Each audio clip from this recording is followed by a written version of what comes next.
Good morning, everybody. I'm Dr. Gigi El-Bayoumi, the founding director of the Rodham Institute, which is dedicated to improving health equity in Washington, D.C. I'm also professor of medicine here at the George Washington University School of Medicine and Health Sciences. I'd like to welcome you to our seventh annual summit. And boy, did we choose the right topic, mental health. Remember, this was scheduled for March 12th of 2020, and it was important then, but it is especially important now. Do you know that in the Washington Post, there was a poll that was published with the Kaiser Family Foundation that shows that two-thirds of people in the healthcare workforce are saying that the pandemic has negatively impacted their mental health. I would say that that's no different than the general population. I don't know about you, but I think we're all suffering under this great weight that has been the past year. It wasn't enough to have a pandemic. There was also the serial murders of Black people. There was just the social isolation. There was a lot. There was a lot that happened. But we are here, we are resilient, and we're going to learn a lot together. I am so delighted to tell you that we've got a robust panels. But before we go to the panels, I'd like to introduce our esteemed leader, Dr. Barbara Bass. She is a professor of surgery. She is the dean of the medical school, and she joined and became the new dean of the medical school just a few short months before the pandemic. So, welcome, Dr. Bass. I'll toss it over to you.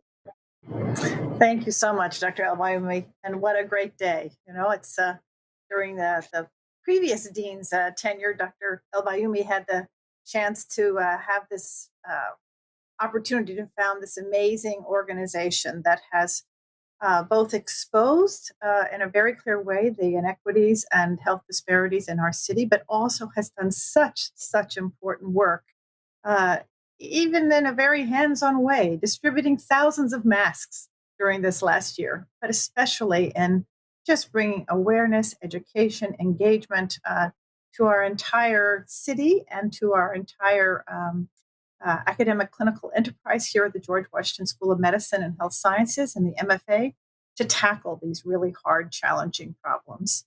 It's been an honor to observe these programs in action and to see them come to fruition. And as always, for this seventh symposium, she has selected, as just mentioned, couldn't have a more timely topic to discuss. And if there's a person watching this who has not felt some strain, some disturbance of their force in this last year, more power to you. But I'm also worried about you because it was very normal to be stressed and somewhat out of everyone's resilience has been challenged during this year. So I hope that we all will have a chance to learn from some of our experts today about how we can come together as community to address this, how we can expand not just from this year, of course, but that larger picture of erasing the stigma of seeking help for what is a health condition, mental health challenges and disease. So I'm just so grateful to have this program emanate from the Rodham Institute within the School of Medicine and Health Sciences here at GW. I thank you for the opportunity to be present and to watch these incredible talks, and I am particularly grateful to Dr. El-Bayoumi for her endless, tireless commitment to righting these many wrongs. So I wish you all a very good day. I thank all the presenters in advance, and I know this will be a exciting opportunity for all. So thank you. Have a great day.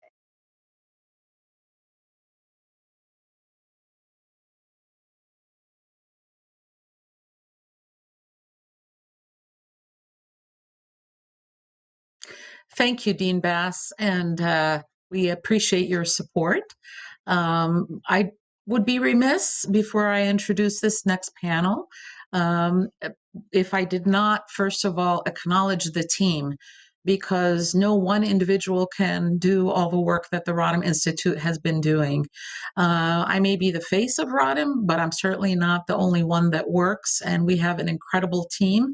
So just very quickly, I'm going to acknowledge Ms. Tracy Bass, Ms. Ashanti Carter, Miss Christina Williams, and Miss Logan Berman. I mean, and I will talk more about them, but just to say, although I appreciate the compliment to me and it's received, really it's a collective effort because everybody's been working so hard. So, without further ado, I'd like to bring on our first panel. And I did forget to mention just a few housekeeping rules. We want you to be engaged. We want you to ask questions. So please make sure that you put your questions in the chat. We want to make sure that we can answer as many, so the answers are going to be brief. This topic of mental health, I don't feel is particularly controversial, but you never know. And so if there are opinions that you disagree with, we can disagree. That's okay, as long as we're respectful and appreciate the dignity and humanity of whoever we're disagreeing with, right? All righty. So now, without further ado, allow me to introduce our fantastic panel.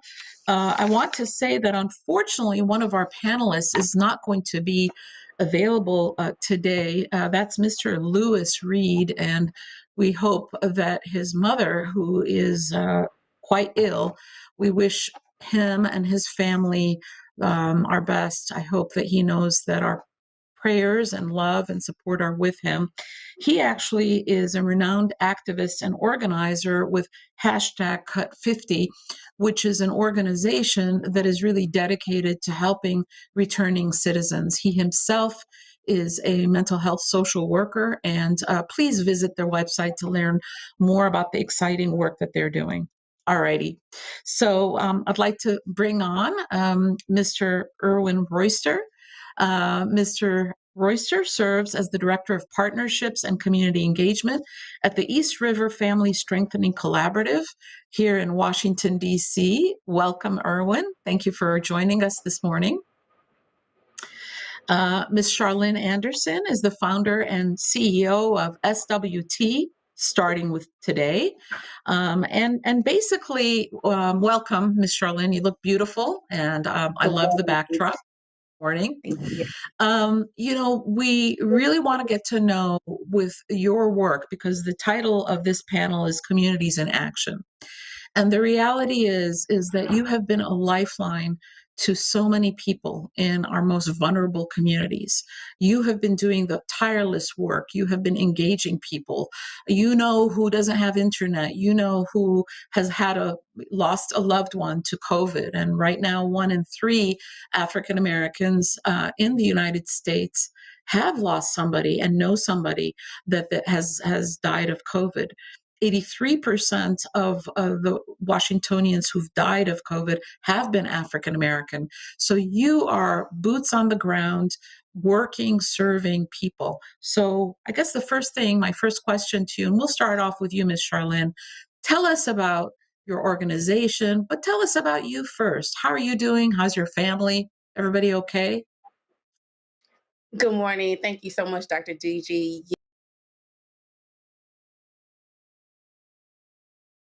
Yeah, I'm from Texas, Dallas, Texas. And as you know, there's been policies there that have affected um, how the government and businesses are responding to COVID. I have been fortunate that my immediate family are healthy and well, but I have lost a lot of friends under 40 due to COVID.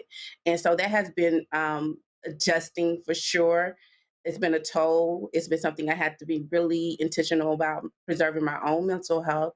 And so, even with that, it has definitely shaped a lot of the programming that starting with today has been doing since COVID hit last March. And it has shaped us to really pivot to what really matters to people right now and also provide some joy and some relief in the midst of this perpetual grief that we've been experiencing for the last year and some months now.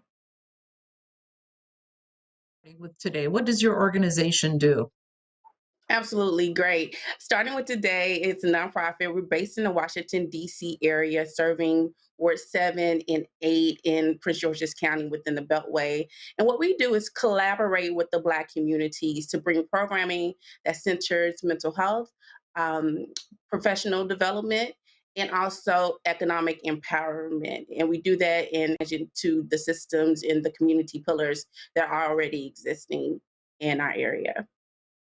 Well, you mentioned a few of the structural and social determinants of health, which are really Mhm. key. And I just want to sort of share with the audience back when we first started the Rodham Institute, which is now in October 2013.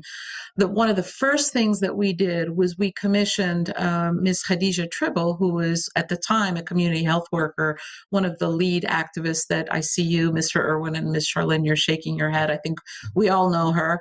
And what she did was that she did some deep interviews of residents of Ward 7 and 8 and found that their number one health priority was actually mental health. And so it is that has really informed the programming and what we're doing at Rodham. We try to infuse mental health education and awareness in almost any activity that we're doing. And when it comes to mental health, that you can't do anything without mental health, right?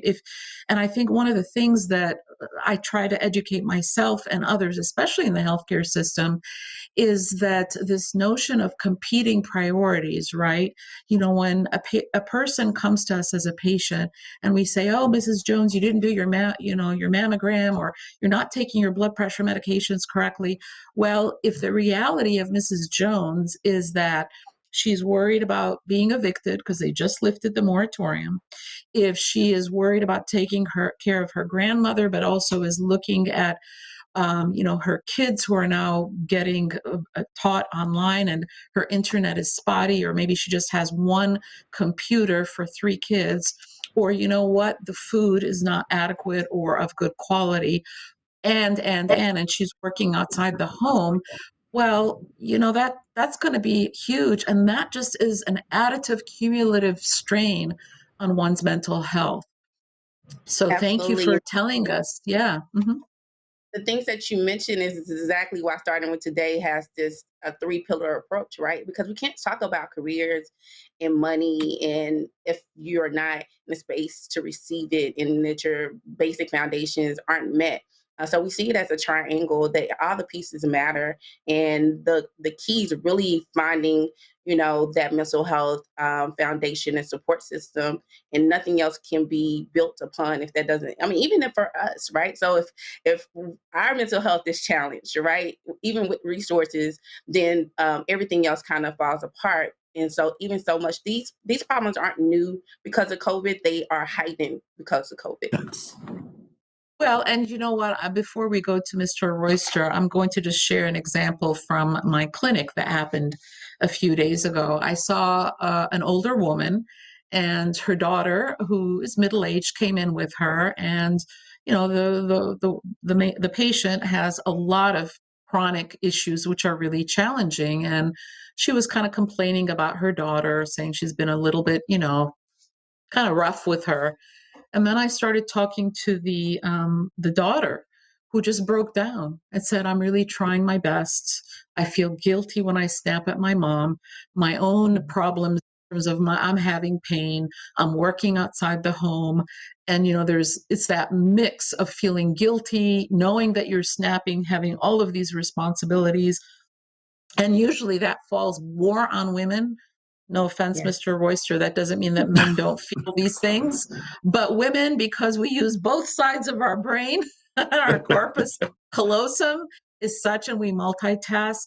But in all seriousness, and so when they came together, it was so important for us to take care of both of them, even though only one was the patient. And so your approach of looking at the entire family unit, however the family defines itself, is so key. So, Mr. Royster, first of all, how are you and your family doing? We're doing quite well. Good. I'm glad to I hear that. Yeah, thank you for asking. We're doing well. We're making it through. The lessons or what I observed in the Ward 7 community, I make sure that I take back to the family members. And my Yes. work has allowed me to appreciate where the family is. And it also allows me to put some prevention efforts around COVID for them. And I'll jump right into I'm the um, director for community engagement with East River Family Strengthening Collaborative. And what we do is two things. First, we try to keep kids out of the child welfare system. So we have a number of programs and initiatives in order to do that. Some quick examples, we have a truancy prevention program. Of course, we make sure that we have safe and stable housing programs for families. The crux or the undergirding of everything we do is parent education and parent training. And there are many other programs that complement what we do, such as making sure utilities are paid, and really developing programming within the community so we know what's going on. Again, what we're trying to do is on the front end of preventing youth ages 18 and below from becoming a part of the child welfare system. We also serve seniors as well. So we want to make sure that seniors have the choice to age in place. So we offer a myriad of programs for seniors to do that. COVID, presented a challenge to us, and we weren't able to close our doors. We had to pivot and see how we offer the same services, but in a different manner. And I can tell you, when doing home visits, one thing we did, the immediate need that we felt first was the food insecurity that exists in Ward 7. And East River serves all of Ward 7. So there was some food insecurities in Ward 7. And that was the first thing that we tried to tackle. And we went door to door. We partnered with community organizations, and we formed the Ward 7 COVID response team. And the number one goal was to provide food for those that were food insecure. And at that time, we had a chance to talk to people, to look at their faces.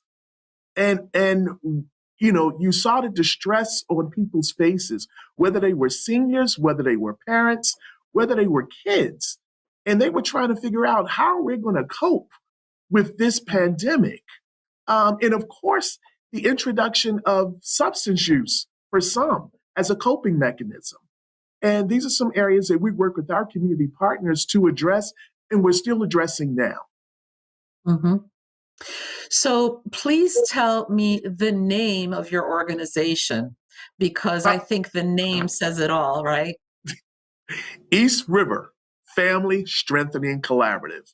And I have to say, there are other collaboratives around the city, and we are basically here to support communities that are under-resourced.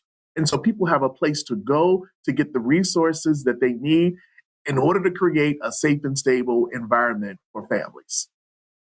Indeed, there are lots of different initiatives and collaborators. I think sometimes, especially on the academic side, we think that there is nothing going on in Ward 7 and 8, and the reality is so different. There is so much going on.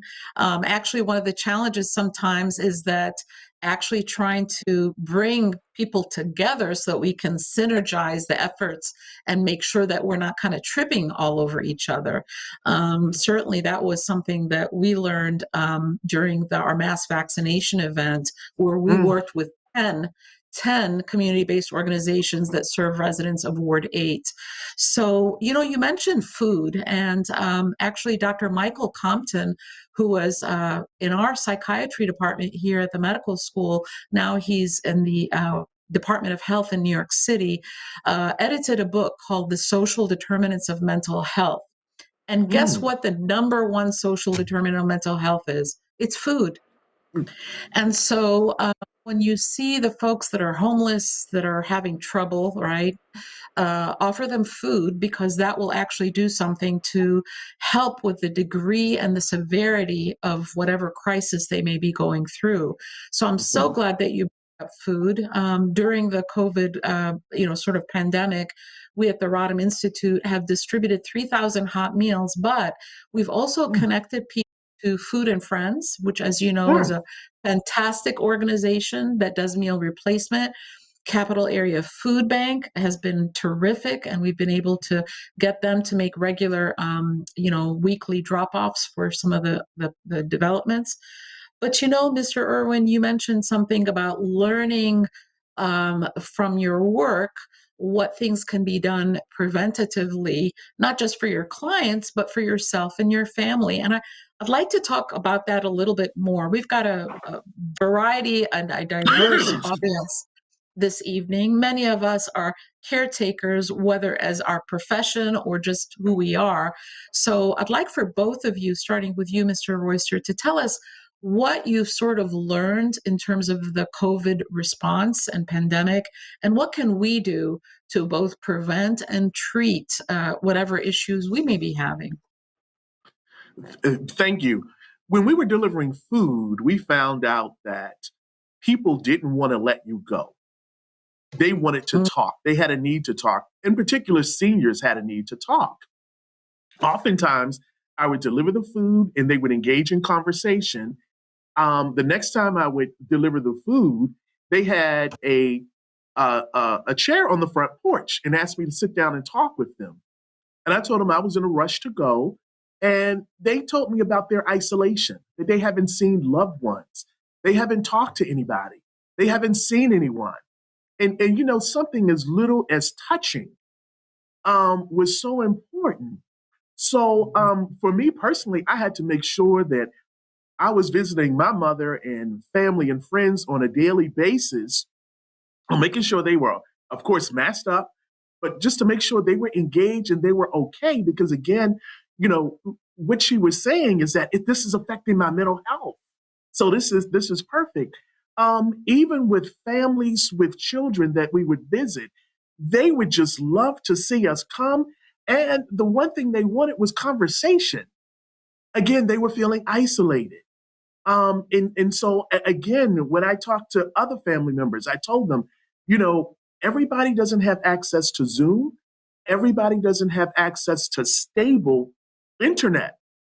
We still have the phone. We can still talk, but let's try to see if we can do some type of screen door visit. Let's see how we can get community members just to check on one another.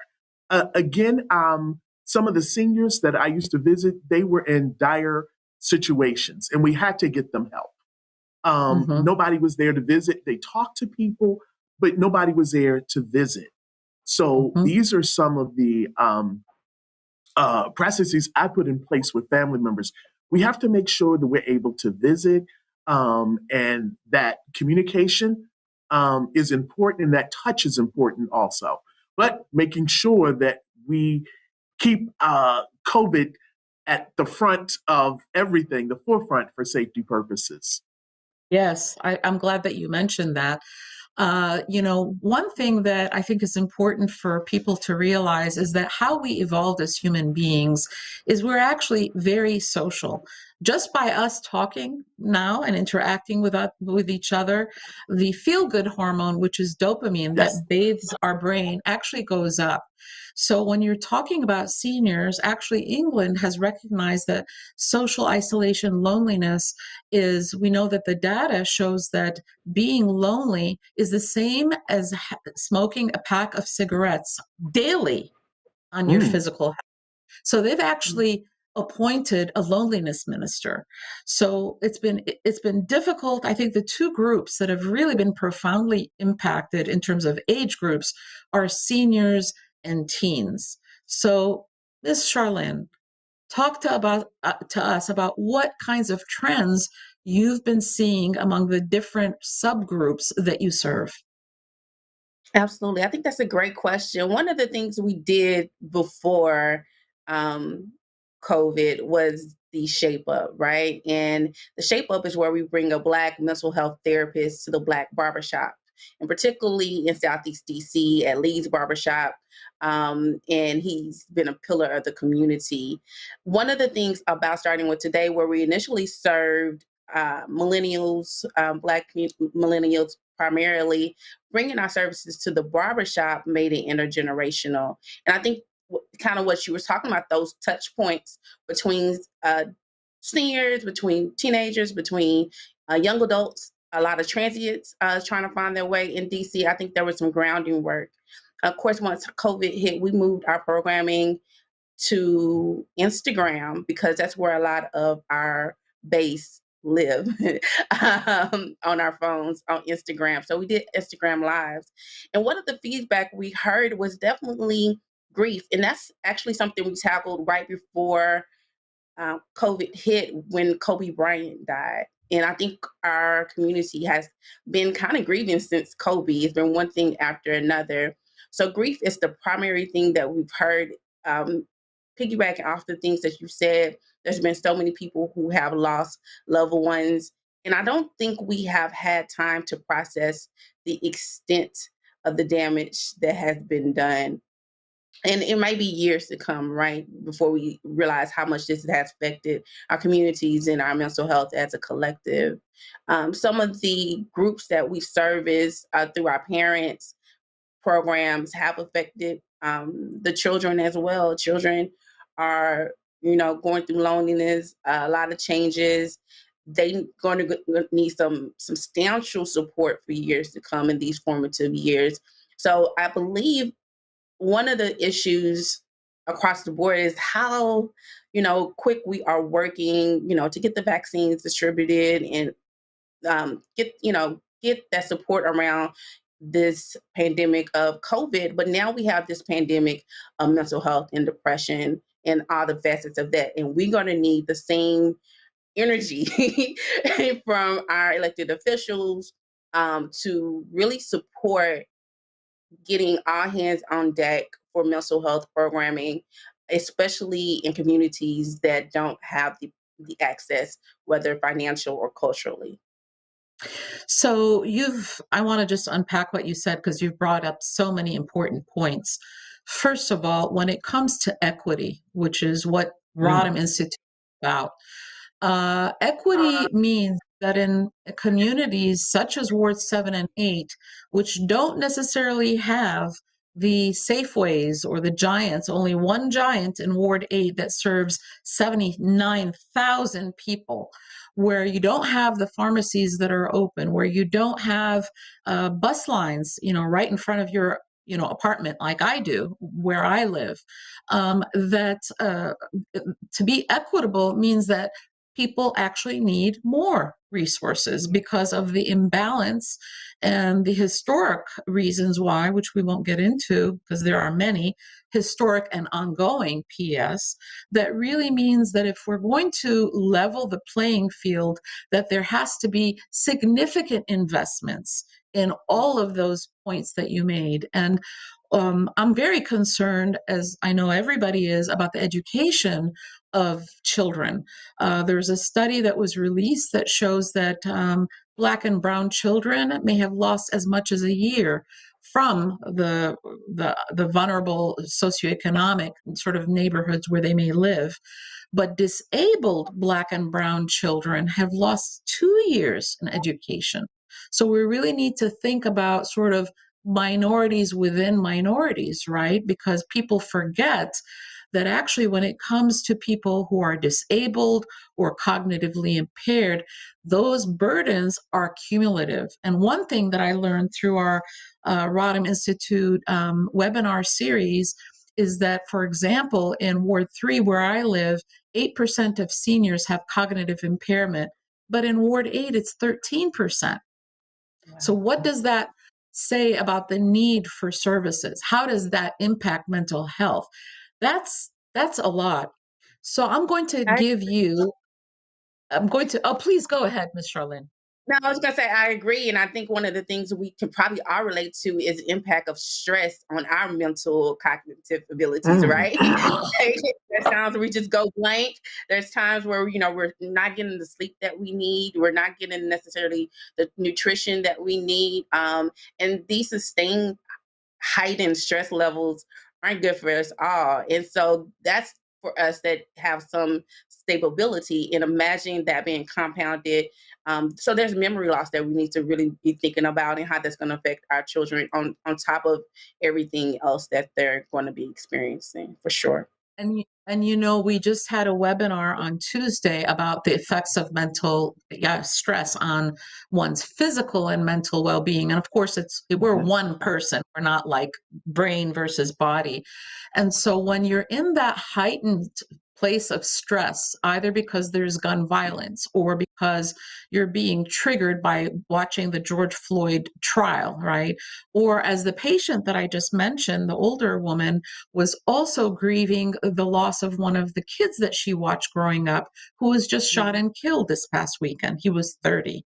So what does that do? Well, that causes things like cortisol, you know, the stress hormone, to be secreted at higher levels. Well, what does that do? It causes us to gain weight, especially in our abdominal area. Well, what does that do? Well, that's a risk factor for things like diabetes, cancer, and even dementia, not to mention our mood. So as we're getting a better understanding of sort of the brain chemistry, the physiology, the science behind that, which you're both nodding your heads, and clearly you know this, and also educating the people that we're, you know, working with and ourselves, right? Because I think sometimes we tend to blame the individuals, and if they have a better understanding of why they're feeling what they're feeling, that becomes important. So, Mr. Irwin, if you had the ear of all the policy makers, the Biden Harris administration, what would you want to see different or change in terms of policy? Good, great question. The one thing I would want us to do, and it's been stated or implied, is start to address some of the social determinants or distribute funds in an equitable manner. You hit it on the head, in a equitable manner. There are certain needs um, that are germane to communities in Ward 7 and 8. You know, in talking with just individuals here in families, for instance, we had to reformat a jobs training program because in doing so, we just naturally assumed, or it was assumed, that folks had education, or at least a high school education. And, and we talk about cognitive skills, and we thought that everybody was operating on a just normal cognitive level, and you realize there was some cognitive impairment. And so how do we address this? How do we work with individuals to make them employable? How do we work with individuals with different learning styles without creating a stigma around the learning styles for them? So I would definitely advocate for funding, additional funding in these communities for, wow, it would be a myriad of items. We started with early childhood education. We definitely would look at the family structure. We would definitely find some creative way to create a job program that would address the population that was unable to attain a high school education. Let's look at entrepreneurship. So it would be a creative way to look at the dollars and how we can program those dollars. And the last piece, I would say, we need the community input. So let's bring folks to the table that this would impact and see how they would spend the funds. I think oftentimes we develop programming, but we don't include the target population. Let's include the target population at the table to see how they would better use those funds. So we can have a informed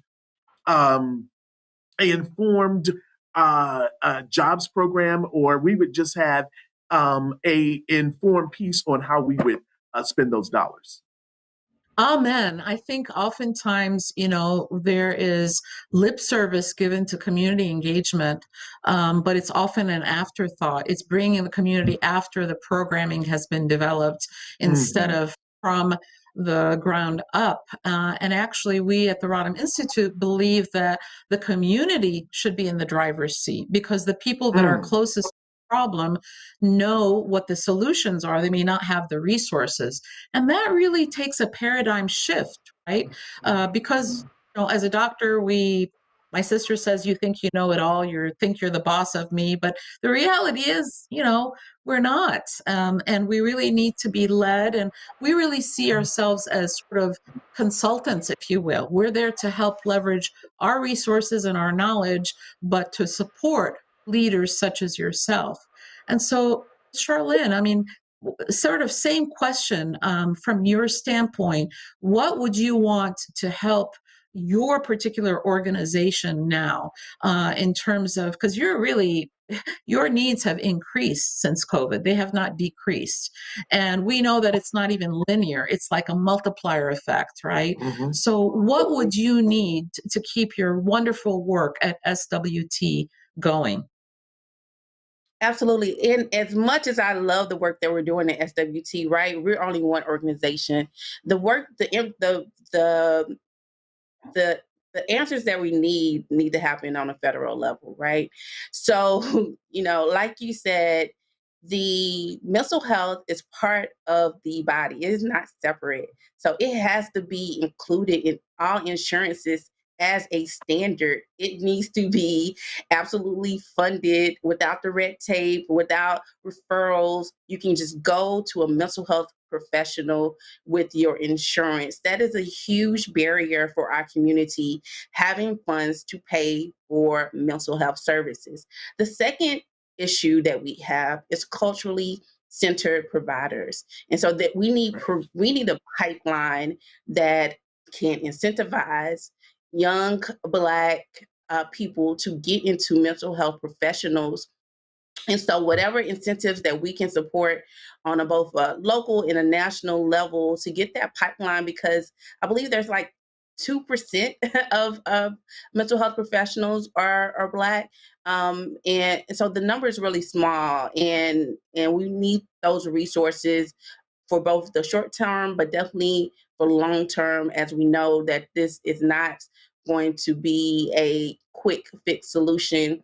That mental health, our policy, our recommendation is that you need a check-in, just like you need to go see the doctor every year, that you need a mental health check-in at least yearly. And then definitely more, if you go and they see something, you're having some challenges, then they have, 6 weeks, 4 weeks of treatment. And the same thing, that those services need to be provided without the red tape. Just Mhm. let it, Exactly because we right. know many other aspects of our health. Yes, actually, Miss Christina Williams, who's the head of our community engagement, worked with the Department of Behavioral Health and has put together a one-page document that we'll be posting on our website with all the resources. I think there's so many aspects to what you just shared. One of them is that physicians, psychiatrists, and psychologists don't get very well reimbursed.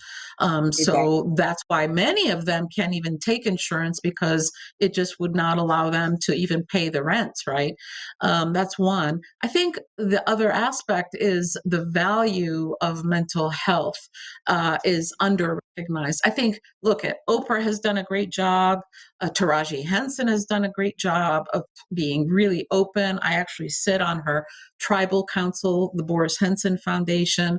And let me tell you, we've actually had them do free sessions for our youth, which has been great. And so that's very important. But I think, one of the things that it needs to be part of the policy discussion is really not just the education, because only 42% of our kids in Ward 8 graduate from high school. And if all I did was get them to graduate, we could add 10 years of life to their life expectancy. But also supporting the teachers and the people who are doing this work. Did you know that one of the groups that we had to bring food and masks to were the teachers at the beginning of the pandemic? The Yeah. teachers. The people that work at United Medical Center, their cafeteria is not open on the weekends or after 3 o'clock. We had to actually get hot meals for the people that work at United Medical Center. Now, that is a shame, because these people that do this incredible work are really also taking care of their own families, right? So what happens to their mental health? There's so many aspects of this, and it may feel overwhelming, but I'm going to share an analogy that my dad shared with me. You have a very complicated problem, all these different aspects. But if you eat a hamburger or a vegan burger, you don't eat the lettuce and the bread and the tomato and then squirt some ketchup and mustard in your mouth. You do it all at the same time and parallel tracks. And that's why both of your, the work that both of your organizations do and that you lead is so important, because it's all of those things done simultaneously. So I want to just check and see if there are any questions. I just saw that there are no questions right now from YouTube. Unfortunately, we've been having some technical difficulties and been trying to get everybody live on Facebook. But any sort of pearls or words of wisdom, Ms. Charlene, that you have for those of us that may not be familiar with your work? What do you want us to know? What are some of the myths or misconceptions, not just about mental health, but about the people that you serve through your organization?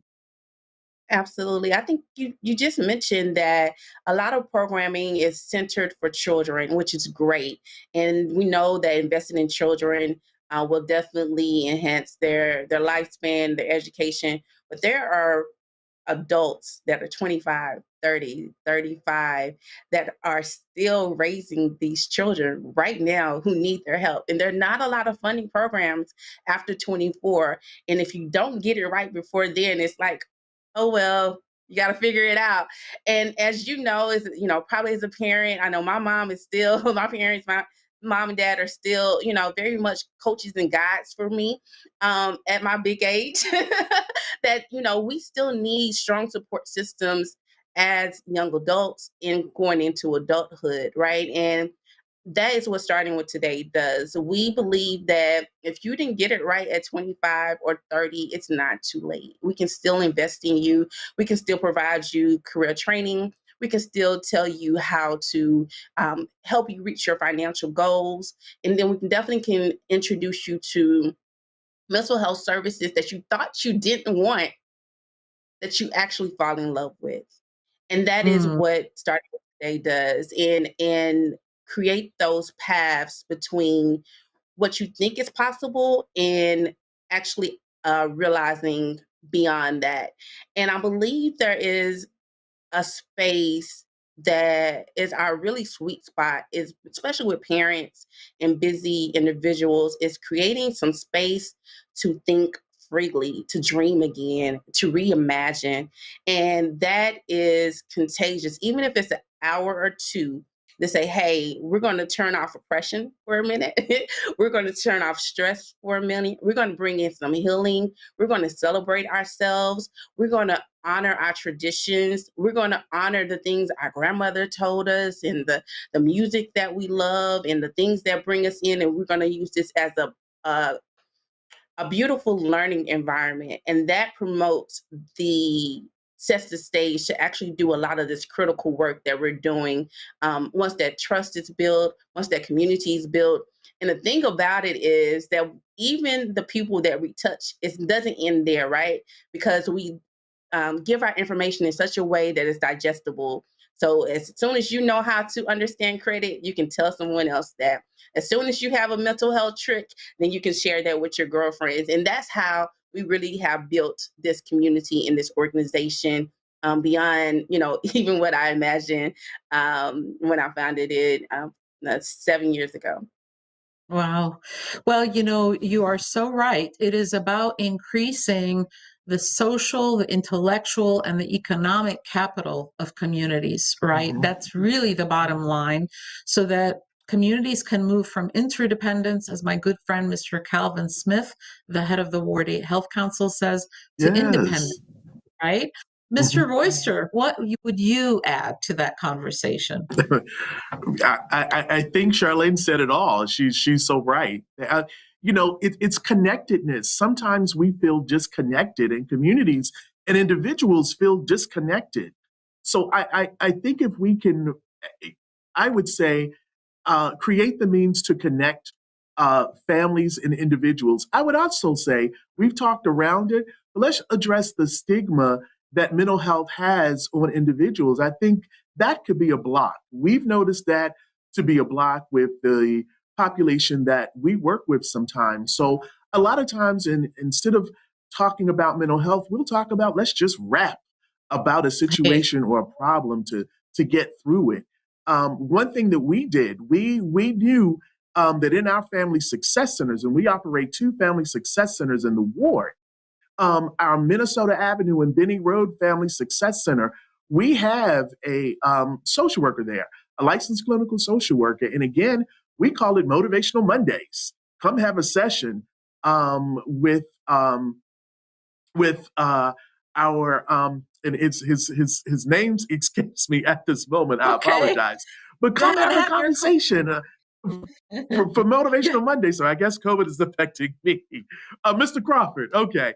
Mr. Crawford, come have a motivational session with him, a motivational Monday, and you'd be surprised how, okay, people, people are open to it and they talk with them. And then we have group sessions. We're just feeding off of one another. And I think that is so, so important with the work that we do. So, Charlene, you really hit the main points that we want to do. I want to say connectedness and just dispelling the myth that you're not crazy just because you're seeking mental health a provider. So and that's so prevalent in communities of color. So Mhm. we just as there's physical health, there's mental health. Mhm, mhm. And I think, when one thinks about the experience of the African diaspora of having to, quote, stay strong as a survival way, of having to bear so much physical and emotional abuse and oppression, that it's almost sometimes seen as a weakness to say, look, this is too much for me. But the importance of mental health and mental wellness, which should be Mm, distinguished from mental illness, and I'm going to come back and mhm, ask you a little bit about that, is I think important. The hundreds of years that what people in the African diaspora have had to endure is, I think, really embedded in the DNA. And there are so many traumas that I don't think are fully appreciated either by mainstream medicine or by the mainstream society, right? I mean, we see a lot of misunderstanding or disunderstanding or disinterest on that. Miss Charlene, you're nodding your head. You look Yes, like you're so many thoughts. But one of our initiatives that we did for Black History Month was creating Black Future, and we talked to authors and artists about how can we reimagine this world without the weight of oppression. What does that look like? Can we grapple around without the trauma? And so a lot of our programming this year is centered around Black joy. I mean, we do it anyway, right? But really been more intentional in saying, hey, they can't have everything. Hate can't have everything. And how can we reimagine our spaces and where we want to go so everything is not a response to trauma, to hate, to oppression, and that we have some time to get really creative about our gifts and our strengths and our love and set intentions for ourselves and our family and our community. And when it comes to the brain and the brain physiology around that, it turns out that you can actually retrain your brain so that you're creating new pathways. So I liken it to when you're having a negative thought, you're going down that same road. But guess what? If you begin to take other routes, that will actually allow you to see other parts of the city that can bring you more joy, that can really help prevent you from going down that bumpy road that needs to be fixed where there are potholes, which always cause a flat tire, right? So, you mentioned artists. I believe that artists are actually going to be the way that we heal collectively as a society. And if we talk about policy, artists like teachers and other sort of frontline essential workers and we're all essential, but artists in particular are really going to be the ones that will help us heal. And so I don't know about you and your particular practices, but I know when I'm in a bad mood, the first thing I do is put on music, and that just lifts me right out. So, Mr. Royster, when you're having a tough day or, what a bad mood or whatever, what is your personal practice to get you out of that? Of course, thanks for that question. Of course, it's going to be music and some type of physical activity. And there's been studies that show that physical activity gets the blood going, and it's amazing. If I'm at a roadblock, that physical activity and that music is going to cause me to be creative and have some creative problem solving skills. And I talk to young folks, and I talk to the population in which we deal with. Do the same thing. Let's get some physical activities going. There's some things that we can do to help us deal with some of the issues that we're faced with. So that physical activity, music, art is a wonderful way to self-express. It's amazing when we put a paintbrush in young folks' hands and ask them just to be creative, but give me something that's on your mind. Just create. So those are the pieces that we look forward to. Let's not forget nature. Studies show that when you just go out in nature, and by the way, even if you physically can't go out for whatever reason, looking out of your window or even having a picture of an ocean or a lake or a river or the forest, those things help. And, as I mentioned, we had a webinar this past Tuesday, and I was really struck by people saying you've got to drink more water because not having enough water and being dehydrated doesn't help your mood, right? Also, making sure that we breathe. I remember going to this yoga class years ago, and there was a woman that was teaching it, and I kid you not, she looked 39 if a day. She was actually 75. And she said, the problem in Washington, D.C. is that people don't breathe. We're all just breathing like this. So that's another thing that I do is when I'm, tense, it's like, okay, just take a deep breath in. Just 3 full deep breaths can help to recenter. Ms. Charlene, what are your personal practices when you're having a bad day or to prevent you from having a bad day? You know, there's been so much. I have been a beneficiary of the Taraji Foundation this year with a new mental health specialist who has been amazing. And one of the things we talked about was, especially early in the pandemic is where I was getting stuck. It was just so much happening that I was shutting down. And first of all, she told me that that's absolutely normal considering everything that was happening at once. And then one of the things that we talked about is getting unstuck. And for me, it's been running now. And I'm not a runner. I have not run since I was in high school, which was many, many, many, many years ago.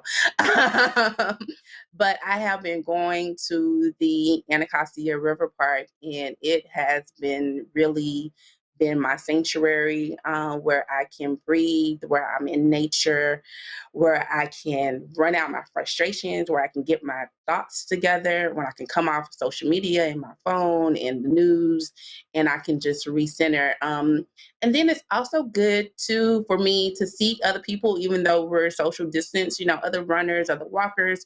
There are people who fish, there's families eating in the park. All these beautiful things about DC that we love, right? And that is still happening if we can kind of just get outside of our spaces a little bit. And then to that, it still shapes our programming. So our next programming with one of our school partners, After School All Stars, is on bringing green spaces inside. So we're going to do houseplant and gardening projects with our parents and families because we believe that is, of course, a beautifier, but it helps purify the oxygen. And then we know the benefits of nature and having those green spaces in our home. And so those are are some of the things that we do believe in. Not only that, it can be a source of income if you plant vegetables, Sure. And of course, it can also feed your family as well. Yeah, And absolutely. there's something beautiful about planting and watching things grow. And actually, there are some cool, innovative programs that use that as a way to teach kids science and to engage them in science, which I think is terrific. I've asked you, what are your personal practices? I mentioned music, but it's been a tough year. I have to tell you, it's been very, very tough, and we all go through our tough times differently. Sometimes all of our friends and family are going through a rough time at the same time, which Yeah. makes it difficult to get support. Right. Or sometimes one person is doing well and you're thinking, why are they so happy? Right? That could be irritating actually if somebody's like, oh, I'm doing great. It's like, what? You're doing great. What's wrong with you? But I think the thing that this pandemic has taught me personally and professionally and within the context of Rodham is that we are interdependent. We cannot thrive alone. You've mentioned, Mr. Irwin, the importance of interconnectedness, of family, Mhm. of community. And family, I've got two of my best girlfriends are my chosen sisters. They don't have to be related by blood, right? But that laughter is important, Oh, that really being gratitude is important. There are so many things that we can do. And to your point, Ms. Charlene, yes, there's a lot that's negative, but really looking at what is positive, that doesn't diminish. And I don't mean to minimize in any way the real problems that people are grappling with, because that would be disrespectful, frankly, if I did that. But at the same time, having that balance that will allow you to regain your power and to continue with that resilience and to thrive right through that. So as we close up this panel, any sort of last thoughts, Mr. Irwin? Any closing remarks that you have? Mr. Irwin, anything? I'm sorry. The delay is sometimes. yes, I'm sorry. You know what? This has been a wonderful opportunity to share. If there's one take home point, mental health is a really under promoted, I would say, health aspect that we have. And I'm so happy that the Rodham Institute is doing this. I want to share this with this piece with more folks and with some of the families that we work with. Mhm. I want to see that we get, if we could create the opportunity, and I'm going to connect with Charlene also, for our community members to participate and possibly have some type of panel where they can express themselves. So I think that would be very important.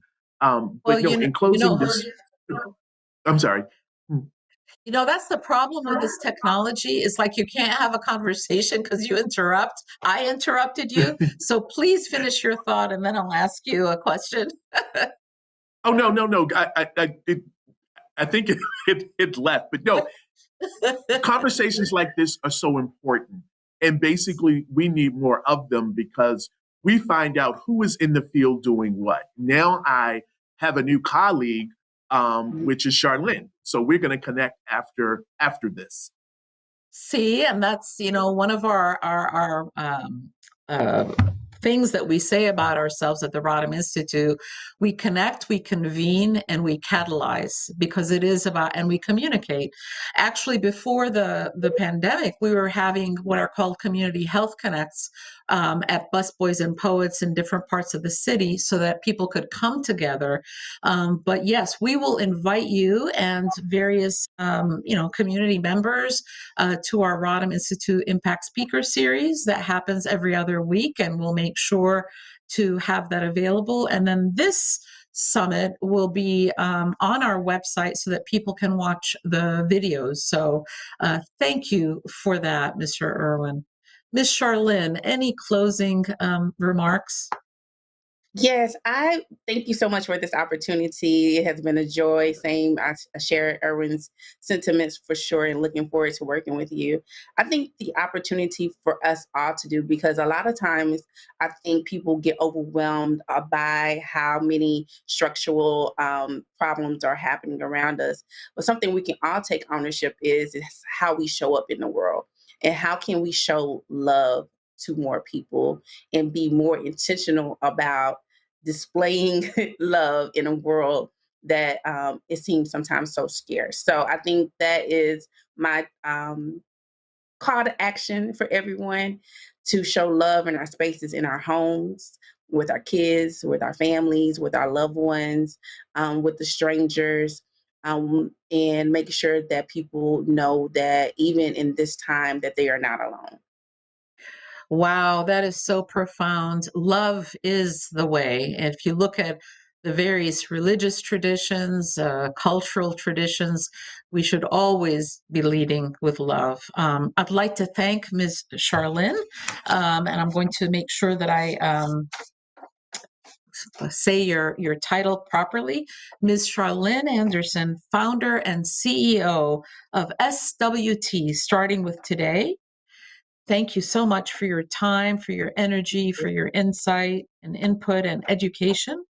Mr. Irwin Royster, you serve as the Director of Partnerships and Community Engagement at the East River Family Strengthening Collaborative. And I just want to say thank you to you. You've also helped to bring great information. You've helped to educate us about the work that you do, making sure that the community voice is there. And we so appreciate all the work that you're doing 365 days, 24/7. You are my personal new heroes. Thank you. Appreciate you. Thank you, Gigi. Thank you so much for sharing this space. Oh, our pleasure. Pleasure. And Rodham is always here for you. Okay, I think. No problem. Thank you.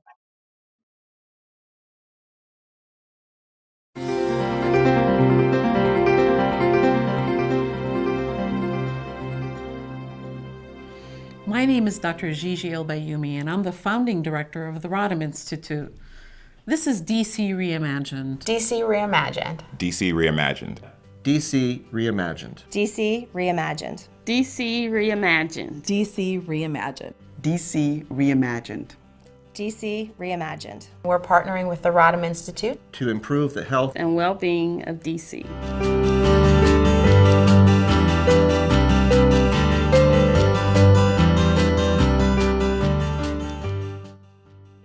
I'm so proud that over several decades in the district we have invested in health. I would reimagine DC such that we get a return on the investments that we've made. It would look something like, with every decision made by every organization, every city administration, health was a part of the conversation. And what I mean by that is, when we aim to help and support communities, we must invite them to the table, and not invite them to the table just to have a seat. We invite them to the table to provide meaningful input that is valued and leveraged to make things better. So we have done a lot to focus on addressing food insecurity. We deliver meals, we bring nutritionists to someone's home, we do a pantry analysis, we support grocery shopping trips to help people to figure out what to buy. I often think about the mom who may have more than 2 children under the age of 6. It is not that she doesn't care about her health. It is not that she doesn't care about the health of her children. It's the reality of a couple of things: the scarcity of time and resources that makes it easy to pick up and travel to an appointment when you don't have your own car. And so bringing services to people always, I believe, is a positive way to begin a relationship where you've done the first step, right? You've come to them on their terms, on their turf, to get a conversation and to offer services, which is more likely to lead to getting that person the next time to come to a clinic to get what they need. I believe Rodham Institute has done amazing work connecting, collaborating, growing relationships so that they are trusted in the community. So when they decide that they want to do something, people turn out, they show up, they support, they learn, and they grow. And so I view the Rodham Institute like an enabler, right, or a facilitator of the progress we want to see in creating healthier communities in the district. Karen Dale, AmeriHealth Caritas, District of Columbia. We are partnering with the Rodham Institute to improve the health and well-being of DC. By supporting the Rodham Institute, you'll be supporting the mobile clinics to bring health services to the East End. Our workforce initiative, we're partnering with UDC to increase the number of people that are going into the healthcare field. Support our programs to make a difference in the health and well-being of Washington, D.C. Please support the Rodham Institute so we can make these programs happen.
Welcome back, everybody. I hope that you enjoyed the video, and I hope that you were able to tune in to our first panel where we had an incredible discussion with two of our community-based organizations and their leadership. If you missed it, we will have everything posted on our website, so please check it out and feel free to share. Just a couple of housekeeping notes now that we're live on Facebook. If you have any questions, please post them. We'll try to get to as many questions as possible, and we'll ask the panelists to keep their answers brief so we can accommodate as many questions as possible. This next panel is special.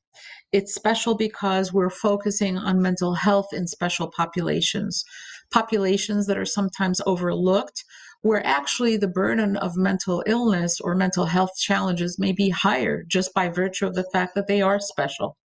So I'd like to bring on our panelists. Just before, sometimes I forget to thank people at the end. So I'm going to thank you in advance. I'm going to thank you for your time, for your commitment, for your service, for your work, and also for participating in our 7th annual summit. Thank you. All right, we'll start off I'm going to introduce Mr. Charles C.J. Penny, who's the founder of the Normalized podcast. Welcome, CJ. I'm glad that you're with us today. Thank you for having me. Thank you. Sure. I actually met CJ through my nephew, who's a filmmaker, Ziad Foti, and so I'm just so excited to have you on. Mr. Christian Mac Manning is the program manager of the Military and Veteran Services right here at the George Washington University. Welcome, Mac. Is that how you like to be called? Yes, thank you. Good morning. Great. Morning. Mr. Kevin Waldorf Cruz, you're the manager of behavioral health education at Whitman Walker Health. Welcome. Yeah, thank you so much. Happy to be here today. Great. I'm actually on the board of Whitman Walker Health. I've been so for almost maybe more than a decade now. And certainly last but not least is Dr. Yavar Moremi, who is the medical director of behavioral services at AmeriHealth Caritas DC. Welcome, gentlemen. Thank you. Good morning. Thank you for having us. Yeah, sure. I just want to start with each of you, Dr. Mohimi. How are you doing? How are you and your family doing during this COVID pandemic time? Oh, well, thanks for asking. I think we are doing well. We're in the midst of virtual world as everyone is. Luckily, we're at a point where we're doing some hybrid schooling. I have an 8 and a 6-year-old, so that's been good to get them back in the school. And they're in a language immersion program too, so it's nice to know that they've been getting that exposure throughout all this time. But I think I feel very fortunate. We're able to do our work virtually and spend time with each other and continue on, which is not possible for everyone out there for sure. And tell me, with AmeriHealth, which is one of the largest Medicaid providers for Washington, D.C., what have you seen in the mental health space with the people that you provide services for and take care of? Yeah, well, it's been one of these remarkable years where you sort of see how a healthcare delivery system can really transition to, unprecedented times. So, I mean, the most notable change, I think, on the behavioral health front has been the shift to telebehavioral health during this past year, telemedicine in general. But when we actually look at our medicine, our claims, telebehavioral health are by far the highest type of visit, which is in some ways, I would say, a silver lining of the pandemic, where you can actually see people accessing behavioral health services in a new way that, well, it's not a new thing, it's been around, but I think because of the necessity, it's been accelerated in a way that we never sort of envisioned was possible before, particularly in an urban environment. In some of the rural areas, they had telehealth kind of expand more quickly, again, out of necessity. But I'm sure some of our other panelists can speak to that transition too, and just, how remarkable it's been to have a way to maintain services during this time, which otherwise would be very isolating. Hmm. And yes, telehealth has been very helpful, but as we know, there is a digital divide within our city, where not everybody has internet or even, computers or smartphones. So for those clients of yours that may not have access, how do you reach them? How do you provide services for them? Yeah, I mean, luckily the wisdom of our DC Medicaid office, and some of the guidance from CMS around the telehealth services really, I think, lowered the barriers to allowing for access to care, particularly allowing the possibility of audio only visits, so that even a telephone call. With the proper, clinical services being delivered, could be considered a televisit. And so, at minimum, even if you don't have a data plan and you have a phone that has minutes, you can still stay connected to your providers out there. And, we do have, with Medicaid, we have existing programs to get folks cell phones with minutes and data plans if they don't have that available. Oh, that's really great to know. I did not know that. And I know at AmeriHealth, you have a rapid response team so that if an individual or a family is in crisis, I think correct me if I'm wrong, it's a 16-member team so that you can have a holistic approach if it's an issue relating to food or mental health or housing or physical health. All of you come together to help with that. Can you tell us a bit more about that program? Yeah, sure.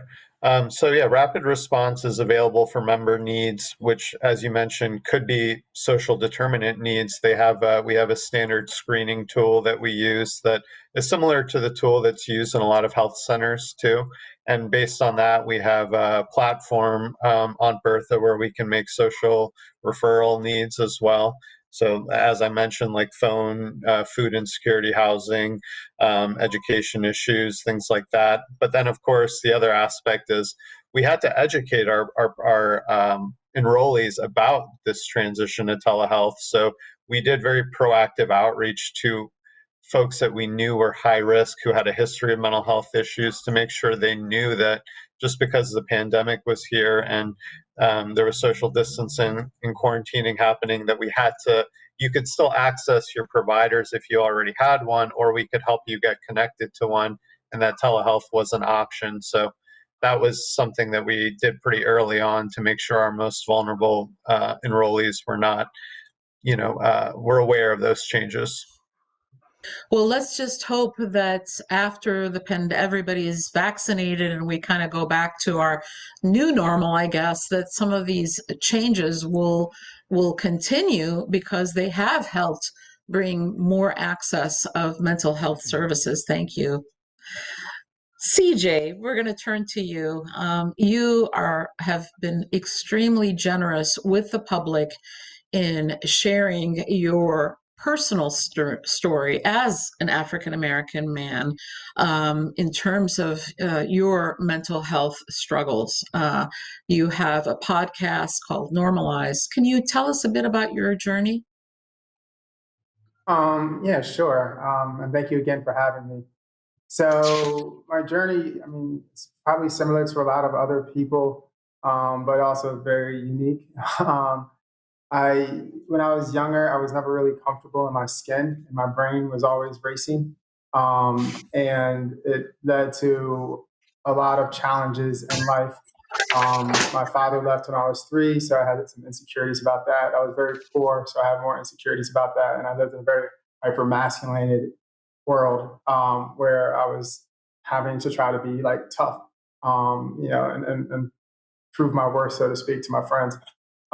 So it led to me drinking at a really early age, probably around 13 or 14, to kind of stop the racing of the brain and to slow things down.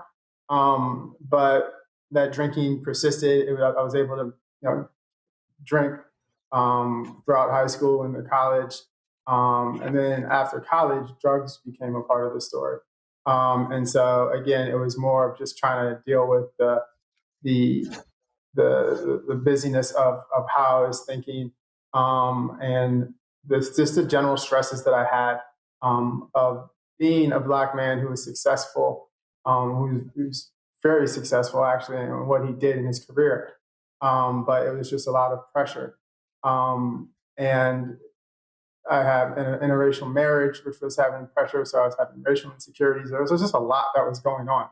I was then diagnosed with bipolar 2. And so that kind of like changed my world to understand what bipolar 2 was. It helped me understand some of the depressive states that I had for a period of time. It helped me understand some of the manic states that I had for a period of time. It helped me better understand me and why I was the way I was. Because for so long I thought that I wasn't normal. So with that being said, my therapist suggested that I figure out a hobby, something to occupy my time, because I didn't have a hobby.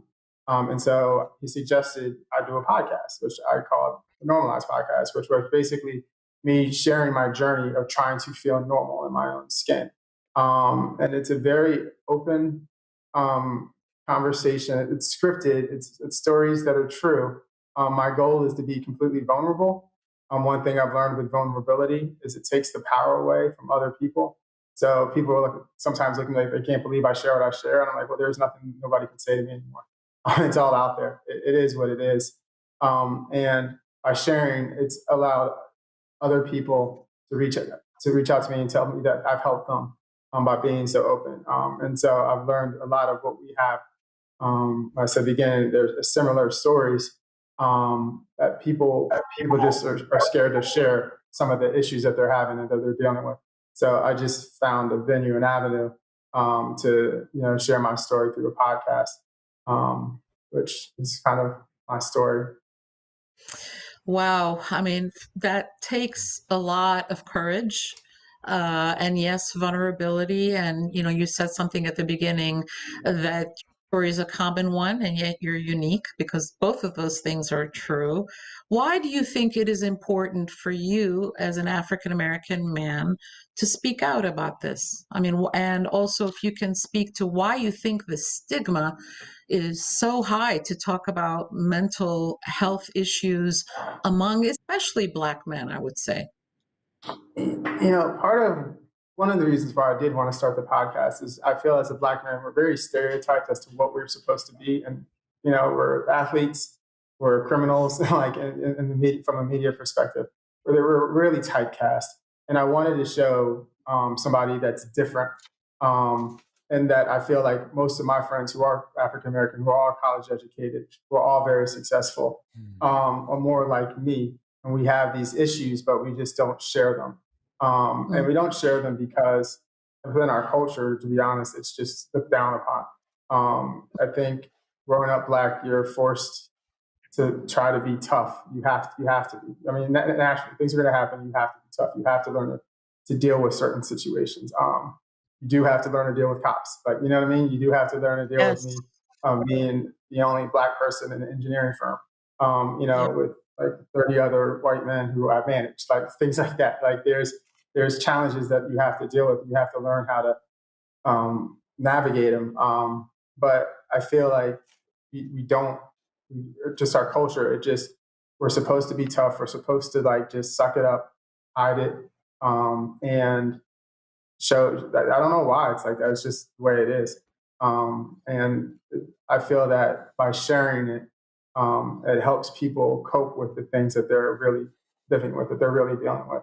Because when you keep it bottled up, it just comes out somewhere, one way or another. Probably there are many reasons, not the least of which is sort of the experience of the African diaspora, and being tough was a survival mechanism. But I think in general, sort of macho culture is such that it can be more difficult, or at least the stereotype is that men, boys don't cry, right? A movie, right? And that it's okay for women to cry. That's acceptable. We can have these outlets, but that men are supposed to keep it, inside. Speaking of boys don't cry, I'd like to talk to you, Mr. Cruz, about Boys Don't Cry was a very famous movie, which Hilary Swank won the best Oscar for as Best Actress. And it was about a trans person who didn't have mental health issues, but was ultimately killed for being who he was. So tell us about how the COVID pandemic has really impacted the LGBTQ plus community, and what in the work that you're seeing at Whitman Walker Health. Sure, and thank you. I think that's a really complicated question to answer because of so many of the different kind of intersectional identities that people have in that community, or that those different kind of groups. With our trans population and with our gender expansive population, I think it's been a really mixed bag. I have the privilege of working with a lot of trans youth who are in the process of transitioning. And for a lot of adolescents who are in the process of medical transitioning, like this couldn't have happened at a better time, because they can go through their medical transition and not have to be in face-to-face school and deal with kind of bullying and things that might be common. And I know for some of our adult trans folks who don't have to deal with the same sort of risk of violence of being out on the street, that many of them face day to day just for being who they are. But then, there's some people who are struggling because really, like, this period brings up a lot of social isolation. It brings up a lot of challenges to hope. And we know that those two variables are things that, impact suicide ideation and suicide risk. Which is very common in our populations that we serve here across the LGBTQ plus spectrum. So, I think it's really kind of a mixed bag depending on kind of where you sit and what intersectional identities you hold. We saw prior to pandemic, like kind of an increase in especially youth of color with successful suicide completion rates, which was a really scary thing. We haven't seen statistically nationally for the last, forever actually, that, the last few years that has really kind of gone up. And even though we don't totally know 100% like how that's impacting youth during this time, we can only assume that the issues related to hope and kind of like the hopefulness about the future and what that entails, and how social isolation has impacted people can really kind of play into those other risk factors. On a bright note, one of the things I oversee is our LGBT plus senior program called Silver Circle. It's a peer-based program supported by the Department of Aging and Community Living. And when we first started this and we started to send everything into virtual telehealth format, I was kind of the mind like, this is going to be really hard to transition a lot of 65 plus seniors into virtual telehealth. Like I almost thought it was impossible. And we spent a month like talking to each of our seniors, making sure they knew how to work Zoom, making sure they had the technology. The Department of Aging and Community Living actually gave out free iPads to people and made sure they have technology to use it. And that's been a really successful place. We went from having biweekly or groups every 2 weeks to groups every week. And the seniors in those populations have really said that this has been an essential part of connecting during these times because many of them don't have children. Many of them lost their communities to the AIDS epidemic. So just having a virtual place to check in with other people who identify similarly has been a really kind of great gift. And for some of them with mobility issues or just access issues, kind of transportation and things of that nature, like just having the virtual option like within your own house has been a real saving grace. So we've had a lot more seniors participate in that program during this time. So it's a really mixed bag about like how people have fared during this time. It's interesting. I would have never thought that for young people who are transitioning, that this pandemic might actually be helpful for them to be able to do that outside of school and not having that attention. That's very interesting.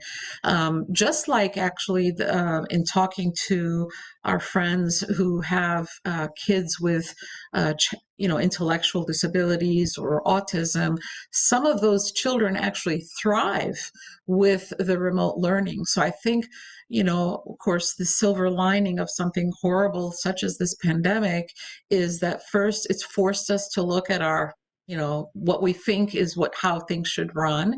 It's forced us to be creative. It's also forced us to be a little bit more nuanced and realize that it's not a one size fits all, as your work has clearly demonstrated. And I sit actually on the Children's National Medical Center Community Advisory Board, and some very alarming statistics actually that the suicides have actually gone up significantly during the pandemic. And I believe, and correct me if I'm wrong, trans youth of color are the number one group that sort of leads in that. So as you're thinking sort of as to we coming back to some kind of new normal, hopefully more and more people are going to get vaccinated. How will reentry be, and what is the role of Whitman Walker Health, behavioral health? How will that be, and what do you see, and what do you predict? Yeah, that's a great question. I think definitely the area that you just addressed around trans youth of color, especially Black trans youth, not only are they more susceptible to some suicide risk, they're also more susceptible to violence and victimization and murder and other things that other trans populations are susceptible to, but not as susceptible to, just based on kind of statistics and such. But I think with that, I think we definitely like focusing on how we bring people back into kind of normalizing socialization, normalizing community. Also, a lot of this, frankly, depends on telehealth regulations and rules, which are really up in the air right now. We've been talking about how we need to have telehealth for years and how there are certain things, both at the federal level and also at the district level, that are preventing that for health centers. And, a lot of it depends on the extension of the Emergency Act, as well as kind of whether certain federal and local policies are changed to allow us to continue to utilize telehealth for care. So some of it's up in the air based on that. And I do think like for some of our trans youth, for some of our substance use population, especially the folks who seek out MAT, telehealth is really a successful medium for care. And when you think about marginalized populations, whether it's marginalized because of race or access or income or privilege, that really like telehealth in some ways levels out some of that. It doesn't level it out 100%, where, you mentioned earlier, not everybody has access, but the whole idea of, you can log on from your living room for your behavioral health support. That's a tremendous breakthrough. One thing I'll share, just because I think it's important with telehealth and it hasn't been talked about too much, is, at the beginning of the pandemic, I noticed with a lot of the trauma survivors I work with who have PTSD, our work got a lot deeper at the beginning of pandemic and during the beginning stages of telehealth. And I asked a few of my clients of, why do you think we're talking about this with this depth now? And they said, because I feel so much safer. I don't have to leave your office and walk down the street and get on a bus and cross town. I can just log in the comfort of my living room, talk about these things that have been bothering me for a long time. And when I log off, I'm still in the comfort of my living room. So I feel safe here and I feel safe talking about this stuff. So I think telehealth has really kind of broadened how we can serve people. And for certain populations and certain diagnoses, like it's actually better than it was in real life. Wow.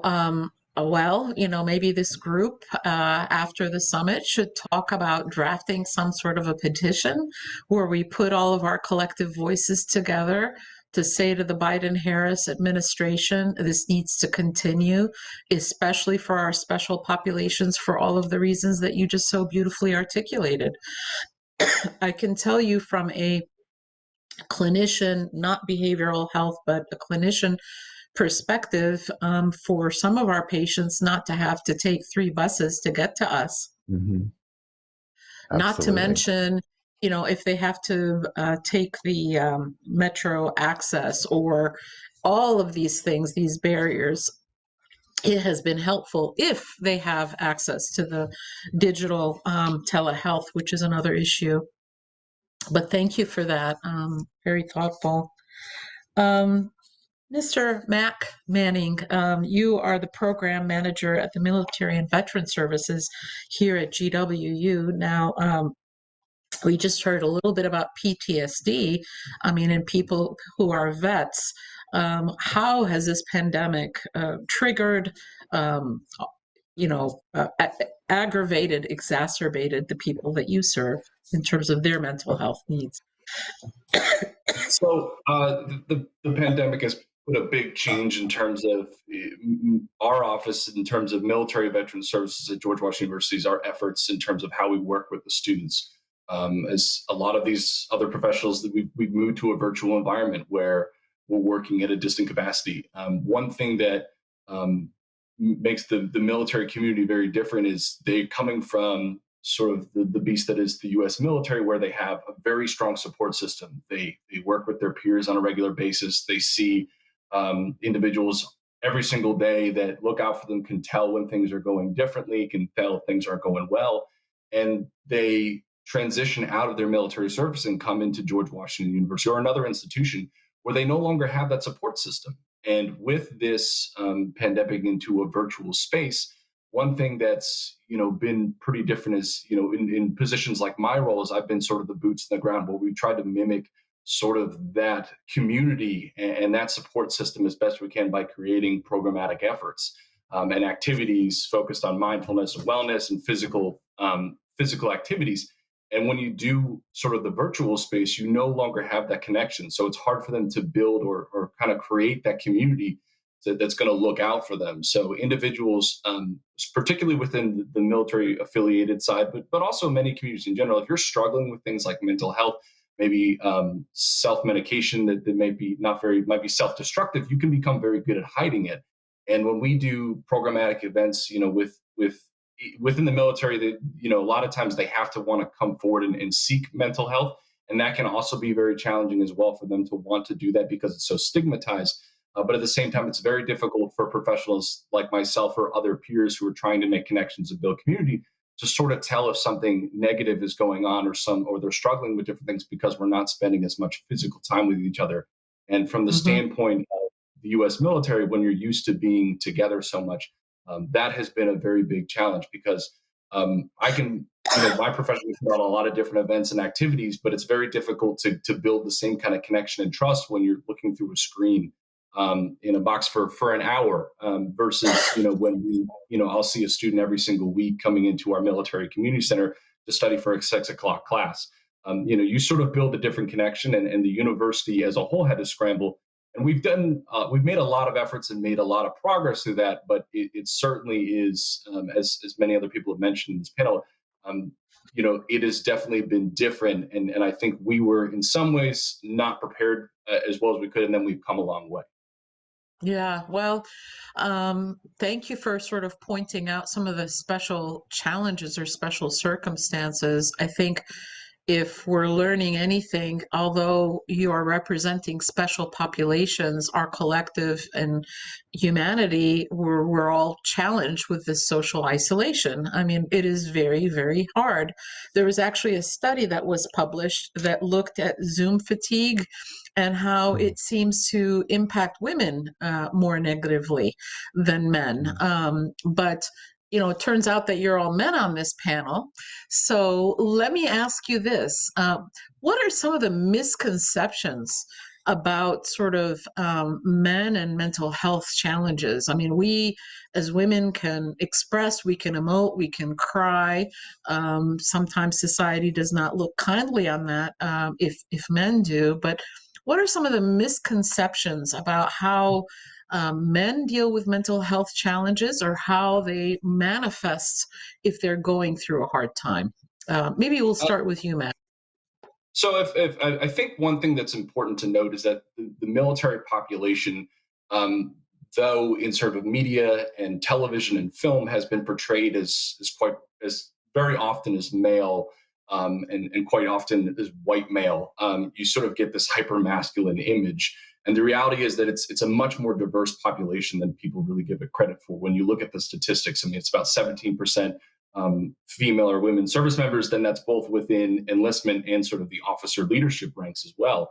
So we cover people from all cultures, diversities, and backgrounds, which is really interesting. The more as a professional I've gotten to work with this population, I think that the hyper masculine, because if you have a smaller population of females or males, going into this community, you do feel the pressure to be alpha masculine, never show signs of weakness, and seeking mental help or feeling that you are struggling with mental health can, in many ways feel like a sign of weakness within this population.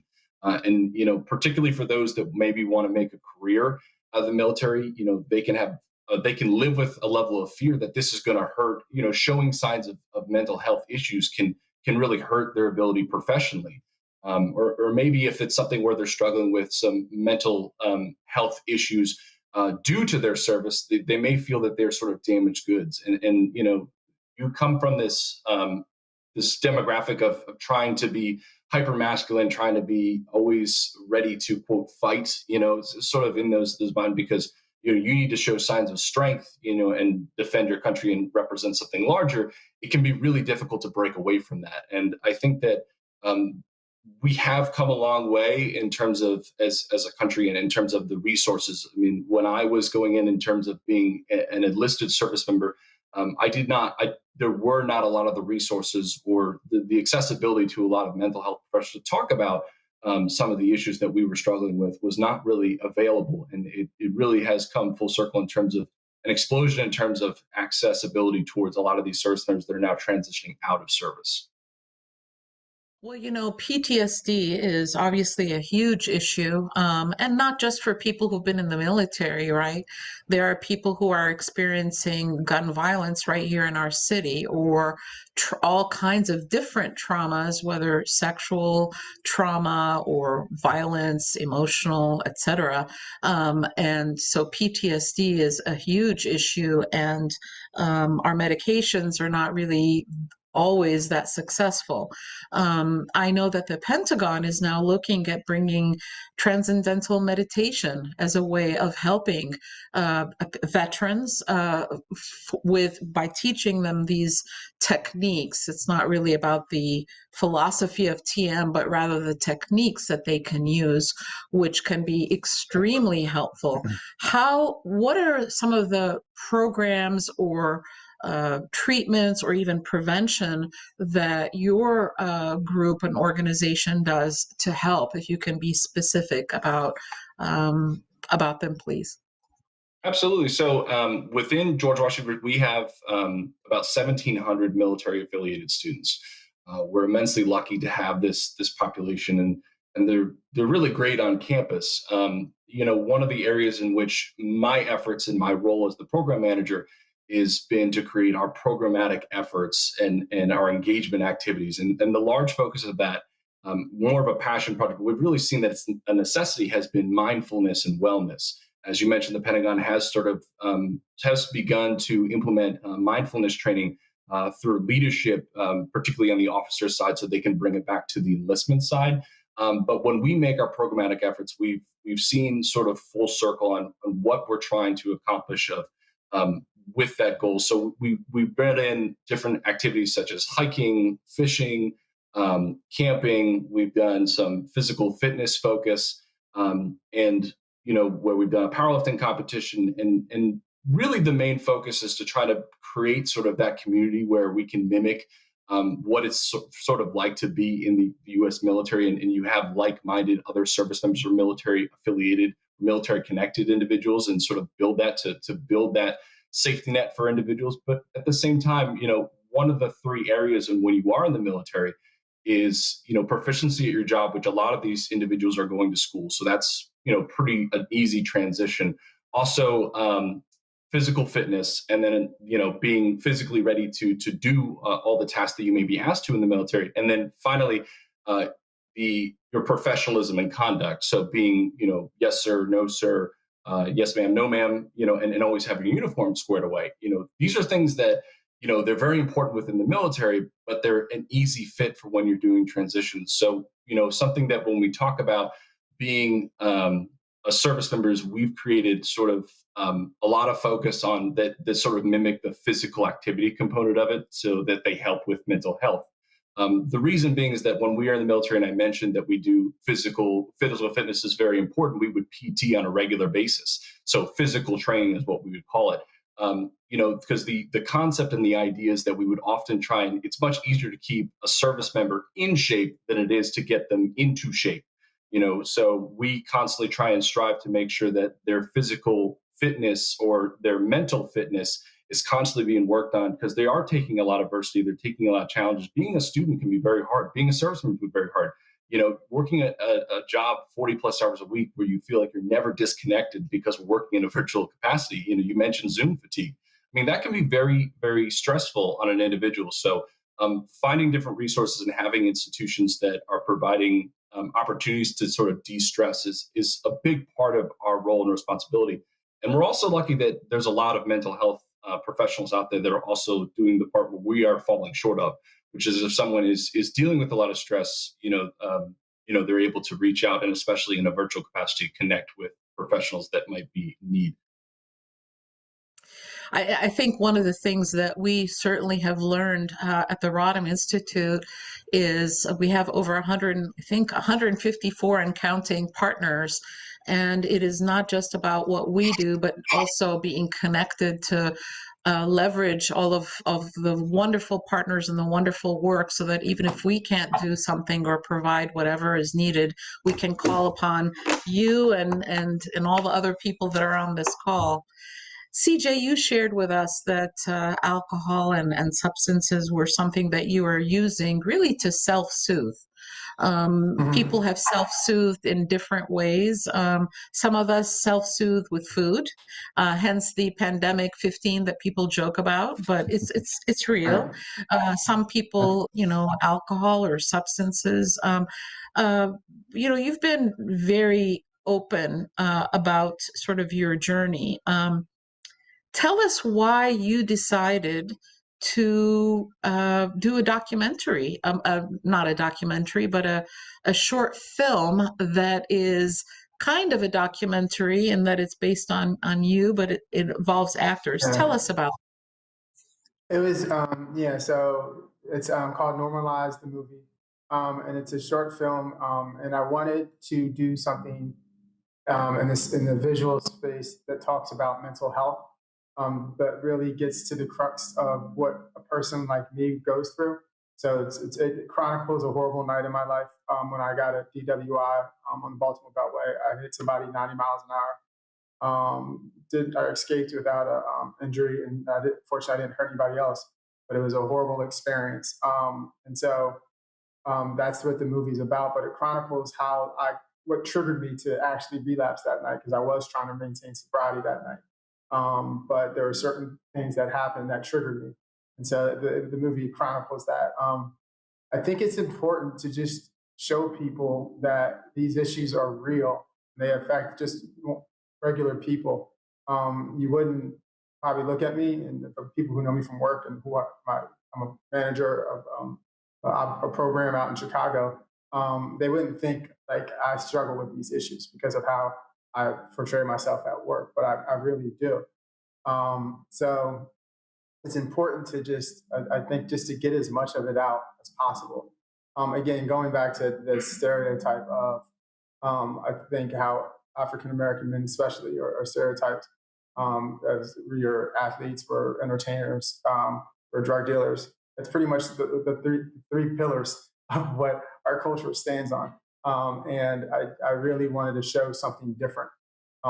Again, I work in the engineering space, and it's not what you stereotypically probably think of a Black male.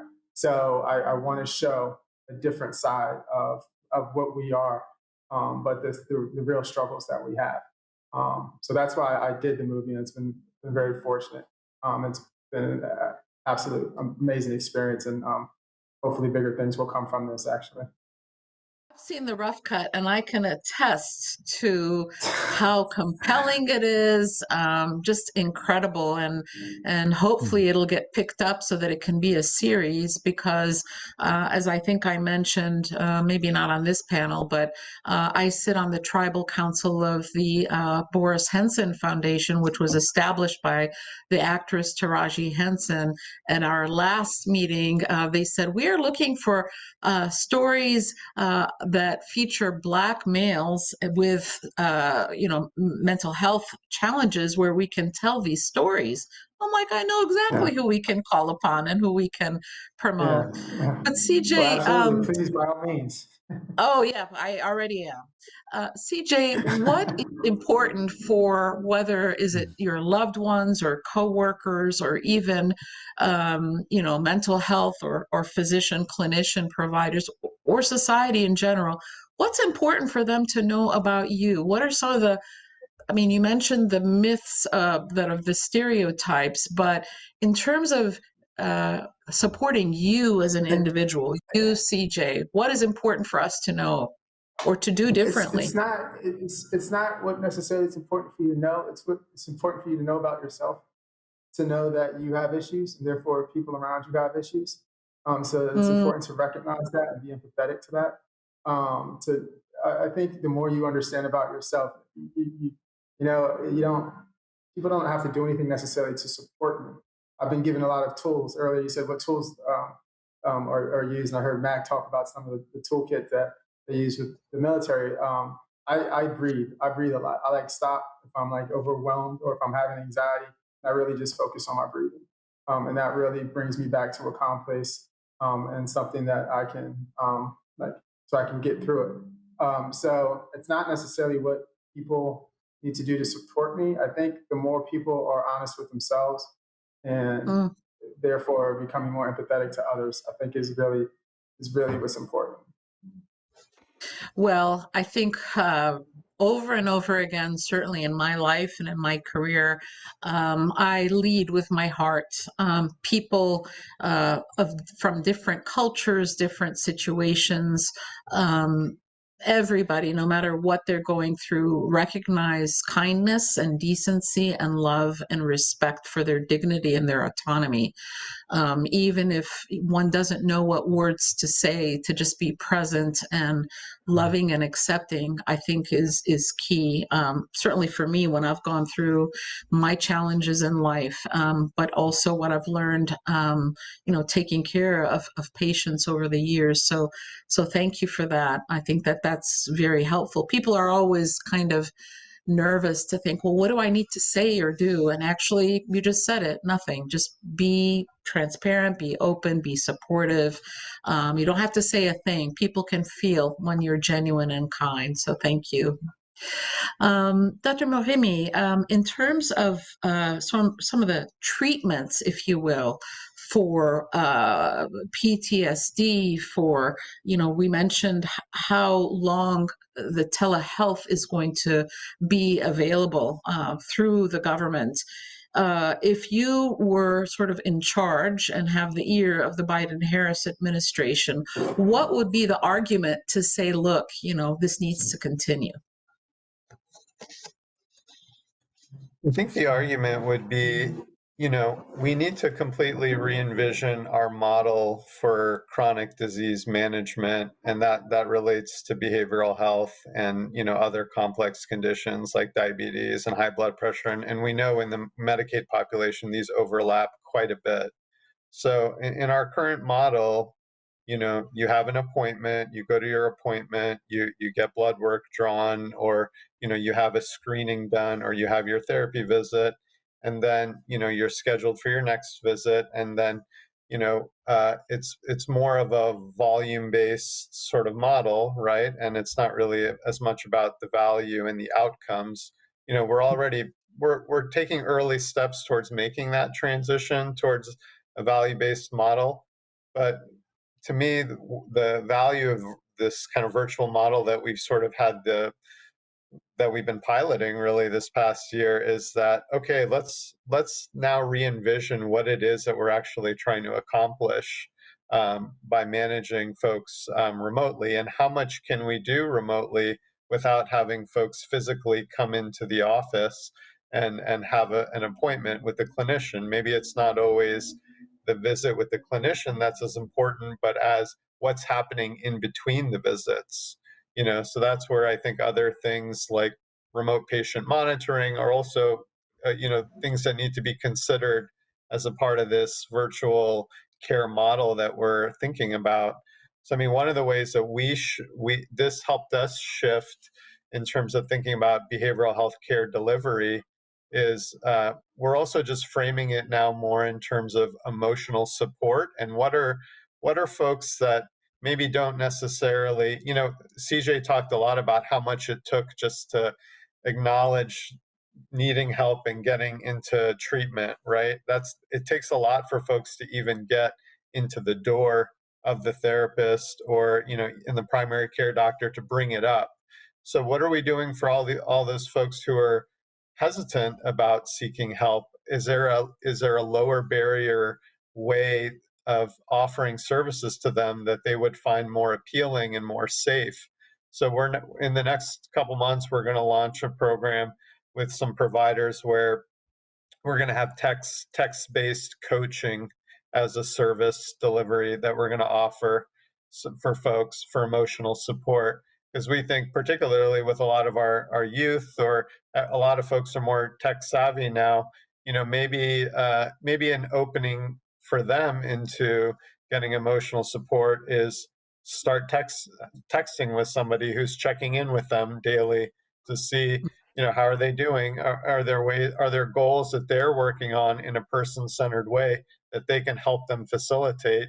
That may eventually lead to getting more traditional behavioral health clinical services, or some folks may say, this is really helping me, and it's helping me manage my other chronic diseases. And, so I think we have to think outside the box of what does chronic disease management look like moving forward. And so that relates to behavioral health and physical health and just our whole model of delivery. Yeah, I think we also, thank you. I think we also need to look at our healthcare model to maintaining wellness and prevention. Everything is so focused on disease that we're not focused on wellness. And as a general internist, prevention is very important. Of course, I manage chronic diseases, but wow, wouldn't it be great if we actually invest and allow people to get the good healthy foods that are, for example, available through Produce Plus and the work that DC Greens does to allow for double fruits and vegetables for people who have SNAP or food stamp benefits, and what that does to their health. What having parks and air that you can breathe that's healthy, and water that tastes good and doesn't have lead in it. These structural and social determinants of health, for audience members that may not be familiar with that idea, actually things like your education level, where you're born, the quality of housing, the economic health of the neighborhood that you live in, all of these things account for 80% of health outcomes. That actually determines how long you live. 20% has to do with coming to see your doctor or your clinician. So that's a real surprise for a lot of people when they hear it, right? They also may be surprised about the great disparity in the city of Washington, D.C., the capital of arguably the richest country in the world, where in a 10-mile span, if you live in Georgetown, you can expect to live 94 years. If you live in Anacostia, your life expectancy is 66 and a half years. So if it was just a matter of access to insurance, DC would be second only to Massachusetts as being the healthiest in the country, because we have a lot of people, I want to say 97% of people have some form of insurance, right? And of course, that number had increased under the Affordable Care Act. But yet we're number one per capita in a lot of things like cancer deaths, et cetera. And so clearly these other structural and social determinants of health are key, and really moving from a chronic disease, which is important, the management is going to be important, but also simultaneously really investing in all those other things like education, like housing, and so forth. So let's talk about housing. I want to talk about housing because there was a federal judge that just lifted the eviction suspension that had been placed during the pandemic. I'd like to see how is Whitman Walker Health dealing with that. I mean, it just was issued yesterday. It's estimated that millions of people are at risk for getting evicted. How are you thinking of responding? Because it's been less than 24 hours, I think. Yeah, it's a great question. Historically, we did have a lot of housing programs and a lot of housing subsidy programs. However, over the last 10 years or so, 10-year+ years, we actually haven't had those programs in place. So we've relied mostly on community partnerships for housing support, like Pathways to Housing or other agencies.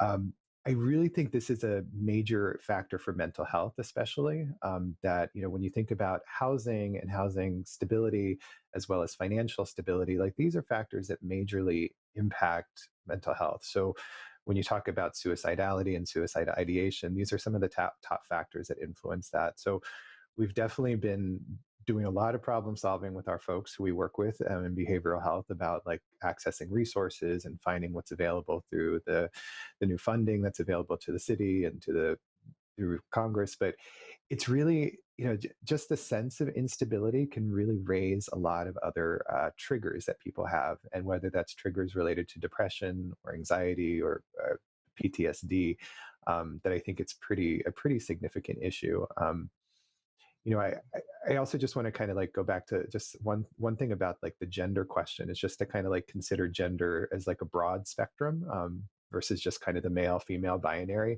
That I know for a lot of our clients that we serve who are transgender and gender nonconforming or gender non-binary, that in itself can be a trigger, like when they feel left out of conversation. So I think having these conversations, normalizing these conversations, talking about what people experience internally as well as what they're kind of like allowed to express externally, I think those have major effects on mental health outcomes and how people show resiliency and perhaps adapt to the stressors in their life. Thank you for educating us about our language. I think sometimes our language is so embedded that we need to be educated and reminded, even if we have been, about our language. So thank you for that, because I think that that's important, and we want to make sure that everybody that's listening in and is treated with respect and feels welcomed and part of this conversation. So thank you for that. Are there particular groups? I'll just open this up more to the all four of the panelists. Are there particular groups that you think with this emerging housing crisis that are a greater risk for either triggers, mental health, or otherwise? We've talked about LGBTQ. I think one group that we really haven't mentioned a couple of groups that we should mention are homeless people. And homeless people actually are, I think people would be surprised as to who's homeless. We actually, in our clinical practice here, had somebody who was homeless working right alongside us. That's somebody in the health profession. And so homeless people, I think also people who are returning citizens are also a vulnerable group. I think that we forget about sort of the minorities within minorities, the deaf and hard of hearing, the people who are disabled, the people who, are shut-ins for whatever reasons. I mean, I'm kind of answering my own question, but I'd like to focus sort of on those groups within the groups that you serve. And within your sort of experience. I mean, CJ, you work in Chicago, you from Baltimore. We don't often think of a disabled Black young person, right? It's just like, you're sharing binary in terms of gender. I think we are so narrow in terms of our definitions. There's more diversity within a group than across groups, right? But who are some of the other groups that we tend to forget about or overlook? Was that directed towards me, or was that open to the group? Well, I'll start with you, CJ. Groups, people that we forget about. Yeah, I would say, when I'm in Chicago, I see a lot of young teenagers who seem to be kind of not really in school, or it's like school age and it's during the school day. They're not like where they're supposed to be. They're just kind of walking around, hanging out. I see a lot of that. I see a lot of that in Baltimore. So I don't necessarily know if it's forgot about. I think we all know it's a problem. But I would say the young teenagers who are supposed to be in school who just aren't, who are dropouts, or high school dropouts, things of that nature. Mac, what about you? Well, I would echo what CJ sort of mentioned. I'm also from Baltimore, and seeing the young men, it can often feel, for many people, seem like they're intimidating, and you don't really want to bother, and you can care less about them because you don't know anything about them. That can be sort of a community that isn't really looked at, or they don't get considered when you're thinking about populations that might need more assistance. In terms of military population, I think that the homeless population, I'm really not as familiar overall, but I would say that a lot of times male veterans that end up in the homeless population have less opportunity than female veterans, because there's significantly more of them, and that probably is a larger issue regarding the veteran homeless population in general. And the other thing is dealing with the Veterans Administration. The more I've been working professionally with them, that they do a lot of amazing things, but in terms of sheer volume, it's very difficult for them to provide the resources to the individuals that may qualify. It's very difficult to verify, specific individuals that might, be qualified for certain resources. And that can certainly be a challenge and something that I think doesn't get talked a whole lot about. Yes. Where every administration makes a lot of strides, all for good. I think every administration can often fall short because there's only so much resources to go around, and it would be interesting to see what the Biden-Harris administration does in the near future regarding working with the Veterans Administration, also working with other larger organizations that provide services to veterans from the nonprofit sector as well. One thing that I've learned, and I just realized that we're out of time, but one thing I've learned that is that there, in a city like Washington, D.C., there are actually a lot of resources, but the problem is that people have a hard time navigating those resources. So we really have to have a lot more sort of work so that we can find out what each other is doing. And I think that this summit has helped to highlight each of your organizations and the wonderful work that you're doing. So with that, I would like to thank each of you, and I'll say Mr. C.J. Penny, founder of the Normalized podcast. Thank you and good luck with your upcoming film. Mr. Christian Mac Manning, Program Manager of the Military and Veterans Services here at GWU. Mr. Kevin Waldorf Cruz, Manager of Behavioral Health Education at Whitman Walker Health. And last but not least, Dr. Yavar Movimi, Medical Director of Behavioral Services at AmeriHealth Caritas DC. Thank you so much for your time, for your input, for your wisdom this morning. Thank you. Thanks for having us.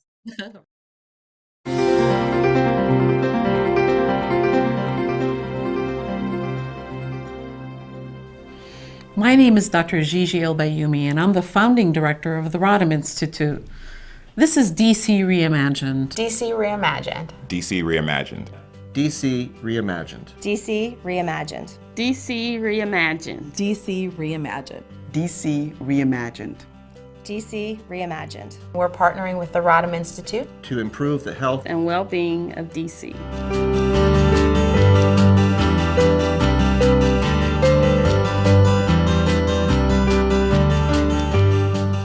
I would reimagine DC as a place where there is more equity in terms of health, well-being, opportunity. Food and Friends provides medically tailored meals, nutritional meals that are designed to meet the needs of people with serious illnesses, and we also provide nutrition counseling. We partner with the Rodham Institute in a number of different ways. Most significantly, the Rodham Institute helped Food and Friends to launch a pilot program where we were serving individuals and their families who were experiencing poorly controlled diabetes, a lot of hospitalizations, and we were providing meals and nutrition counseling to them and actually looking at the health impacts of medically tailored nutrition. The Rodham Institute is a powerful convener of people, and when you say that your community knows best, you really mean it. The Rodham Institute values the expertise of someone's lived experience just as much as they value clinical expertise, and they'll bring those perspectives together in conversation to talk about how we can improve health equity in DC. Food and Friends will partner with the mobile clinic because we understand the value of taking the resource, taking the intervention, and taking the care directly to the individual, directly to the neighborhood where there is a need. By supporting the Rodham Institute, you'll be supporting the mobile clinics to bring health services to the East End. Our workforce initiative, we're partnering with UDC to increase the number of people that are going into the healthcare field. Support our programs to make a difference in the health and well-being of Washington, D.C. Please support the Rodham Institute so we can make these programs happen.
Good morning, everybody. Welcome back.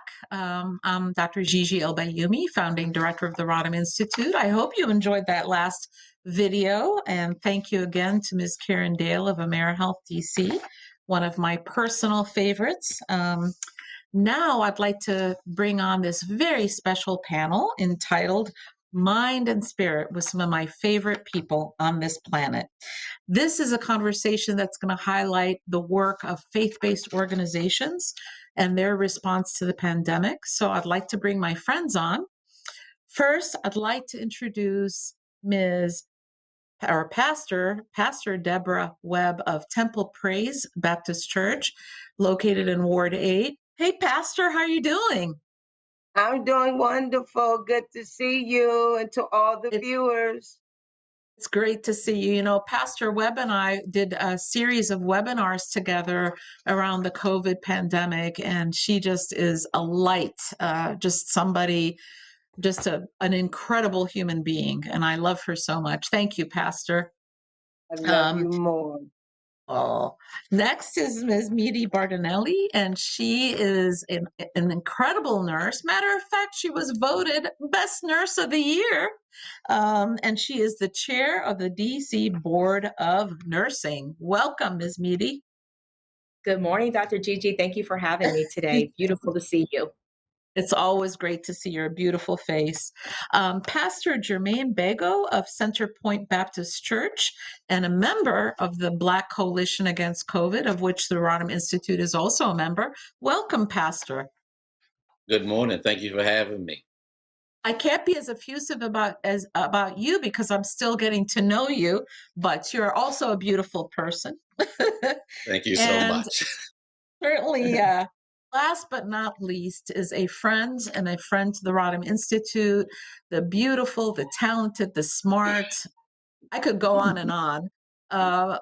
Ms. Patricia Lawson-Muse of Channel 4 NBC, just a talent and just so glad to have you as a moderator. I'm going to toss it to you, Ms. Pat Lawson-Muse. It's all yours. Thank you.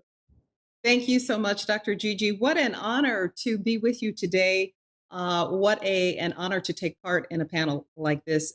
Such an important topic to discuss at an important time.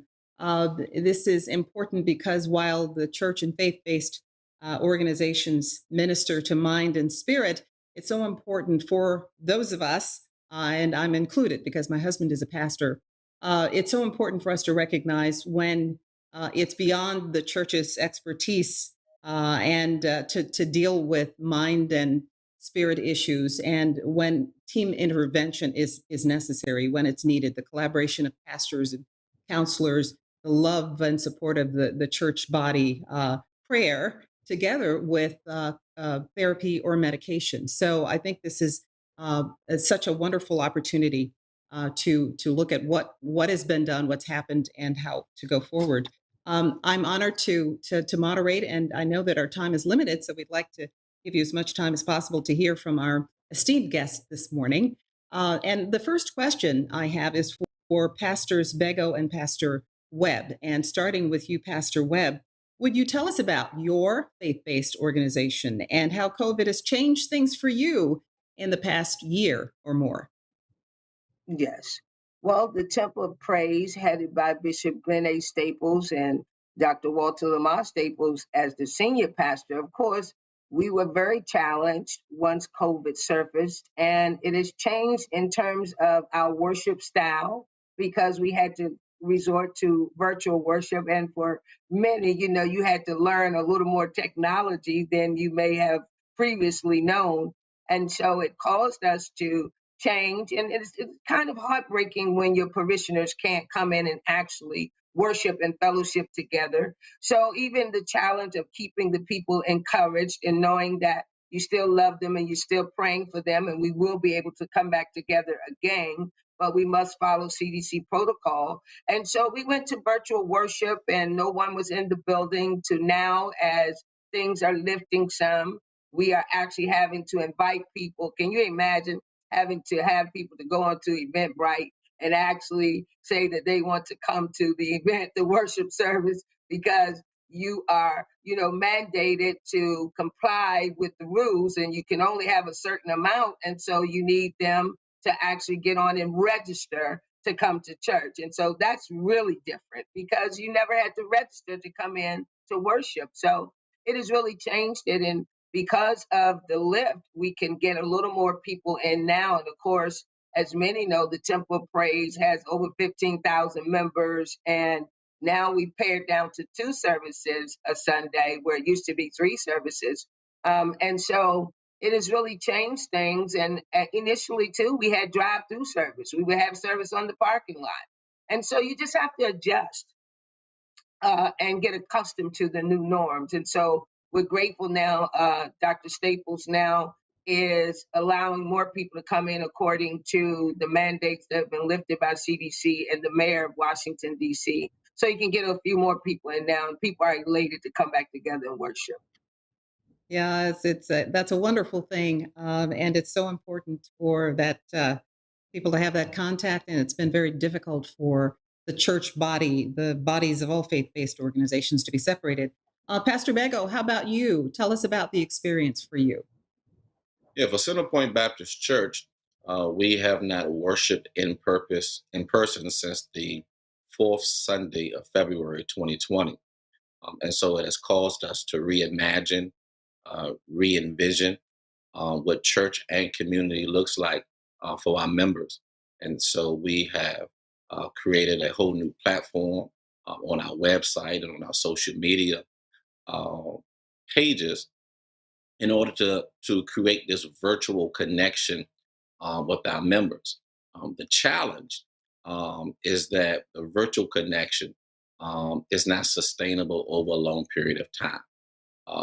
People are experiencing loneliness and being alone. Our seniors are in their homes by themselves for the most part, with no places to go.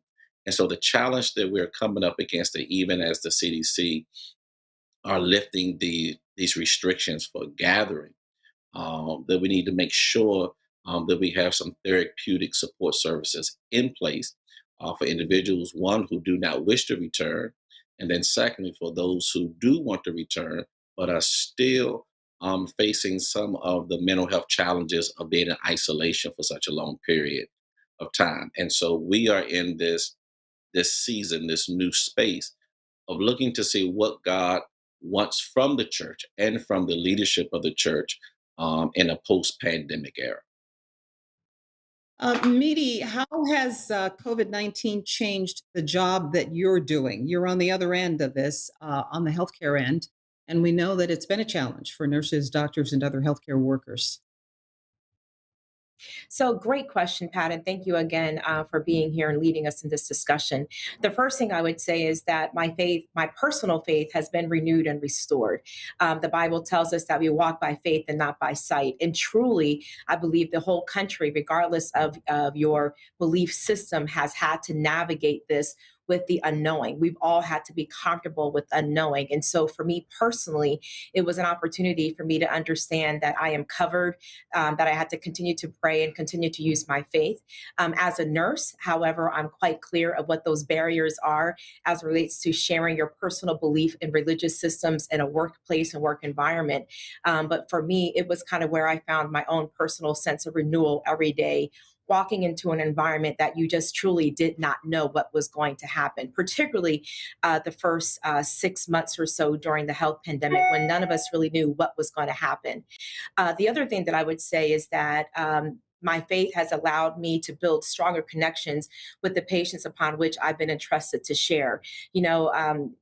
We talked about, both of the pastors talked about how not being able to worship. I'm not a minister, but I am also a diaconate member at my church of New Bethel Baptist Church in DC. And what I can also say to that is, it's interesting how the word says, where 2 or 3 are gathered, he would be in the midst, he being God. And so it's amazing to me that this whole pandemic has forced people to gather in these small places and to look and find that opportunity for you to be restored.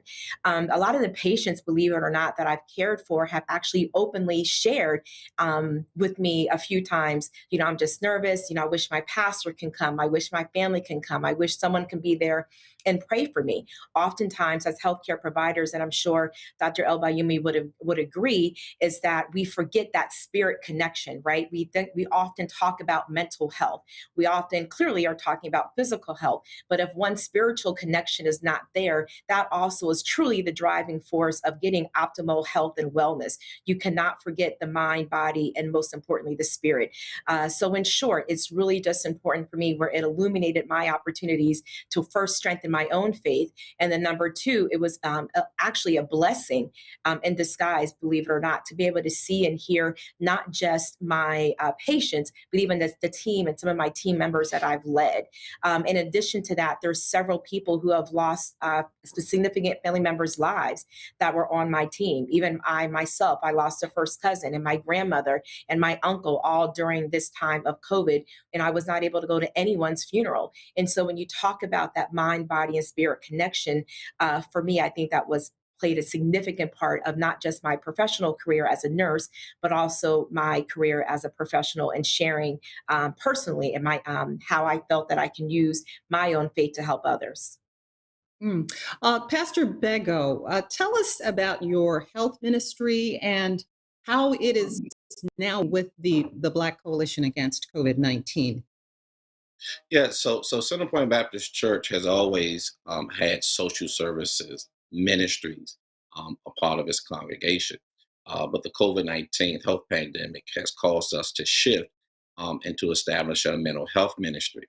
One of the things that we did in our congregation is develop art therapy courses online. And so we have trained mental health professionals that meet on a weekly basis, primarily with the seniors in our congregation. We sent our seniors coloring books, crayons, gave them laptops and iPad devices so that we can remove that digital divide, programmed it with all of the necessary tools. And then on a weekly basis, they now meet with a mental health professional to deal with some therapeutic support services. In addition to that, we are now launching some core meeting groups primarily focused on African American men. Because as we talk about the health pandemic, COVID-19, that has been parallel with the uptick or increase or the viewership of this social injustice that is happening to African American men in America. And so, what we decided to do was to create about 10 core groups within Centerpoint Baptist Church, along with other faith based institutions that we're connected to, in an effort to give them a place and an outlet and relief to talk about the issues and challenges. And so, these all come and stem from conversations dealing with the Black Coalition Against COVID-19 as we look to mitigate the loss of life. During the pandemic, I lost my father, who passed away of the virus. I lost an uncle, another uncle, and a brother-in-law, all during 2020 health pandemic. But then I also had 6 other close immediate family members, a mother, a brother, a niece, an uncle, a cousin, and most recently my daughter, who all tested positive to being exposed to COVID-19. And so one of the things that we talk about in the Black Coalition is at the end of the day, we still need you to wear your mask and even double mask. We still need you to stay 6 feet. We still need you to wash your hands. And our closing tagline for all of our infomercials and commercials on the radio is "It ain't over."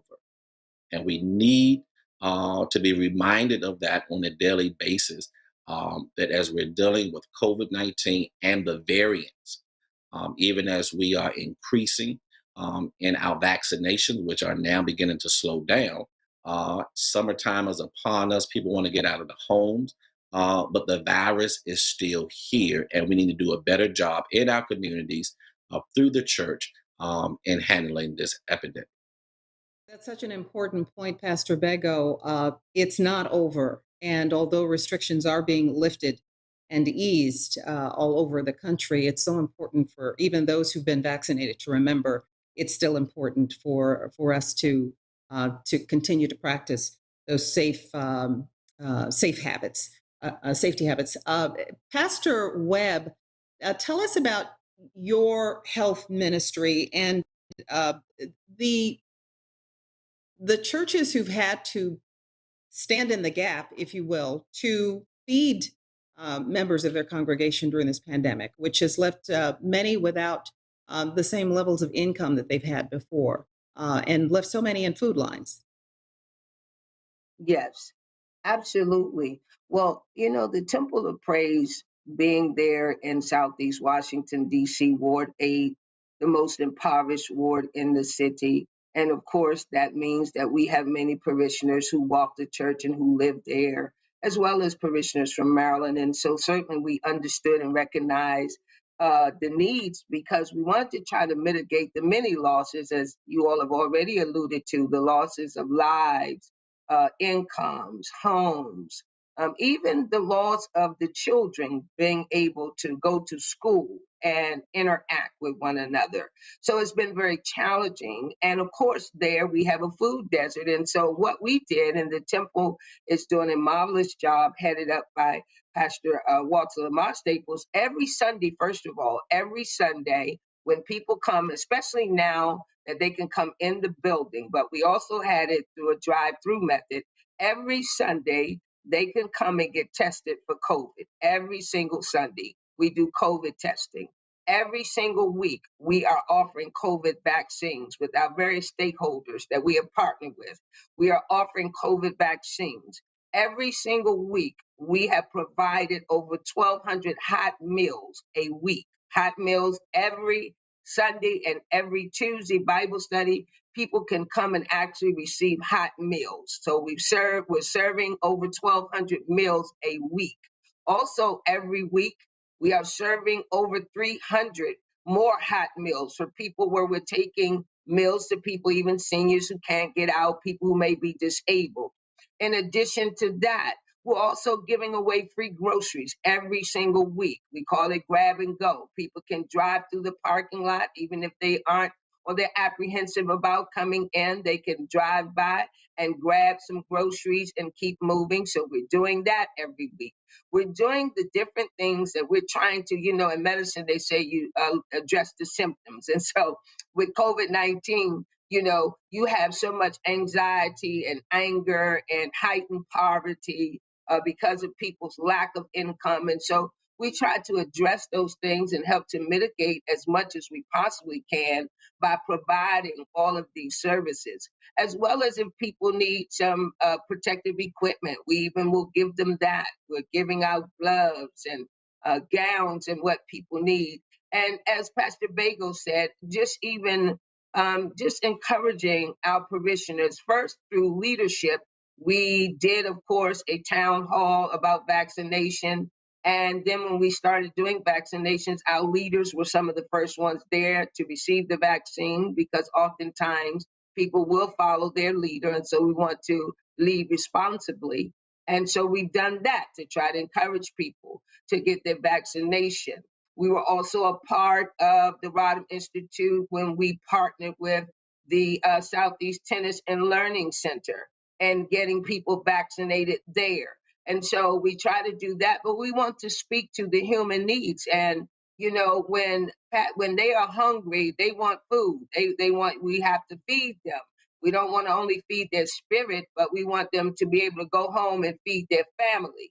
And so we're proud of that. And that every week we're able to give people these free groceries. And we're proud that we're able to give people hot meals because surprisingly, there's many people who are hungry and many people who have lost their income and they don't have the money to buy the food. And so we're glad about that because we don't even want the children to go hungry because when you think of it, Pat, when the kids couldn't go to school, some of the kids, that's where their meals were coming from, going to school, getting school lunch. That's where their meals were coming from. And so now they're hungry. and the whole family is hungry. And so we're excited that God has provided us the opportunity to partner with stakeholders who are providing a lot of these meals for us to be able to provide it to the people. And so we're really grateful to God for that. I know that the pandemic has highlighted the disparities in access to health care as well as access to food and other essentials. Midi, I wanted to ask you about the, the the problem that we've seen with people who have delayed getting treatment, keeping up their healthcare appointments, taking care of basic health needs, and addressing the issue of prevention. That's been a real problem, and not just in underserved communities, but in communities all over the country. Excellent point, Pat. And I want to first emphasize and say that we have to understand that we should not wait until we are diagnosed with a disease before we start caring about our health. We should not have to have waited until COVID-19 came or health pandemic came before we started valuing and caring about our health. Again, even the Bible, because this is a faith-based conversation right now, talks about, beloved, I wish above all things that you prosper and be in good health. Because if we are not in good health, regardless of your stature, your social economic status in life, you can't accomplish much of anything if you're not in a place and space where you're able to physically do so. Casualness leads to casualties. And so it is so imperative that moving forward that we do not delay getting those colonoscopies. We do not delay getting the mammograms. We do not delay getting the pap smears done. We do not delay getting the prostate exams checked. We do not delay going to see your oral surgeon or your dentist to make sure that your oral hygiene is taken very well care of. What people realize is that it's been over a year. So if you have not seen your healthcare provider, please go do so immediately. Log off right now and go make your appointment. It is so important that people do so. In addition to that, mental health, as he spoke to that earlier, which is amazing, a great opportunity that his congregation is doing. Mental health has always been a stigma, particularly in the Black and Brown communities. And so if it's an opportunity where you haven't seen your therapist or your psychologist or psychiatrist and you need to do so, please take advantage of those telehealth appointments and make sure you do so immediately, because all those things will create other barriers. And God forbid you do get COVID, right? COVID is just an added layer to an already what I call not healthcare system, but a sick care system. We now are spending over $100 billion in this country, and we are still barely the 20th most healthiest country in the world. Yet the majority of all the health ingenuity comes out of the United States of America. And so it's imperative. Dr. Webb just spoke about, why is it that in the nation's capital, we have a food desert in Ward 7 and 8? It's not a good thing. And so, as you just alluded to, taking care of these other health appointments, making sure you're doing things that you need to do to make sure you're healthy and you're well. And I want people to understand there's a difference between health and wellness. Health just simply means that you are free from a disease process. Wellness speaks to the mind, body, and spirit, which is what we're having this conversation about. And I just want to implore everyone to not die of doubt, to make sure that individuals like our pastors who are on today continue to magnify the message of health and wellness, to continue to magnify the message of wearing appropriate PPE and getting your vaccine and getting tested. Believe it or not, there are people who have not even gone to get tested because they're afraid of what the COVID test result will be. Geez, it's been over a year now. I would think everyone has gotten at least one COVID test, right? Believe it or not, I've had conversations with people who have not yet even gotten COVID tested in the middle of this airborne health crisis pandemic that we're living through. So yes, Pat, please, I want to implore everyone under the sound of our voice and on this panel, spread that message to your family members and your loved ones to go get those regular checkups. Cancer is still happening. Colon cancer is still happening. Within the last year, 3 personal friends of mine have gotten diagnosed with breast cancer. And so people need to understand that just because the health pandemic has somewhat delayed our opportunity to go out and do things as we normally would, please make sure the hospitals, physicians' offices have all the appropriate safety measures in place where we are able to see and take care of you. And again, if you're still uncomfortable, take advantage of those telehealth appointments. But again, don't die from doubt. And again, casualness will lead to casualties if we don't take care of ourselves. All right, such excellent points, Meaty. Pastor Bego, the church, as you know, has always been a staple in the community during political change and even during political unrest. And as we witness the reckoning that is currently underway in the country, what do you think churches can and should do to engage and educate congregations and communities about the power of voting and getting involved? Absolutely. I think that the church, and more particularly the Black church, um, has an opportunity presented before it where it begins to change its messaging to its members. That during this time and this season, that we begin to be more politically active and motivated in how we begin to develop ministries for the 21st century. Too often, our churches have developed ministries around socialization, men's ministry, women's ministry, children's ministry. But now is a time in which churches must be trained in the concepts of community organizing and establishing voter empowerment ministries, social justice ministries, liberation ministries, because that is where we are in this day. What we're beginning to see is this sharp contrast and divide between the church and social service or empowerment organizations who are beginning to write off the church as being irrelevant as it relates to these issues. And so the church must begin in this 21st century to be reimaginative and reestablishing those things of which served as the tenets of its foundation. And so there was a time and a season and a period in which the church was on the forefront of issues of justice, on issues of voting rights and reforms, on issues of criminal justice reform. And there are, to a large degree, many churches who are still doing that.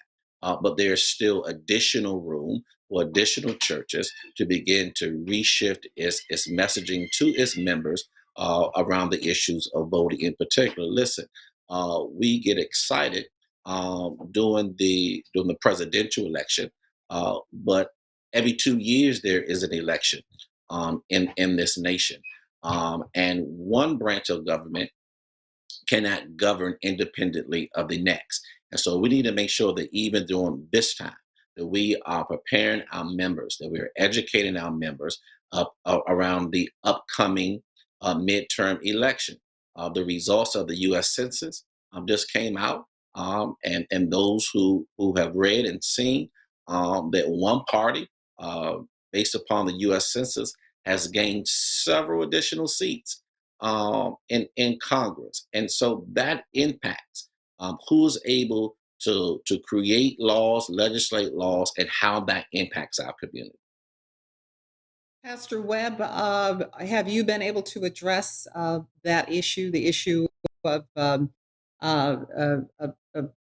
getting involved in the political wave, if you will, during this past year, with so many of your members separated and out because of the pandemic?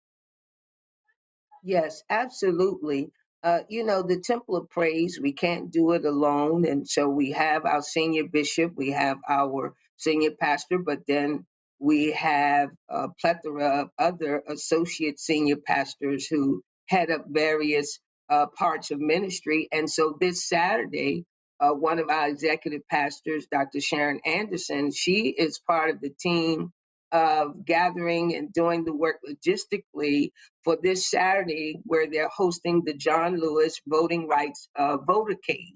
And we're actually hosting it, and it will be held in the Temple Praise. We'll start there in the Temple Praise parking lot. And so, because we want people and try to educate them about, as Dr. Bago just alluded to, and not just primary elections, but other elections. And so we're proud of that this Saturday, that we will be there and starting at the temple with the John Lewis Voting Rights Votercade. In addition, we try to educate and inform the members. And we know, and especially in this modern age, Pat, they got TikTok and everything. Some of that stuff I don't know about it, but they use all sources of social media, to get the news out. So We have now, we have instituted a young adult Bible study where we actually, those are some of the topics. We allow them to discuss it and then they can disseminate the information because some things they can get out quicker than we can. They have a large following. And so we do that to try to educate and inform them, especially the young people, letting them know there is a need to vote. The church has been the bedrock of the community and we need to vote. Dr. Martin Luther King and many others, we know their background was the church. The pulpit was, their place to actually get out and encourage people to vote and be proactive and be, socially engaged with various issues such as voting. And so we're glad about that. And the late John Lewis used to say, we're glad we're about to get into some good trouble. And Midi, we talked earlier about vaccinations, and you just heard Pastor Webb talk about how people are not inclined to, how so many, how so many have not bothered to get a COVID test. I know that our church, just as Temple of Praises, is conducting a fellowship outdoors on Saturday. And one of the things that we are doing is COVID testing because we recognize that many people have not been tested throughout the past year. Talk about the importance of still doing that, because even in the news, we're not talking that much about testing anymore. And many people assume that testing is not necessary any longer now that we have vaccines and now that half of the adults in the nation have been vaccinated, fully vaccinated. Talk about that, because there's still COVID testing taking place all over the region. Pat, great question. I do just want to add on, if you don't mind, or tag on to the previous conversation about being involved in your political system, if you will. I had the blessed opportunity to be one of the presidential electors for 2020, representing the over 7,000 residents here in DC. And I must say that as an individual who is a frontline worker, if you will, who was on the front lines during this health pandemic, and as a nurse, and 2020 was deemed the year of the nurse, I think it's imperative that all of us step up and make sure that our voice is heard. The only way your voice is heard is by your vote. And so as Dr. Ego and Pastor Webb just spoke to, I think it's imperative that also in our faith-based institutions, I loved what he said about making sure that we have social justice ministries that are speaking to and informing and highlighting things that are taking place, particularly in your community, right? The president is not going to necessarily navigate or manage your trash being picked up next week. And so that is your local jurisdiction. And so it's so important that we make sure that we as citizens, we're here in the District of Columbia, that we know what's happening with our council members, that we know what is happening with laws that are being passed. There was something that was just shared to the Board of Nursing that I was very upset with, but I didn't know about this particular bill that was being passed. And so we have to make sure that we are informed citizens.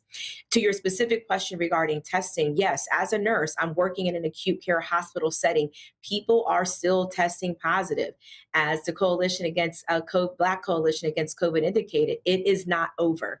With the emphasis on NOT, it is not over. And so until we have reached 100% of herd immunity, until everyone has been vaccinated, yes, please, you need to get tested. I have my own personal story, as I shared with Pastor Webb. I took my first dose of Pfizer December 23rd, and I tested positive for COVID on January 4th. I still was getting tested because I am working in an acute care hospital where many patients at that time were still positive. So no one, the CDC, Dr. Fauci, no one has said vaccinations is 100%. What vaccinations does, particularly, it helps to reduce and mitigate significant symptoms that reduces hospitalizations and hopefully reduces death. That is the imperative point that people need to understand about the vaccine. So no one said, CDC, FDA said, if you get your shot, you're 100% to go and live your best life. That is not what was indicated. It is to help us to prevent from getting signs and symptoms of this horrible disease that has killed nearly 600,000 individuals and nearly 40 million individuals in the US alone that have been impacted, I being one of them. So it's so important and imperative that people understand, still get tested. As Pastor Webb just said, said, still get that PPE, still wear your mask when you're around other individuals who have not been tested. You need to be informed. Go to the cdc.gov.gov website. Find the information for yourself. Be well informed. Go to coronavirus.dc.gov. Know exactly what is happening in your neighborhoods and in your wards. The website is amazing. Please go to Black Coalition Against COVID and find out all the specific information that you need about how you can get tested.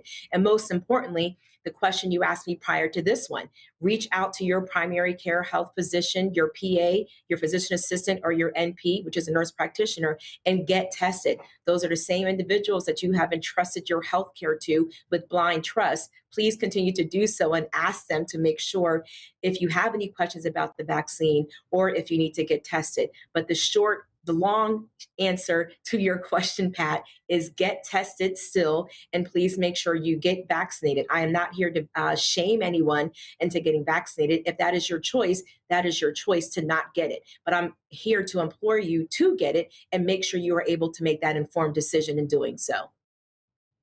Pastor Bego, how can you and how will you address the issue of vaccination, which has leveled off and in some cases on the decline, and in communities where we can't afford to have vaccination rates fall? It's leveled off, and as the CDC projects that we can get back to normal within months, some sense of normalcy, there is a tremendous amount of concern at the falling vaccination rates. Tell us what the church can do to get those who are still sitting on the fence off the fence, and those who are considering it but still haven't taken that step to make the step.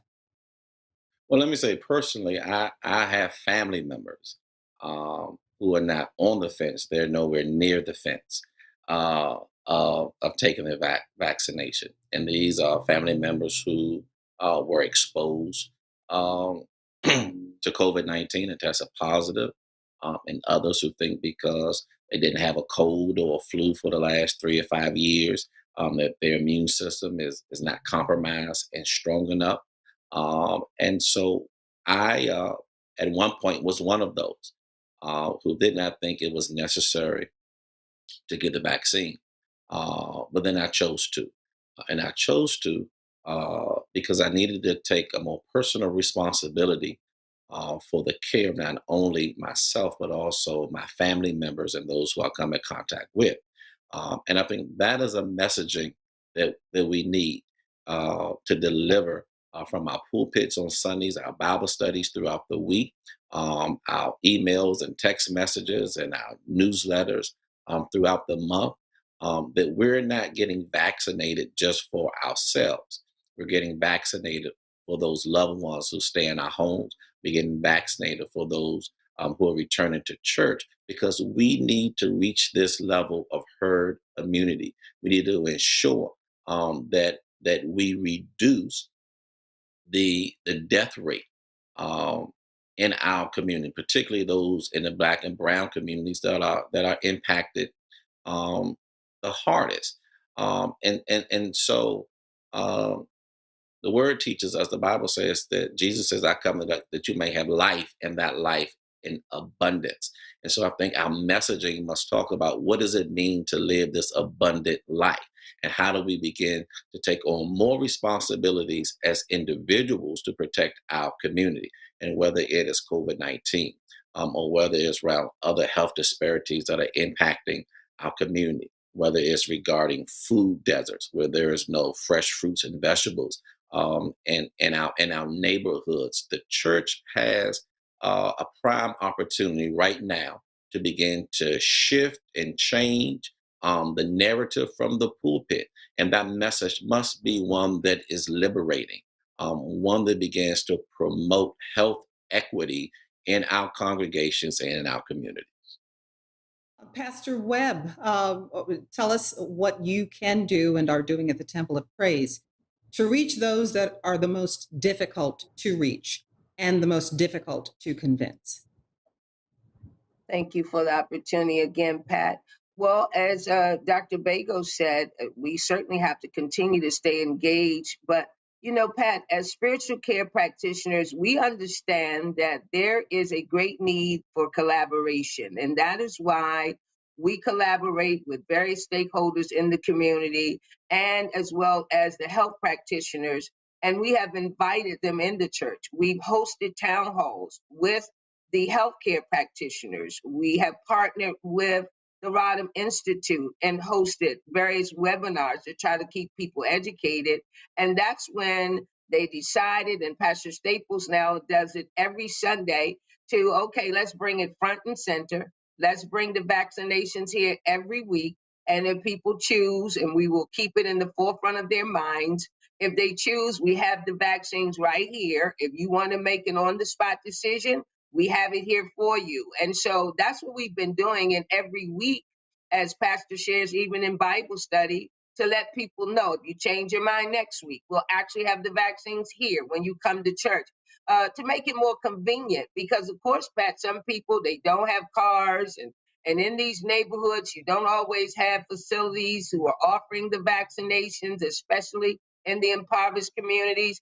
And so if they're going to walk to church anyway, why not provide them with the vaccinations as they come here to the church? And so that's what we've been trying to do, and trying to encourage the parishioners to go and get vaccinated. And like we did in the Tennis and Learning Center, we had enough vaccines for 1,000 people in the area. The Tennis and Learning Center is right there in Ward 8, where they could walk right there and receive their vaccinations. And that's what we intend to continue to do, to encourage the members and to provide it for them and make it convenient.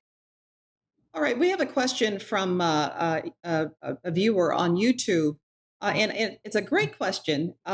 Media, I'd like to address it to you, and then to Pastor Bago. The question is, what is the apprehension to getting the vaccine among young Americans? I understand why older Americans are reluctant to get the vaccine, because they remember Tuskegee, they remember Henrietta Lacks. What is it in the younger generation, the younger African American generation, that makes them so reluctant to get the vaccine? Meaty. Great question, Pat. I think the short answer to that is trust. Public health moves at the speed of trust, and there has been a significant mistrust in our government system. Keep in mind that this pandemic isn't something that is managed just by your own personal physician's office. It is something that has been illuminated and highlighted and discussed and shared and educated via our federal government. And so I believe that mistrust is what plays a huge part of why young individuals in particular that are very engaged, you have this twin-demic of not only the COVID-19 virus, but also the social unrest that has been taking place. And so when you think about organizations like Black Lives Matters and others that have been out there fighting during this time, and then you have that same government upon which that they are having a little bit of challenge with is the same one that wants to inject you with a vaccine for your health.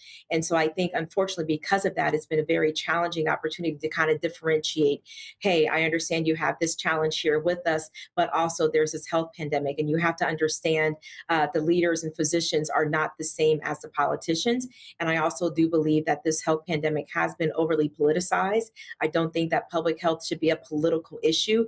As a healthcare practitioner myself, as a nurse, physicians, we all take an oath and a pledge to do no harm. But I do think that the waters was muddied because of what else is going on in our country with the civil injustice that has been taking place, particularly with Black individuals being killed at the hands of officers. And so I think when you combine that with a health pandemic, when you combine that with seeing things on news and not really seeing the positive outcome of something that you think should easily take place, and then those same individuals are the ones that are telling you that you need to take this vaccine, I think that's where it is. So that's why I think the message as well as the messenger is so important to make sure that we move forward during this health pandemic and to get our young individuals out there. I have he'll be 15 at the end of this month, and he's like, Mom, I want to be able to get the vaccine when I can.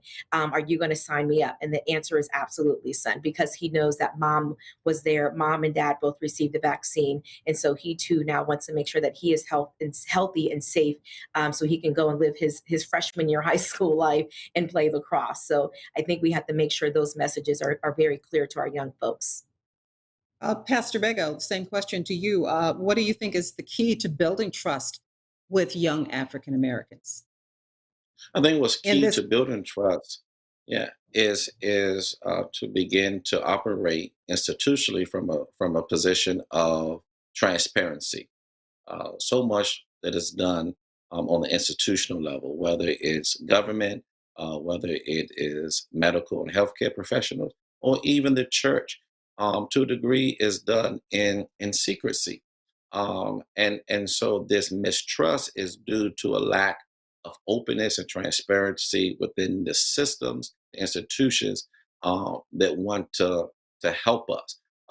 And it's hard and it's difficult for young African Americans to put trust in systems that has a historical past of being harmful.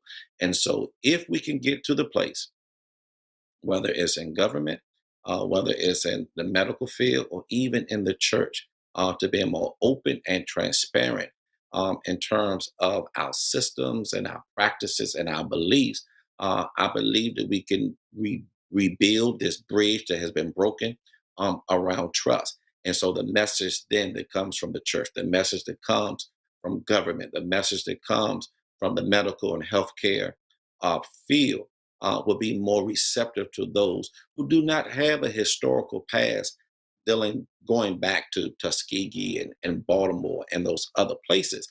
But we have to own our wrongs. I believe as the starting place, as an institution, what are those things that we did wrong? And how do we own them? How do we take responsibility for them so that now as a community we can move forward? I'd like to piggyback on that because one of the other threats to our minds and spirits, our mental health and well being, is violence.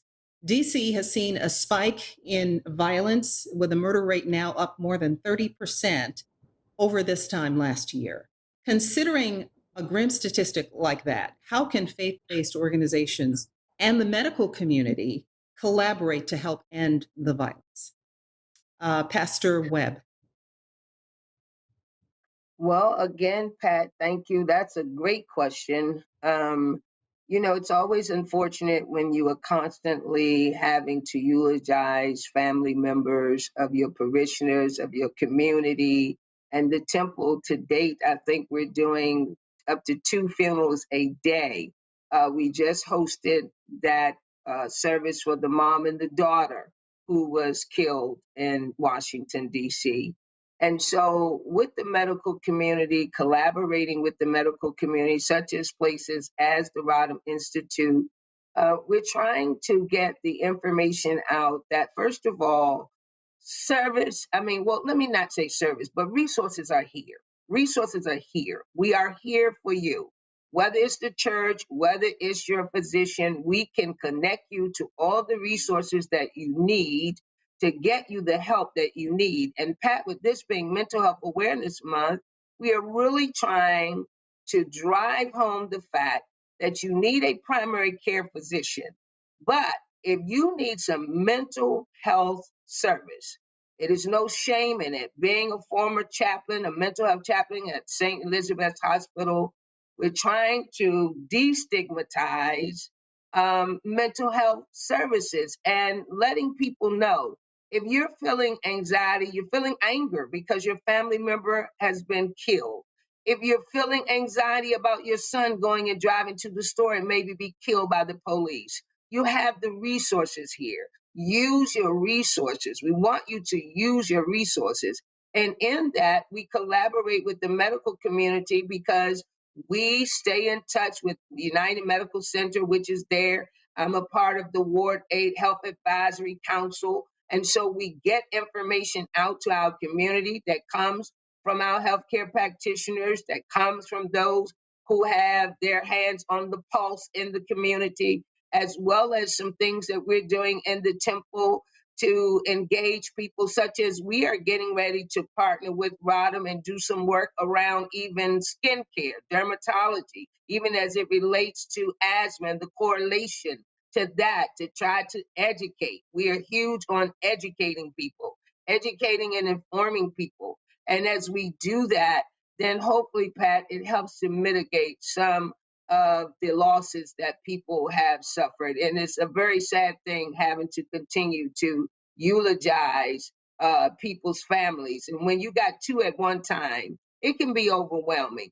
And lastly, I want to say, even for spiritual care practitioners, it can be overwhelming for us that you're constantly seeing death, that you're constantly eulogizing family members, you're constantly standing over teenagers who've been murdered in the street. It can be very overwhelming for us. So it takes a lot of prayer, and we just continue to trust God and do the best we can with the resources we have. Midi, how can faith-based organizations and the medical community better collaborate to try to address this issue of violence?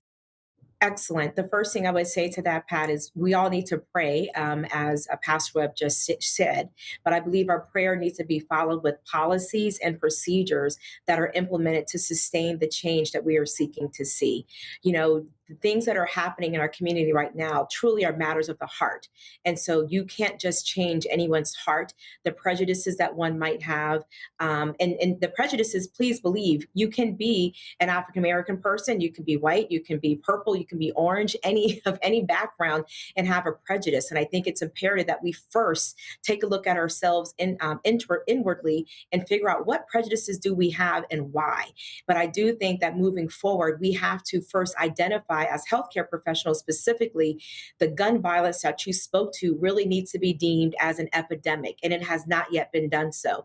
And if you take a look at what happened with drugs, to be quite frankly, not until it was killing our white brothers and sisters did now all of a sudden it's, an epidemic. Whereas before it was just contained to small Black and brown individuals and communities, and they're just doing this to themselves.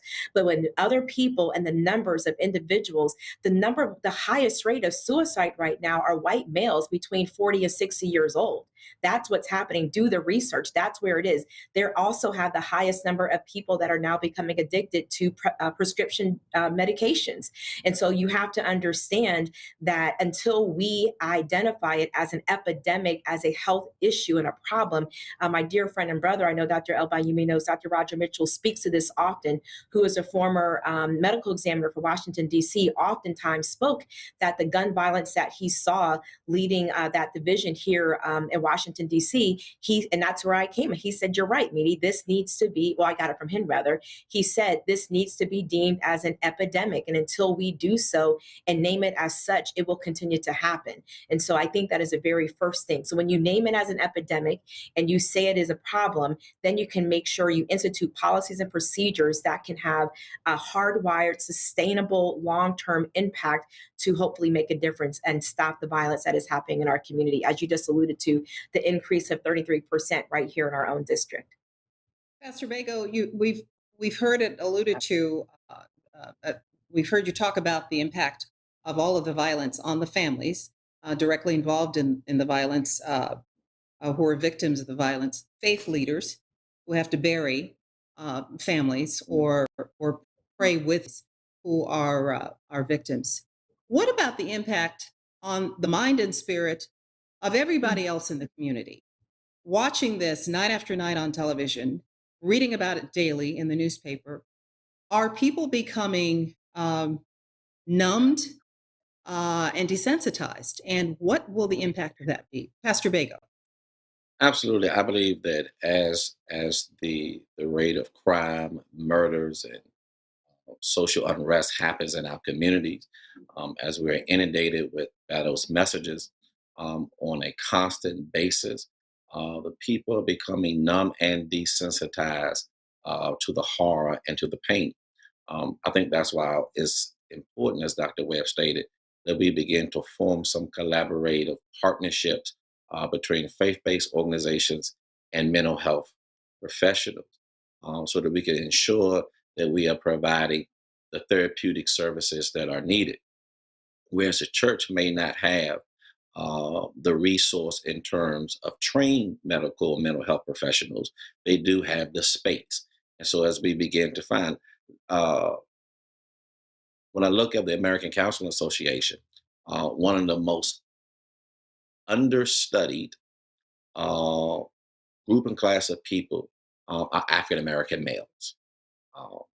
And so when we look at the violence in our community, most of it is propagated by African American males. And so what we need to do, in addition to providing additional research and study to understand how do we address the issue, we have to also be mindful of the stigmatization that we place on African American males. And so when we as mental health professionals and practitioners come into the community and say we want to provide you mental health services or mental illness services, then when in essence what people hear is you think I'm crazy. You think something is wrong with me. And so in this collaborative partnership, I think even a rebranding from mental health services or mental illness to spiritual care. Let's deal with the personhood. Let's begin to address the individual from a base or a tenet that says that you are fearfully and wonderfully made, that you are not who you are based upon what you do. You are who you are because God created you, and God created you to be good. God created you to be loving. God created you to be loved. And if we change that tone, that message of how we address our communities, and then we have to do a better job of how we provide supportive services to the community and to the family. Years ago, I was a part of the Washington D.C. Metropolitan Police Department clergy response team, and my job as a volunteer was to provide counseling and spiritual care to the families of the victims of homicide. And so, no matter if I was on call that week or that weekend, I would get a phone call, and I would have to go right there to the crime scene and begin to provide a level of care to the victim's family. We need to do a better job at how we provide that level of care. And that's not something that can be scheduled 2 weeks out. That's not something that can be scheduled a month out because we don't have another time slot available. We need to move to the place where we no longer are in a mindset where they come to us. We need to begin to go to them. Pastor Webb, what about the impact on children? As we watch this violence played out day after day, children are often, and more often now, the victims of the violence, and they're witnessing it among their peers and their families. And these children have to grow up with these memories. How can the church help them? Yes, Pat, that's a great question because it presents a great challenge. These kids are afraid, they're asking questions, they are afraid to walk out of the house, they don't understand what's going on, especially from a religious perspective or spiritual perspective when you're trying to tell them that God loves them and God looks out for them. So their question is, well, why did God allow my classmate to get shot and be killed? What is going on, mommy? What is going on, daddy? Well, one of the first things we do, we still try to redirect people back to the word of God to help even our kids understand that even we as adults don't understand everything. I think that's one of the first things. We can't act as if we are Superman or Superwoman and we have all the answers and all the questions. We have to be honest with the children and say, you know what, mommy is afraid too, or daddy is afraid as well. But you know what? We're going to pray and we're going to ask God to help us and to keep us safe. And then you start putting in place some things that you want the kids to do, such as don't go outside without my knowledge. Don't go with your friends certain places, and even try to protect them. Because unfortunately, Pat, in the city, there is no area that is exempt from getting caught up in gun violence. We've seen it. It's Ward 4, Ward 6, Ward 8. It's a misnomer that it only happens in Ward 7 and 8 because they're the impoverished parts of the community. That's a misnomer because kids have been shot in Ward 4 and Ward 2, some of the more upscale communities. And so all we can do, Pat, we pray for divine protection, and ultimately we don't understand why God allows a lot of things that he happens to allow. But in order to keep the kids safe, we try to assure them that we're going to try to keep you as safe as possible. And so we're going to agree that some things you just won't do. You won't follow your friends some places. And we're just going to continue to pray, because that's a very great question, Pat. And it's a very great challenge for all of us to help keep these kids safe. And most of all, lastly, I want to say, Pat, is that we just got to keep instilling hope. We got to let them know that we are working as adults, legislatively, spiritually, community-wise. We're working to try to make this world a better place. We all have our part to do. It truly takes a village. And we're going to do the best that we can do to try to provide for their safety, that they can grow up and be and become who they desire to be. All right, that's a perfect note to wrap up this panel on Pastor Deborah Webb, Pastor Jermaine Bago, and Midi Bardinelli. Thank you all so much for your insightful comments and your thoughts and ideas and your suggestions. A great conversation. I look forward to being able to have a conversation with all of you again. If there are any last minute comments, can you throw them out right now before I throw it back to Dr. Gigi? Pat, I just wanted to say, and just to add that we need to make sure we do not normalize deviant and negative behaviors. Black and brown individuals, because we've been holding on to that for so long, it almost becomes something to expect. So we need to not do that. As Pastor Webb said, still have faith, make sure that we be well and live and do the best thing that you can, and pray and hope for another day that you can continue to do something positive in this world and community and make a positive impact in someone else's life. So thank you for having me. All right. Thank you so much. Thank all of you again for joining us. And now back to Gigi. Thank you to the lovely Ms. Pat Muse, anchor at Channel 4 right here in Washington, D.C. We so appreciate your time, taking time out of your busy schedule. Thank you for just a fabulous conversation. Thank you, Pastor Webb, Ms. Midi Bardinelli, Pastor Bago. I think that this conversation really illustrates why it's important that we all work together.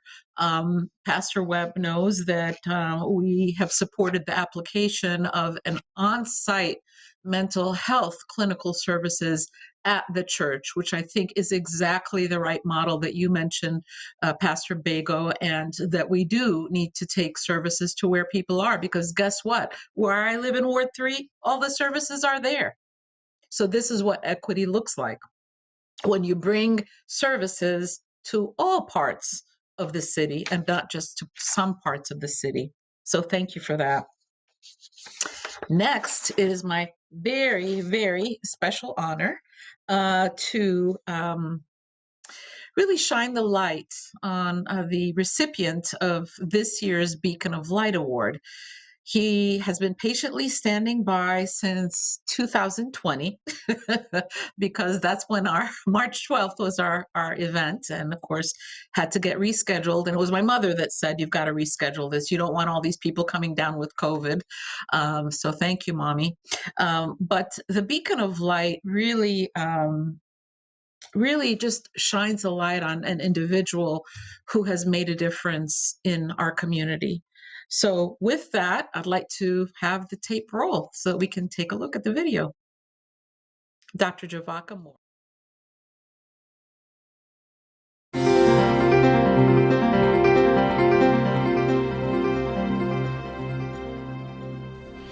My name is Dr. Gigi El-Bayoumi, and I'm the founding director of the Rodham Institute.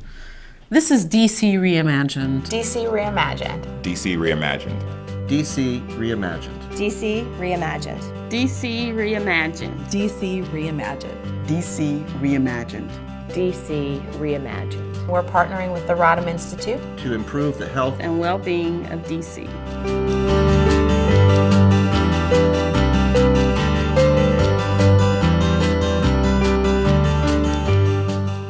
I would reimagine DC with the infrastructure to connect people to the social determinants of health that they need, transportation, food access, and making sure people are educated in health literacy as well. I think a structure in which was based upon making sure people have access to these social needs would probably be how I would reimagine the city.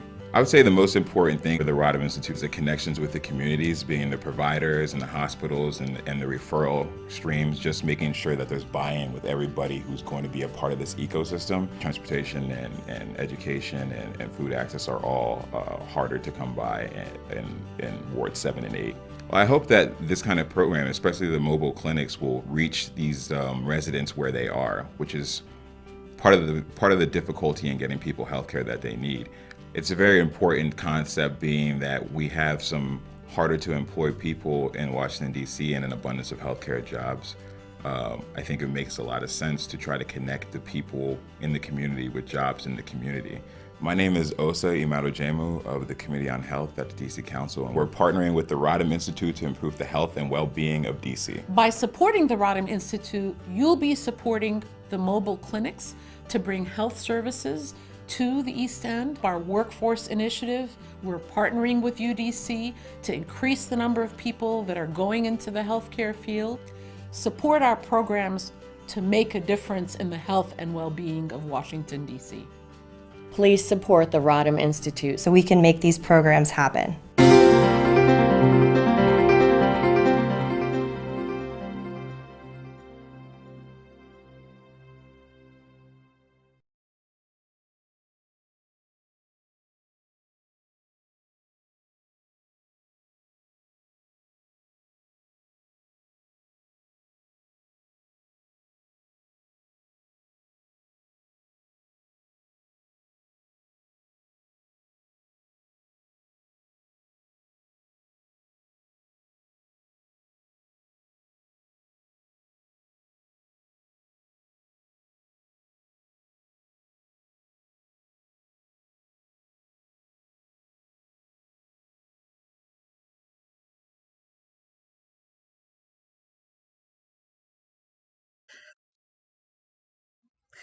So I hope you enjoyed that DC Reimagined video, which we shot prior to the pandemic.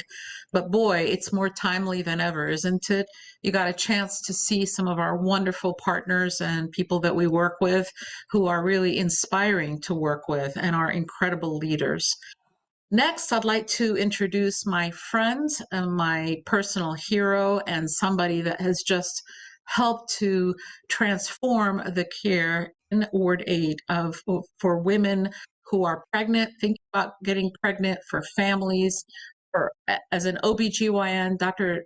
Baka Moore has dedicated his life to bringing excellent care to the most vulnerable families, not just in the District of Columbia, but all over the world. So without further ado, let me introduce this year's recipient of the Beacon of Light Award, Dr. Javaka Moore, and we'd like to share the video now.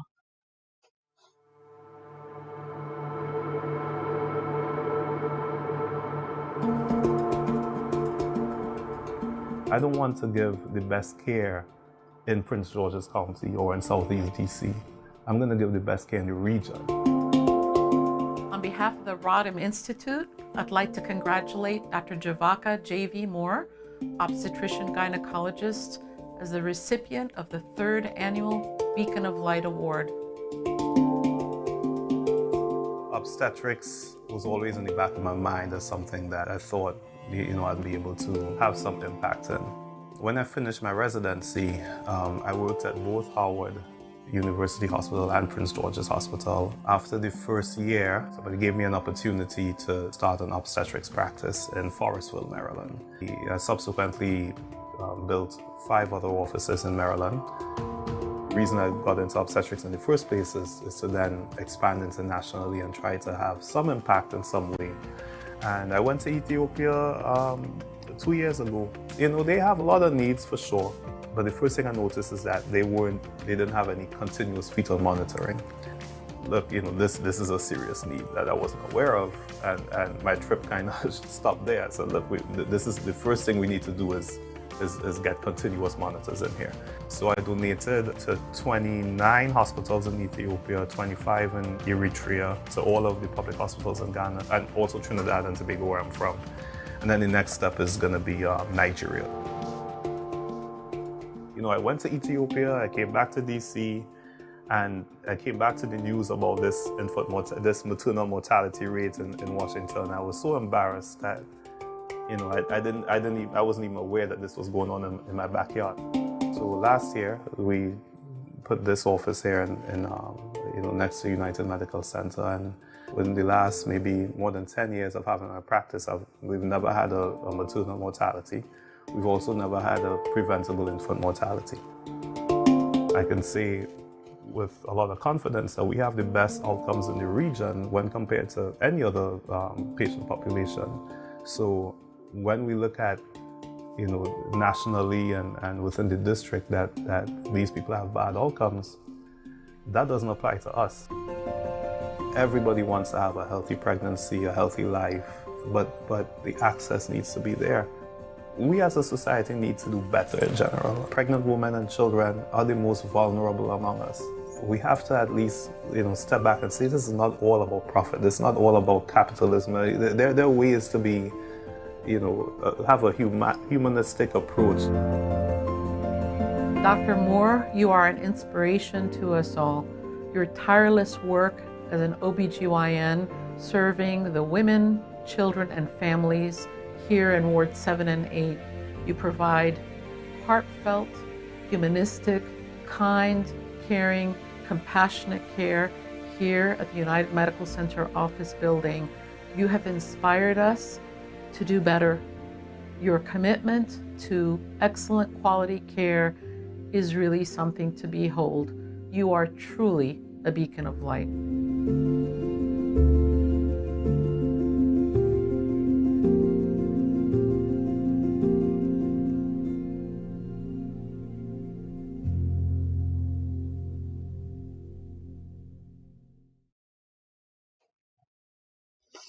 Wow, how about that? And so you now know why this beacon of light, here's a beacon, is being awarded. This award is being awarded to Dr. Javaka Moore in recognition of your transformational efforts to improve, inspire, and lead our community through excellence. Thank you, Dr. Moore. Thank you, Gigi. Would you like to say anything? Would you like to thank the Academy? Yeah. No, I called you yesterday. I told you if you let me speak too much, I'm just gonna speak about you and your efforts in Ward 7 and 8. You really inspired me to do more, and I know that we are capable of doing a lot more. The job is nowhere close to being over, but I can definitely see some light at the end of the tunnel. But you and the Rodham Institute were really instrumental in helping us get space in Southeast and helping us get contracts with like AmeriHealth, Medicaid DC. So I really thank you for that. I hope people really understand how much work you personally and your organization does for the people of Ward 7 and 8, and particularly the women and children. So thank you very much. Thank you for this award. Thank you for the recognition. And hopefully we are able to do much more in the future.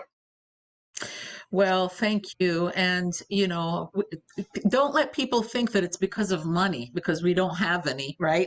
It's really because we're leveraging all of the connections that we have. Washington, D.C. is a big and small city at the same time. We know a lot of people. And this is what it looks like when we leverage our connections and we work together with one common goal, and that is to serve all of the good people of DC. And you're just incredible. I just want to ask you one quick question about is it the sextuplets that you delivered? It was quintuplets. Yeah, there were 5 I'm of them. sorry. Yeah. Okay. They How all are they doing very doing? well. Oh, they're doing very well. I actually spoke to Mom a couple of days ago. Yeah. I can't wait to see them. So I haven't seen them in a while, but they're definitely a handful, I'm sure. Yeah, But I can't even everybody's fine. imagine. I can't even imagine. Well, I see that you've taken a break from your clinic. I will let you get back to work, but thank you once again. Thank you for all of your hard work. We love you. All right, thank you. I love you too, Gigi. I appreciate you. Thank you very much. Thank you. Bye-bye. Well, this is, I think, the opportunity for us to talk about the work that the Rodham Institute has been doing over this, 14, 15, 16 months. You know, the pandemic hit hard for all of us, personally and certainly professionally and family, but there's no other group of people that's been harder hit than our most vulnerable communities right here in the District of Columbia. And you know, when I first established the Rodham Institute about 8 years ago, I knew that it was important to start off just by getting to know who are the people that we're trying to serve. Who are these people? And what are their priorities? Why is it that we want to make a difference in terms of health equity? What are the issues? Well, I felt that we already knew what the health disparities were. I mean, they can be studied to death, but the bottom line is if you're Black, brown, of color, differently abled, have mental health challenges, are a senior, returning citizen, undocumented, LGBTQ, who else, homeless, basically any group, and all of us will eventually become one of those groups because hopefully we'll live to be older or old, there will be a health equity issue. And Rodham Institute was really about applied health equity. And so when we first started, we were really focused on developing those relationships. And thank God we did, because when the pandemic hit and this crisis hit, we had to mobilize to make sure that our over 154 partners needed the support that we could provide. Again, it's not about the money. When you're going through a crisis, first you need somebody to stand with you. We don't just stand with people when things are fine or status quo. We stand with people when things are particularly hard. So what did that mean? It meant talking to people and finding masks were an issue, right? PPE. Food was an issue. So immediately, the head of our community engagement program is Christina Williams, who's been unbelievably hardworking, heartfelt, all of that. Started talking with our various partners. We had women in Northwest DC making masks out of sheets, old bed sheets. Delivering hot meals to people, in, whether the elderly, teachers, people who work at United Medical Centers, homeless, etc. We also got a donation that was made possible by Dr. Raymond Tu, the former medical director of UMC. He got one of his colleagues who had all this excess inventory, and he convinced him to just donate it to us. So we got 560,000 masks and hand sanitizers that we were able to distribute to our partners.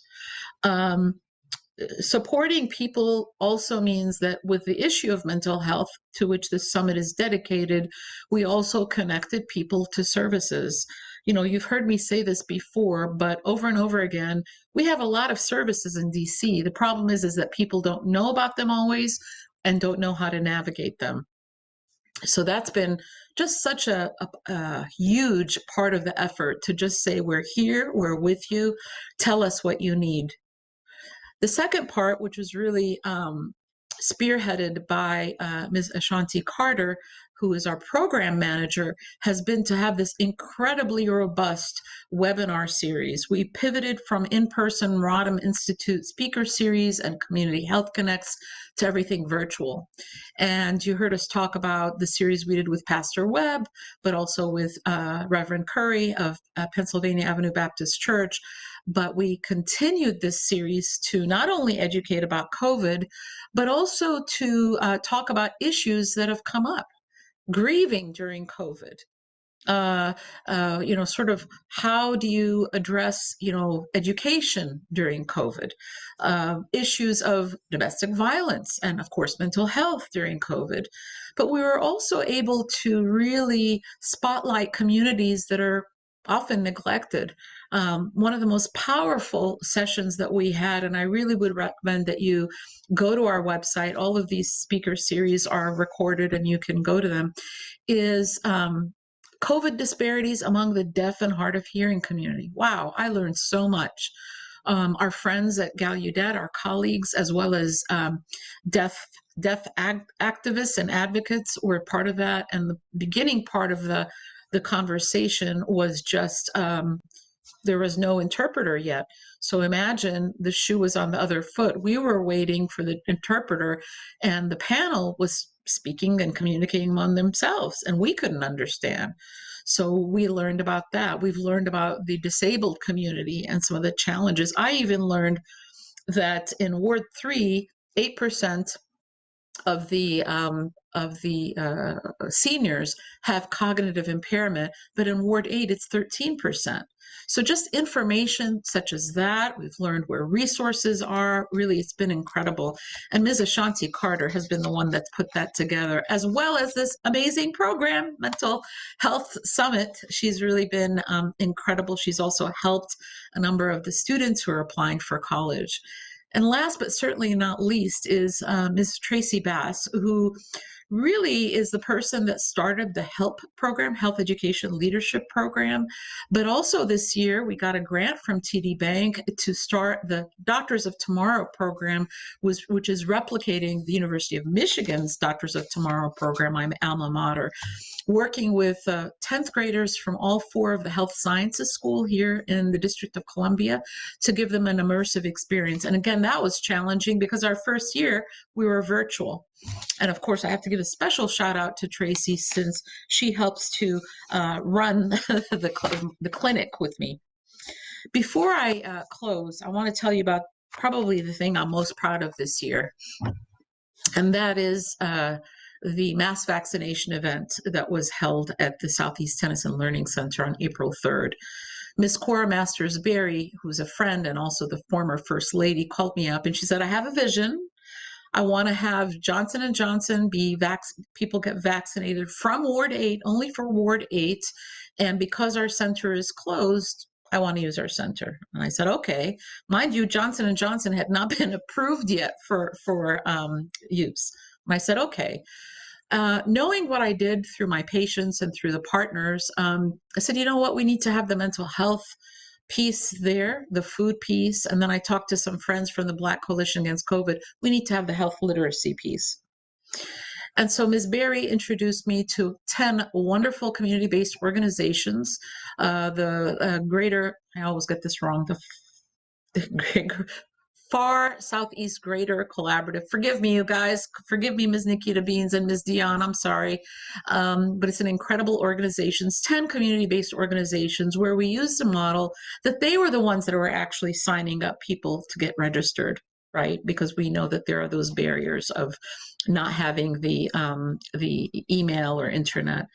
And then we did a train the trainers to really educate them about, how to talk to their clients about getting vaccinated. Finally, we were able to bring in, I'm very proud of this, Howard, GW, Georgetown, get the pharmacy, the nursing, the medicine, and dentistry. And then, of course, all of our wonderful Medicaid partners from MedStar and AmeriHealth and Care First. Wow, that's what it looks like when you take care of people, getting free Uber rides, childcare. Capital Area Food Bank provided 500 boxes of food. Whitman Walker was there educating about PrEP and PEP and giving out free condoms. We also had Food and Friends there also providing food. I could go on and on, but I'm being signaled that I've got to stop because our next panel is there. And that's why it's so great to have somebody telling me time, because you can tell I could go on and on because I am so proud of the work that we have been doing, truly. All right. Without further ado, we are going to be talking and introducing our next panel, which is the mental health of our children. But we're going to go to a little break to see a video. Thank you.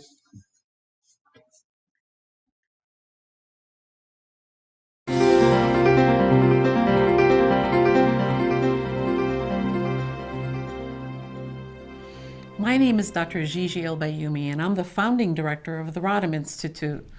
This is DC Reimagined. DC Reimagined. DC Reimagined. DC Reimagined. DC Reimagined. DC Reimagined. DC Reimagined. DC Reimagined. DC Reimagined. We're partnering with the Rodham Institute to improve the health and well-being of DC.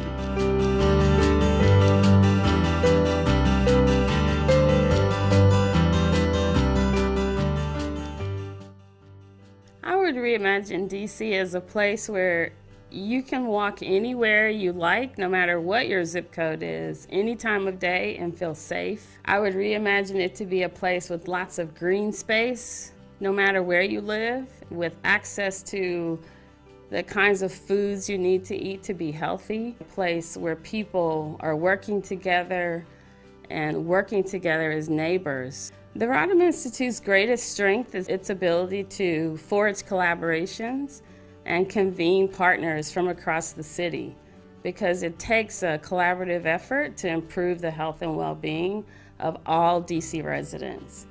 And this is really important to us at Grapevine Health, because we need conveners who can help us reach people in all parts of the city.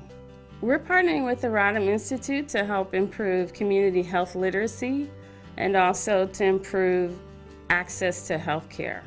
Grapevine Health contributes to health literacy by conducting community outreach, listening to people, understanding where people have difficulty accessing health care. There's a big movement in digital health now, and Grapevine Health wants to bring everybody in DC along so that they can easily access consultation with a doctor or a healthcare provider. What inspired me to serve the community is my own experience. I grew up in a poor neighborhood. Most of my family members struggled to maintain access to healthy food and safe housing. And all of these things contribute to health and well-being. A lot of times when we talk about mental illness or mental health, we think about people having schizophrenia or being profoundly depressed, so depressed they can't get out of bed. But the truth is, mental wellness comes on a range, it's on a continuum. And so we need to talk about mental health in a different way, because it really is the driver of so many other things that end up making us sick and unhealthy. Many years ago, I started an outpatient infectious diseases center in Southeast Washington, D.C. And in the case of HIV, because there's so much stigma around HIV, people don't like to talk about HIV. It's very difficult for some people to manage their health condition.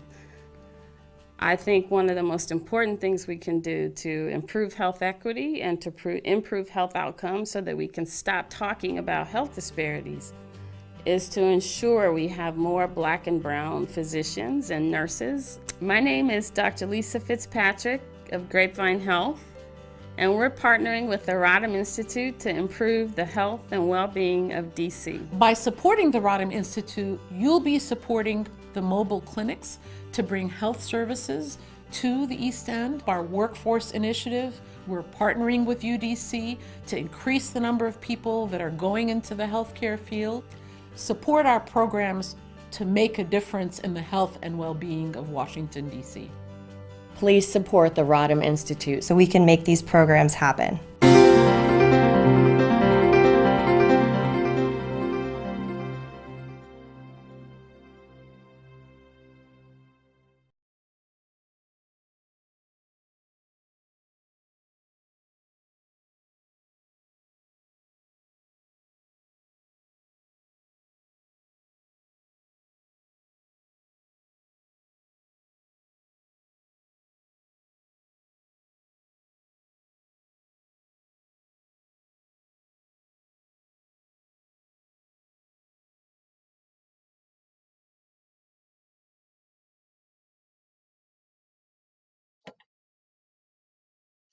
Welcome back, everybody. I hope you enjoyed that DC Reimagined video. These were created prior to the pandemic, but are as timely as ever. I'd like to next introduce the next panel, which is about the mental health of our children. We've got three amazing guests who really are dedicated to the care of children, and it's just, you know, as I reflect on the pandemic and how it's affected all of us as a society, there are really two groups that I think have been the most impacted. Seniors, because of the social isolation and their increased vulnerability, but of course, children. I think about the missed milestones that they have had, their separation from their friends, but in some cases, their inability to eat because they rely on school lunch programs or breakfast and dinner programs in some cases. So, without further ado, I'd like to bring on three of my dear friends who work in this field, and I'm going to introduce each of them, and I want to get their titles right. So, I'm going to look down and glance at the titles. Dr. Olga Acosta Price is Associate Professor in the Department of Prevention and Community Health, and she is also the Director of the Center for Health and Healthcare in Schools. Welcome. So nice to see you. Thank you. Dr. Matthew Beal is the Assistant Professor of Clinical Psychiatry and Director of Child and Adolescent Psychiatry at Georgetown University Medical Center. Welcome. Ms. Donna Anthony is Executive Vice President of Clinical Strategy at the HSC Health System Hospital for Sick Children, which is actually a hospital that cares for disabled kids. Welcome, Ms. Anthony. Thank you so much. And our final panelist, unfortunately couldn't be here, but I'll just introduce her and we will wish her well. She's a bit under the weather, and that is Miss Ashley McMichael, who is the founder and CEO of Innovative Academy of Liberal Arts and Sciences.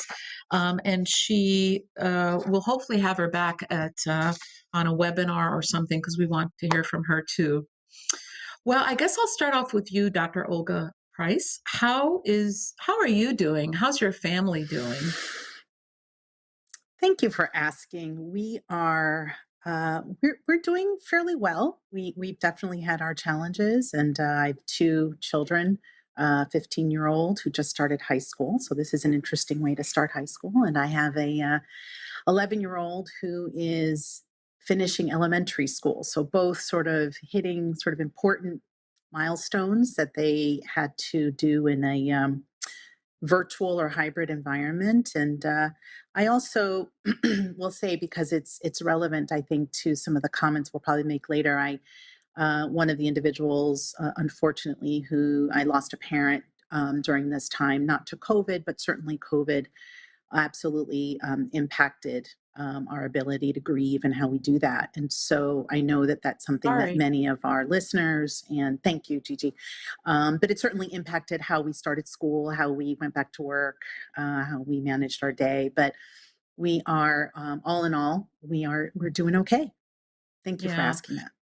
Of course. Well, I think that we, especially those of work in this space or are caretakers in whatever capacity, whether professionally or personally, need to always be asked that question, because sometimes we're last on our own list, right? Am I right, Dr. So Beal? true. Am I right about that?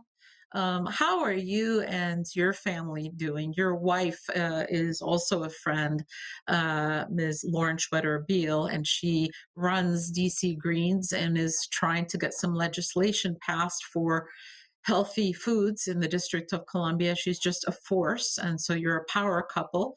How are you and your family doing? Thanks for asking, Gigi. You're right. And everywhere that matters in DC, I'm known as Lauren's husband, which is as it should be. We're doing very well. We've had a very fortunate time during what's been a difficult year for so many people.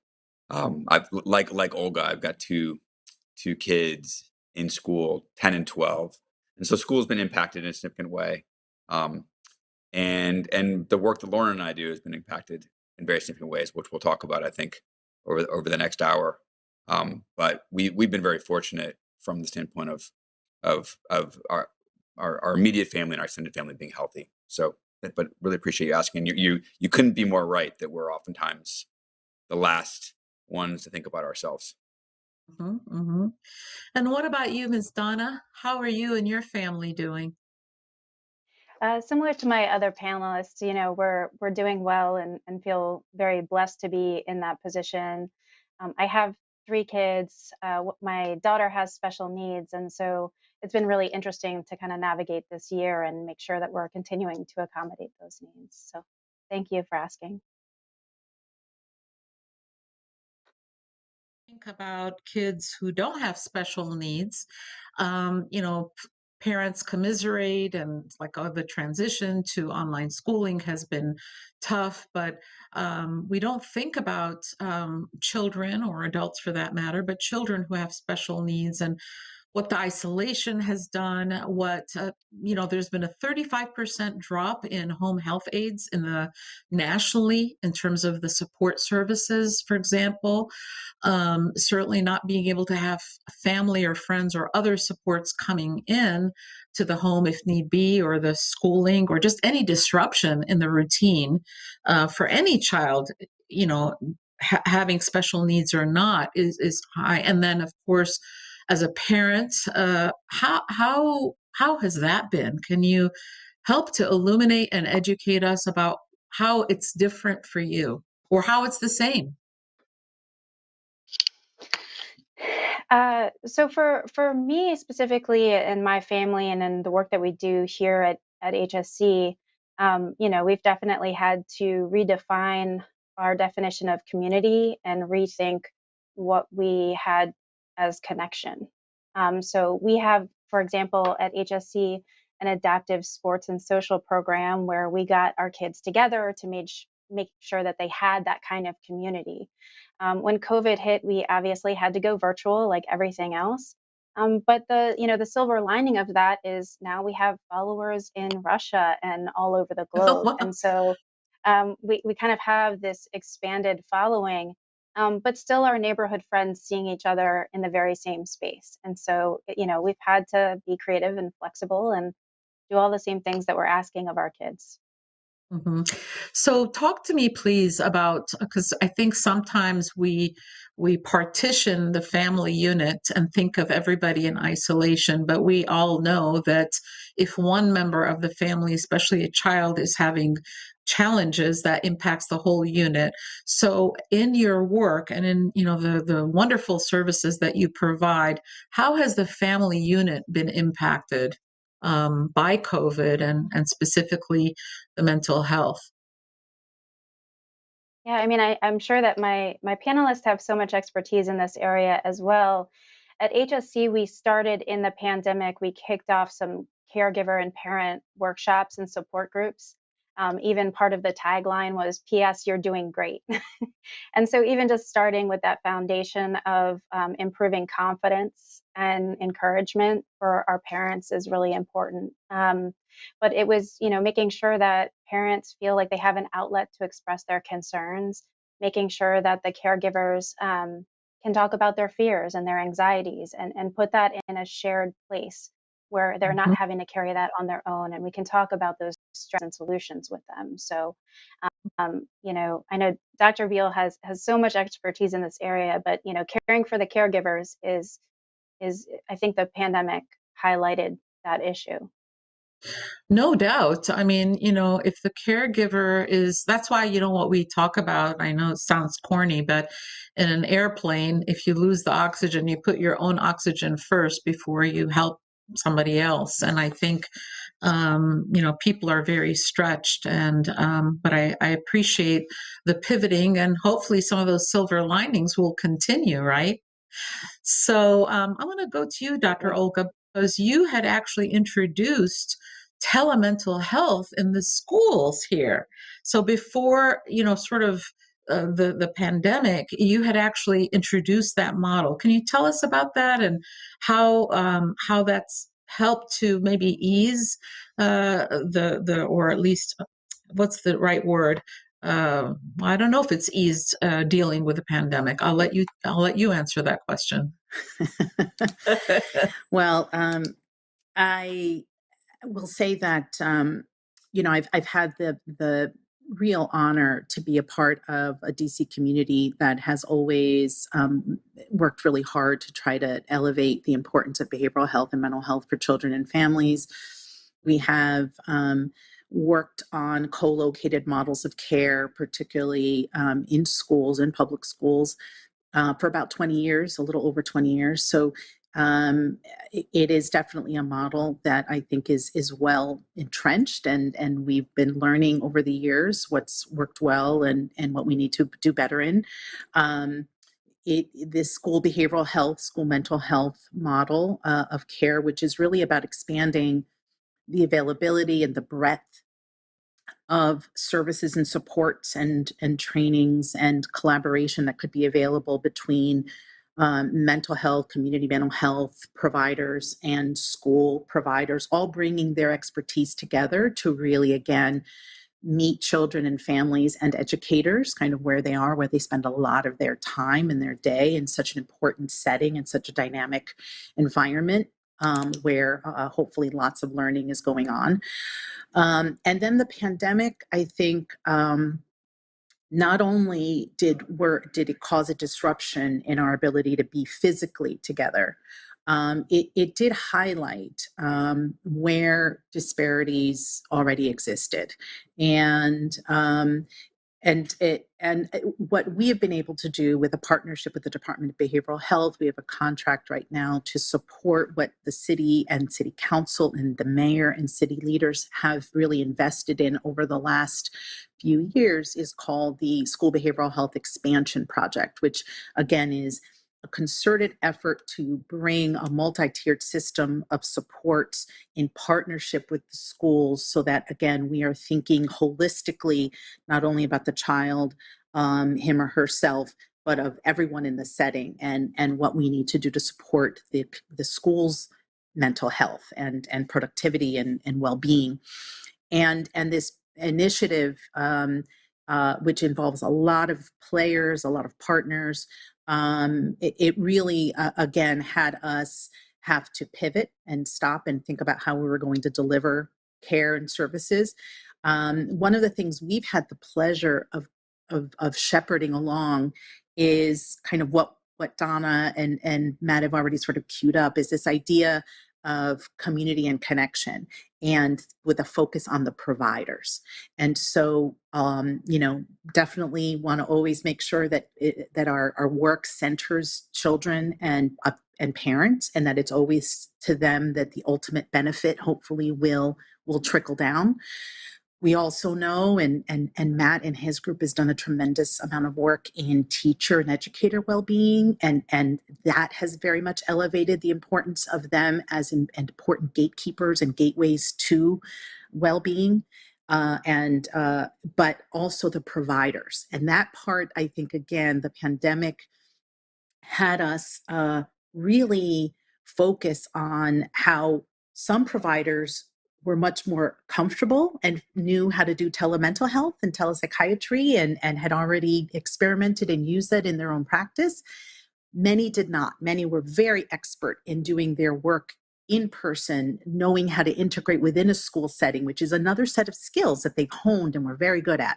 And all of a sudden, we had to figure out, how do you do teaming online? How do you do assessment online? How do you, engage young children in therapy online? How do you?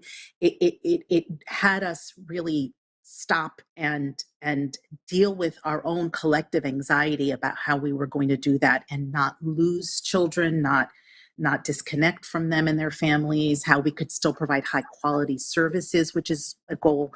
So it very much had us stop, address our own, as you did very well, Gigi, sort of where are we as people and as human beings, and in your roles, what worries you, what do you need? Once we sort of tapped into that and helped everyone feel a sense of, this was a safe space, you don't have to do it perfectly, we're doing this together, then we could talk about, okay, what are your skills and competencies? What do you need? You need to learn how to use Zoom. Do you need to know how to use the annotate function so you could do art therapy? The things that, again, we just didn't use on a day-to-day basis, and now we're really forced to. And so then we brought in, okay, now building on that, what are these best practices? What do we need to make sure we're doing so that we are ensuring some level of quality care and collaboration? So it's definitely been a year of learning, a year of fits and starts, but as a community, I think we've done a tremendous amount. So, Dr. Matt, I mean, what are you seeing in your clinical practice in terms of how kids and adolescents, which I know is your area of expertise, are doing? How is the pandemic hitting them? Well, I can share some perspective locally here in DC in our programs and also nationally, I think. And I'll, Judy, I'll try to strike a note between how I feel about things, which is on the one hand, um, really concerned about the potentially durable impact of this last year on kids' mental health for a long time. And also really excited about the ways that this has forced us to look with clearer eyes at disparities, as Olga pointed out, and at really opportunities to think about how to do mental health care differently. Because I think no one who sort of lives and breathes this work every day feels like we really had it under control long before COVID. I think we felt like we were really not doing as well as we could, as well as we wanted to do for a lot of kids and a lot of families, and the way that care is delivered, and even the way that we think about care. And what I mean by that specifically, I think picks up on your earlier point, Gigi, about families. I think that for a long time, kids' mental health care has been portrayed and also delivered as though our job as clinicians is to fix broken kids and to have parents drop kids off at a clinic or an office and fix the problem, tighten the screws, and make things work better. And that's just not how it works. Kids' mental health, when kids have challenges with their behavior, with their emotions, with their relationships, it's always a reflection of what's going on in their underlying ecology, of what's going on in the communities in which they're growing up, in their neighborhoods, in their families. Not necessarily a sign that there's something wrong with their communities or neighborhoods, but something that needs attention. And we need to have an approach that is more holistic, more informed by culture, by environment, by family thinking, in order to really help kids in the way that we hope to. And I think that that's been really underscored during COVID because, as several of you alluded to, the best predictor of how kids have done over the last 14 months is how their families have done. Kids growing up in families where parents had stable income, stable employment, good health, stable supportive communities, have generally done pretty well. And kids growing up in communities and neighborhoods where there's been much more divestment and underinvestment, kids growing up in communities where parents are more likely to struggle with stable employment, with stable access to good housing and nutrition, where kids are less connected to where they are enrolled in school. Those are the kids who have struggled much, much more. And so I think it really just a clarion call that we have to think about kids' mental health in this greater context if we really want to make a real difference. I think what we're hearing nationally, Gigi, like when I talk to people who are running child psychiatry divisions and departments in children's hospitals and hospitals across the country, it's bracing. Rates of kids showing up to emergency rooms with suicide attempts and self-injury are up as much as 50% in many children's hospitals. The rates of suicidal thinking among kids are up very significantly over the last year and a half, in particular in groups that previously did not have as high rates of suicidal ideation and suicide attempts. I think it's particularly important that we recognize that rates of suicidal thinking and suicidal behavior are significantly increased in Black youth across the United States, in ways that are really drastic, increasing more sharply than any other group. And that's a problem that we have to get real about and have to try to understand how to reconcile and how to reverse. Rates of admissions to psychiatric units for kids are way up across the country. It's not atypical in children's hospitals across the country for there to be 10 or 15 or 20 kids sitting in the emergency room for multiple days waiting for an admission to a hospital because there aren't any beds available. Rates of eating disorders are way up in kids across the country. So there are lots of ways in which kids are telling us that they're in distress. and they're communicating in ways that are really scary because they're putting their lives in danger. And so I think that there's some problem solving we need to do within health systems for how do we meet the needs that kids are showing us that they have and try to address those needs more effectively. I mean, I think locally in DC, we're seeing a similar version of that. I think we're seeing greater acuity of mental health problems in kids. We're also seeing more problems with access to care. And this is in the city where there already were problems with access to care prior to COVID. So longer waits to get in to see clinicians, less availability of clinicians who take health insurance for mental health care. And I think lots and lots of expressed distress. I think probably Olga can speak to this too. Like any of us who have a clinical degree at the end of our name, I'm sure you do too, Gigi, even as a non-mental health clinician, are hearing from our neighbors and our cousins and our friends and our kids' classmates about mental health problems because families are desperate for expertise and input because they're seeing their kids really struggle. Yeah. And in our clinics, I think it's the same. And I think Olga spoke well to the opportunities to advance work that can happen in schools. Our teams, we have clinicians in about 45 public schools in DC. And we were in one of the groups that was doing telehealth prior to COVID. So we had a little bit of a head start in being able to provide telehealth services. And fortunately, we're able to capitalize on the really terrific job that a lot of schools did across the city in getting hardware and internet access out to kids in relatively short order after the start of the pandemic. And we're able to maintain continuity of mental health care through the Chromebooks and hotspots that schools are helping to put into families' hands in order to maintain educational continuity. It also really helped with healthcare continuity. It's a lot that you've talked about. And I think, historically, and correct me if I'm wrong, at some point, I don't know how many decades ago this was, but actually among African Americans, suicide rates were lower than among their white counterparts. So to see those numbers kind of skyrocket is distressing for any group. Sorry to interrupt you, and it's particularly in youth. Yes. That those and you're absolutely right. For as long as it's been measured, rates of suicide have been lower in Black populations in the United States than in other population groups, and that is now changing for young people. And this is particularly frightening. But the age group in whom it's rising fastest is 9 to 12-year-olds. So the rates of suicidal thinking and suicidal behavior in 9 to 12-year-old Black youth doubled between 2011 and 2017. This is prior to COVID, and now it's continuing to rise. That is horrible. And I think that children are always the canary in the cage with anything, right? They are our markers. And unfortunately, I don't think that as a society, I don't think that we value children or families and mothers and fathers.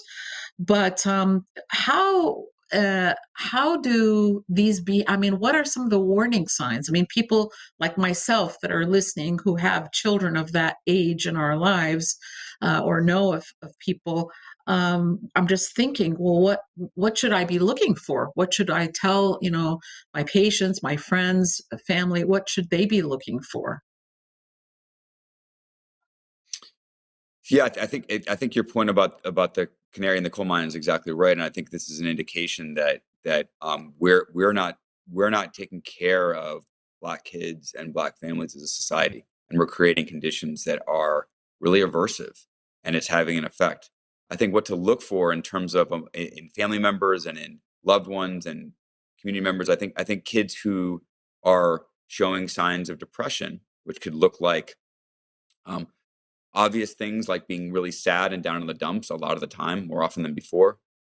Withdrawing from usual activities, a kid who loves to draw or loves to play music or loves to play a sport, and then suddenly starts to lose interest in that activity and to sort of not really have much energy and interest in things that used to give them pleasure. Kids who aren't socializing in the ways that they typically do. Families usually know. And I think, unfortunately, in the healthcare system, we don't always do a good job of emphasizing to families that they're the number one experts on their own children. And when parents think that something is wrong, we in the healthcare system need to listen and respond. And I think we don't always do that as well as we should. So I think that parents, my number one advice to parents, worried about your child, listen to that worry and talk to somebody about it. Talk to someone that you trust about it. Talk to another family member. Talk to someone in your community who you trust. Talk to a provider, a doctor, primary care doctor, or a mental health provider that your family members or your community tell you that you can trust because they've had positive experiences there. And bring attention, because very often these issues are known by families, and if we know about it and we respond to it in the healthcare system, we have ways in mental health care of really helping kids. If kids get into treatment, treatments work. They're really, really effective, and they prevent suicide. They save lives if they take place. So I guess my top advice is listen to your gut. If you're worried, ask and get help. And the help that's out there can be really can really make an enormous difference. I think our society also. Please go ahead, Dr. Oka. I'm sorry, Gigi. I just want to add a couple things. Absolutely agree with everything that Matt said. I think that the other thing that, particularly with adolescents, that we might see is that depression often looks like anger, doesn't always look like depression, sadness. It definitely is, issues of withdrawal. But you might all of a sudden, and again, it's usually a change in the kind of personality or temperament that you have experienced your child to have. And now they're really sullen or can be really irritable, really oppositional, argumentative. Those could also be the ways that depression shows up for adolescents. And again, it's difficult because we know that adolescents just normatively are going to go through a lot of changes in and sort of grappling with a lot of, again, very normative issues around identity and around relationships and all those things that might make them kind of moody teenagers. But this is sort of when you know that it feels more significant, it's sort of more extreme or really different for your child, I think is important to pay attention to. And I absolutely agree with Matt. It's asking for that help. And if the response you get isn't, helpful, keep asking and ask others.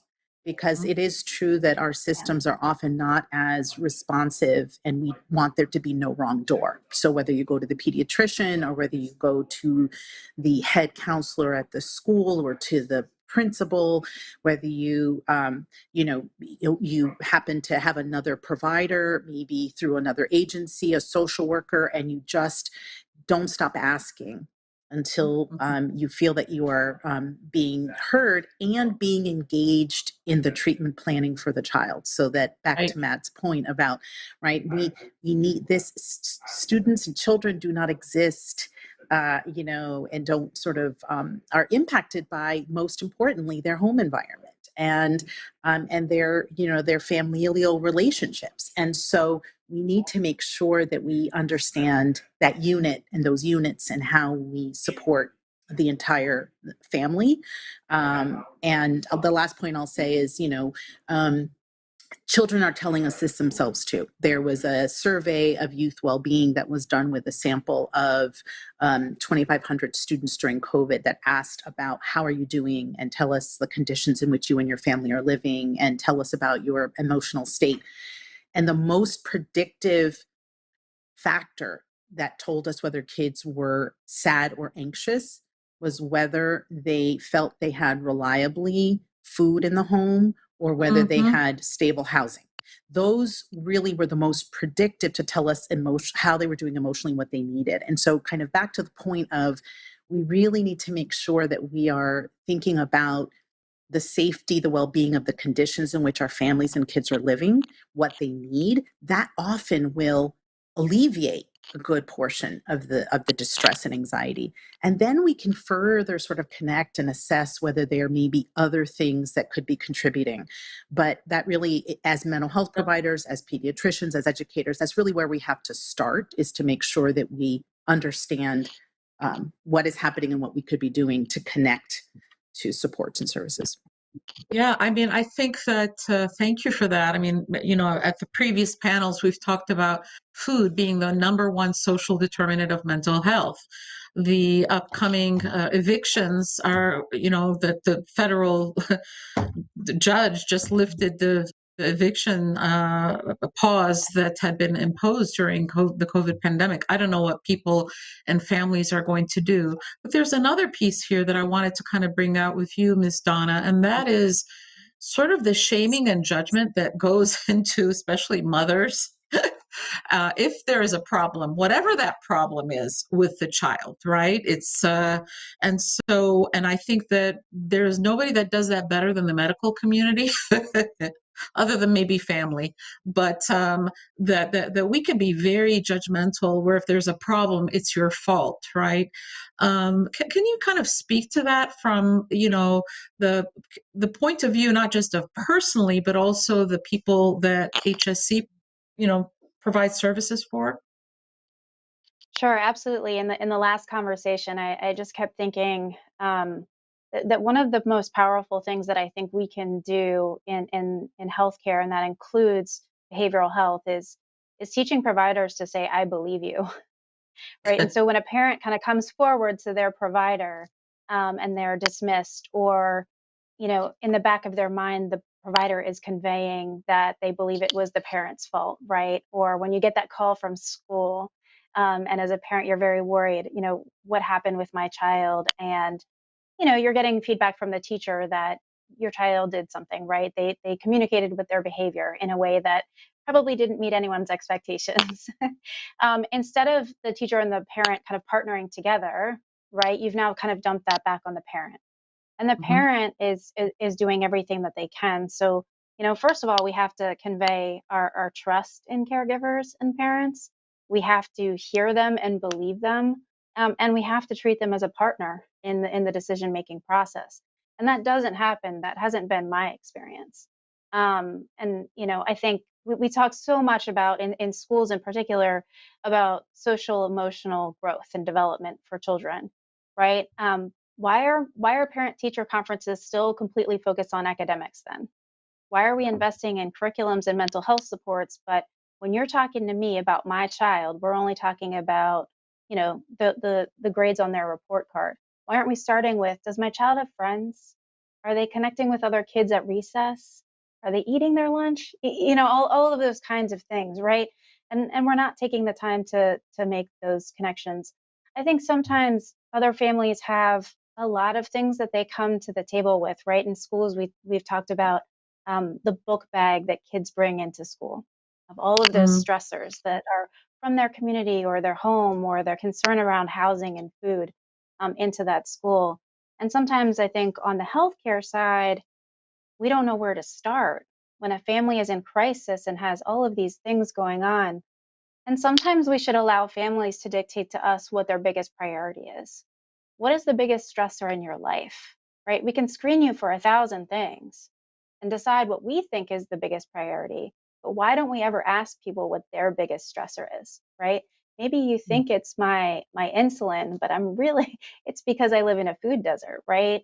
And I think, we when I worked in DC government, on the education side, to what Olga was saying, we had done a survey of middle and high school students, and one of the strongest correlations that we found in that data was for students who were reporting that they were bullied or had been bullying others, the strongest correlation was with hunger, right? Mhm. And so sometimes we see those numbers and we say, "Oh my goodness, let's roll out anti-bullying curriculum. Let's, maybe we should be focused on breakfast."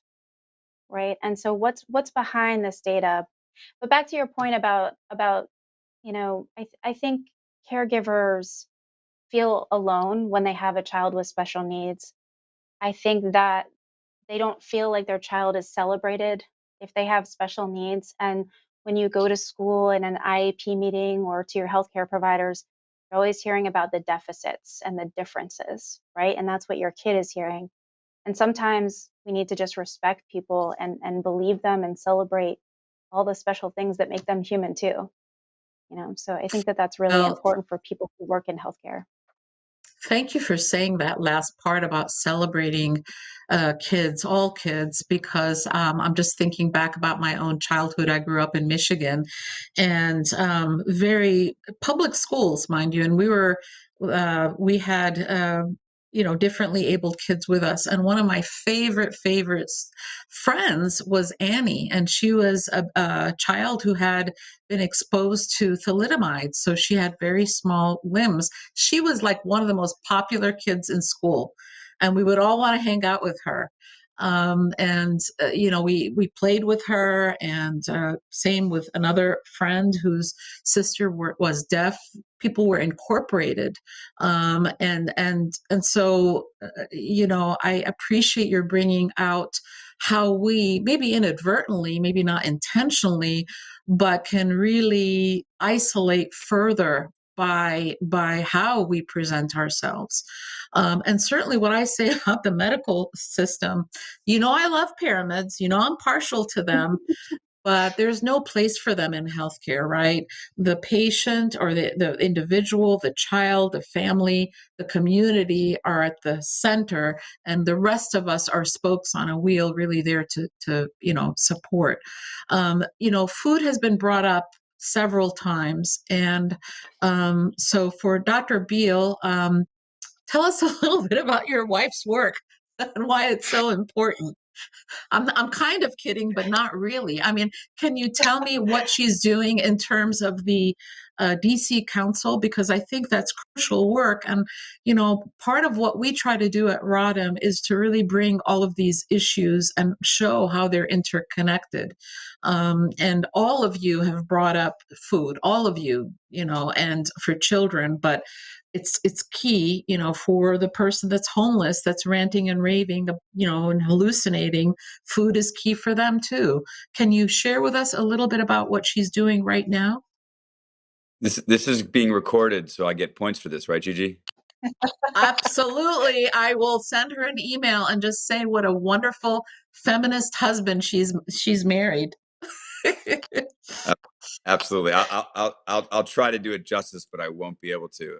So with her organization, DC Greens, focuses on food justice and health equity, and the ways in which food system in DC could be changed and improved to drive more equitable outcomes in health for all DC residents. And so they have a variety of strategies, including helping the health system to do what many of us would like to do in the health system, which is to see food as medicine, and give healthcare providers the opportunity to prescribe healthy food, meaning to give our patients access to healthy food who might not otherwise have access because they live in food deserts, or because of their economic means, or other restrictions related to their mobility, or things that get in the way of people accessing healthy food.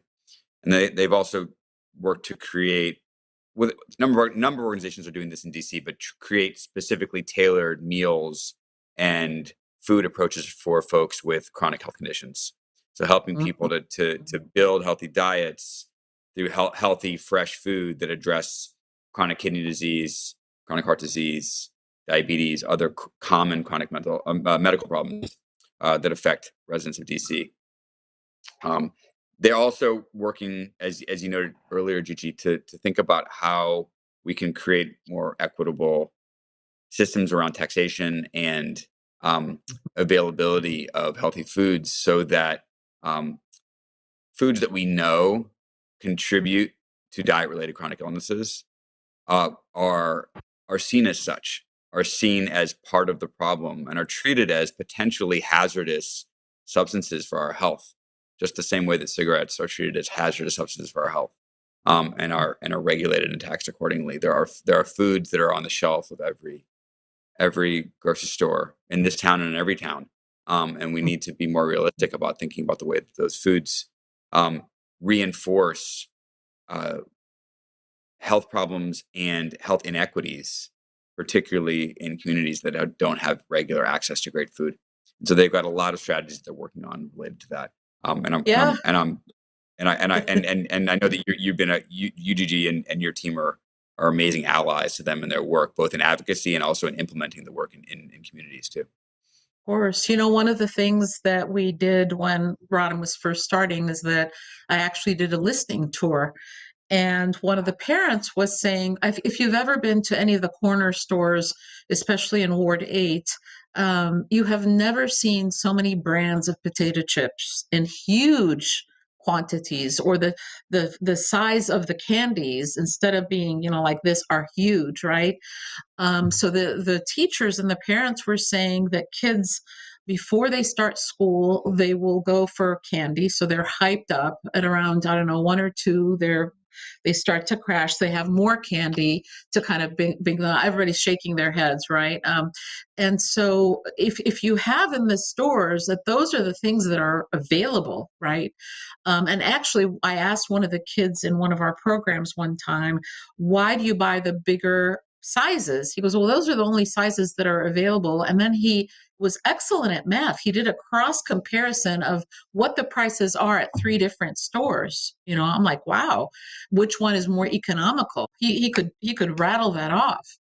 And he said why he's eating it, because obviously the food that is nutritious, that will allow him to focus and to perform well in academics and to reduce the behavioral issues that might come up, are just not there. So, I know that the work that DC Greens and Food and Friends and Capital Area Food Bank has been doing is to mitigate the fact that schools are closed, which is a huge source of food for children, and to employ some of the same solutions that are there during the summer when schools are closed, right? By bringing food to communities. So, Ms. Donna, you were shaking your head when I said candy and sugar and all that, and how it affects behaviors. Can you share? Can you share what happens there? Any personal or professional experience that you have about the Dr. role Beal, of? I think Dr. Beal wanted to say something. Sorry. Oh, I'm sorry. Please go Oh, ahead. that's okay. Thanks, Don. Gigi, I just wanted to briefly build a bridge between what you're saying back to mental health as well. And Mhm. I think that speaking about food, there's this really, I think, quite prejudiced view that that poor people don't want healthy food. And aren't interested in it. And I think that's what I've learned from the work of DC Greens and other organizations, that this is really just a gross misrepresentation. And people understand what food is healthy. They want healthy food. They just need to be able to access it in a reasonable way. And Mhm. we need to trust people to make good health decisions and give them the means by which to make those decisions. And I think that's equally true in mental health care as it is in food access. And I think that, just a last tiny point. I think that we need there's a reason. There are many reasons that families in DC struggle to trust and engage with mental health care. I think we don't have enough providers. We don't have enough providers who are representative of the communities that we're hoping to serve. We need a more diverse workforce and a stronger workforce. We need to utilize strategies that don't just rely on people with the fanciest degrees to deliver mental health care. I think mental health care delivered by paraprofessionals, peer support, individuals are very, very impactful strategies for mental health care. There's lots of examples that you probably know of, Gigi, from global health, in places where there isn't a doctor for 500 miles, but there are community members who do mental health interventions that are very, very effective. We need to do a better job of doing that work right here at home. And I think there are lots of opportunities to do that. And that's one of the things when I was saying at the outset that there's things that I think are exciting to me about the moment that we're in. I think there's an open-mindedness about rethinking the way that we plan and deliver mental health care that has the chance to really get at some of the inequities that are so powerful. Sorry for my tangent. No. You said a lot, and before we kind of pivot, because I just want to talk about specifically that myth that Black people, brown people don't like fruits and vegetables. Actually, DC Greens has a program where they go into corner stores and they say, you know what? They'll talk to the owner. We're going to provide the fruits and vegetables, and you can even make the money. And guess what? Within an hour, the fruits and vegetables are sold out. So to your point, I'm sorry, Donna, you were starting to say, I had asked you about the effects of candy and all that about on children and children's Yeah, behavior. yeah. I think that I think the biggest take home from that conversation is that children are impacted by their environment, right? And Mm, we're talking about that in lots of ways. Kids need regular schedules. They need predictability. They need sleep and healthy food. They need trusted adults and mentors. If you're wondering how you can help other than giving dollars, become a mentor right now. DCPS has a great program. There's lots of charter schools looking for mentors. I meet with a wonderful DCPS student twice a month right now. And it gives her space, right? And it gives her family space. And we just connect. mhm. She teaches me so much. I try to teach her a couple things, but she's definitely smarter than me. So I'm excited to see where she goes. But now's a great time to think about becoming a mentor, right? To, Mm, to Dr. Beal's point, we don't need licensed professionals to do all of these supports in our community, right? And so that's important. Um, Kind of back to your food thing, but a little bit different, Gigi, that I did want to bring up is children are very prone to their environment, right? And so um, something for us to think about as things reopen and children are back in school in person are the sensory overloads that some children, especially children with special needs, are going to experience, right? Some children with special needs thrived at home during virtual learning. And, I am not a clinician. I am a mother of a child with special needs who has lots of sensory issues. We cut out a lot of the distractions for her, right? She didn't have people walking around a classroom. She didn't have a lot of noises. And she was able to focus on academics. And in some ways, she really thrived with that. But I've said to the mm, schools, don't get too excited now that you have her back in person and overload her with stuff. She needs to make that transition, right? And mm, so places who serve children right now, as they're bringing them back in person and stepping away from virtual support, should think about their lighting and their noises and transition, and thinking about creating that predictability, whether it's a visual schedule, or a visual story of what's coming next. you know I have to give my children lots of prompts, and I watch our providers here do it so seamlessly, which is, you know, okay, well, now we're preparing to do this thing, right? Not get your book bags, but I want everyone to start to get ready, finish up your reading, and then we're going to get our book bags in another 2 minutes. All of those mm. little prompts kind of really kind of decrease a child going into crisis sometimes, right? And so, just children are really impacted by their environment. Their environment has looked very different over the past year. And so, as we bring kids back in person, we need to let them settle in from a sensory standpoint. We need to let them have fun and reconnect with their friends who they haven't seen for a really long time. I already got the call from the teacher saying my kid was being a little too chatty on a second week back. I'm sure he is. He has a lot to say. There's a lot to catch up on. Yes. Right? Yeah. And so I know we feel like we lost time on academics, but we'll get there. And we just need to make sure that kids are available to get there, right? And so let's make space to reconnect with each other and appreciate all of those things about community that we love so much and missed this year. And then we can get to the things that, are really important. Oh, well, so well said. I think sometimes we forget what is actually important, and that is happiness. Back, I think it's in Australia or New Zealand, they instituted a 3 times a day recess. And guess what happened to the behavioral problem? Went way, All way the way down. down. Yeah. I want to go to you, Dr. Olga, because as the School of Public Health and all of your work, from a policy standpoint, if the Biden-Harris administration, or even President Biden, Kamala, and Vice President Harris were with us on this call, what would you tell them in terms of immediate steps that can help the mental health and well-being of our children and youth?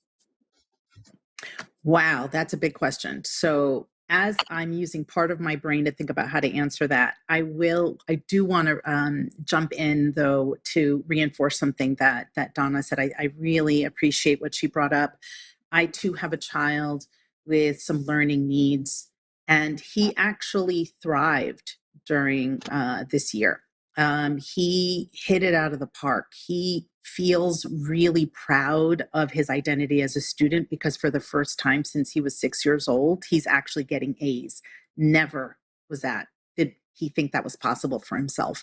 And he's literally got straight A's because he can control much more effectively the distractions and the noise and pace himself and in a way that he couldn't do when he was in the school building.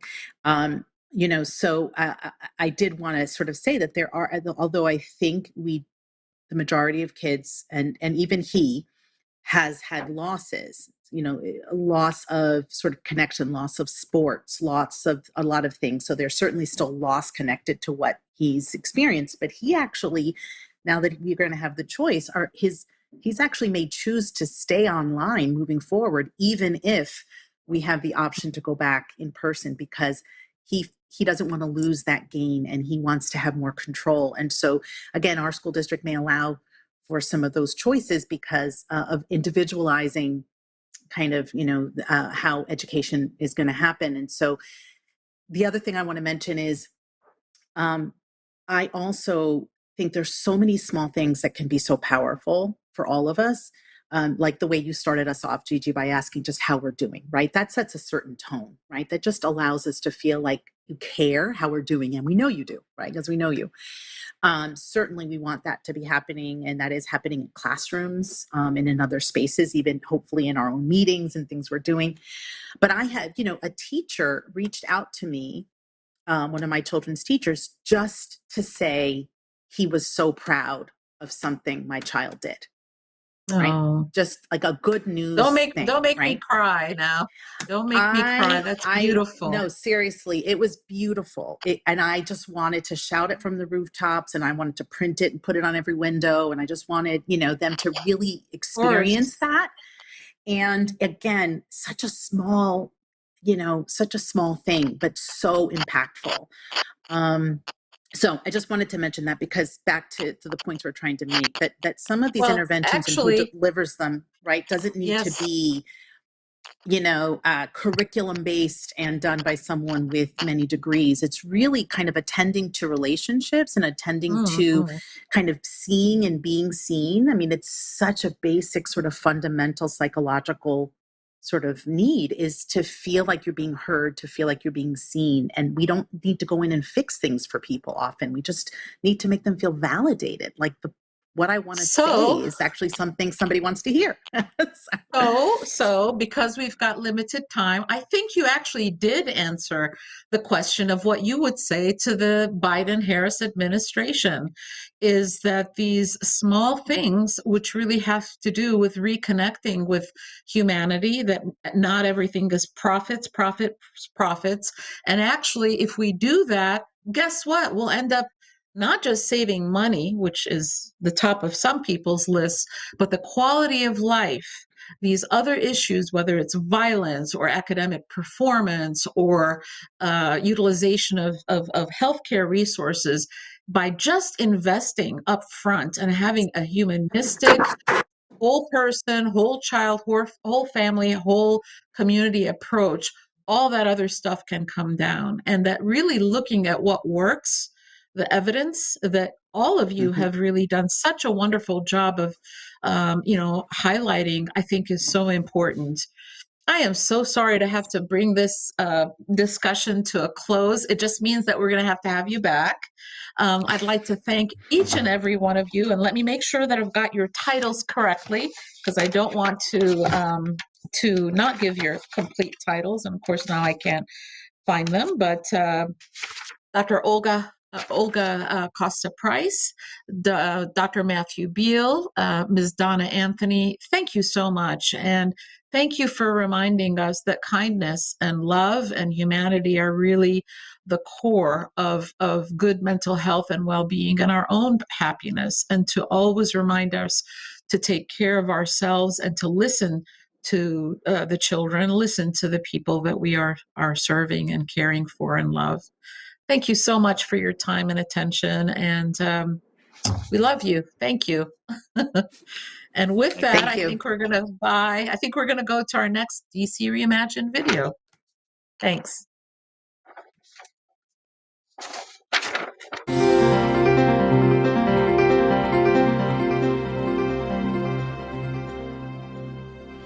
My name is Dr. Gigi El-Bayoumi, and I'm the founding director of the Rodham Institute. This is DC Reimagined. DC Reimagined. DC Reimagined. DC Reimagined. DC Reimagined. DC Reimagined. DC Reimagined. DC Reimagined. DC Reimagined. We're partnering with the Rodham Institute To improve the health And well-being of DC.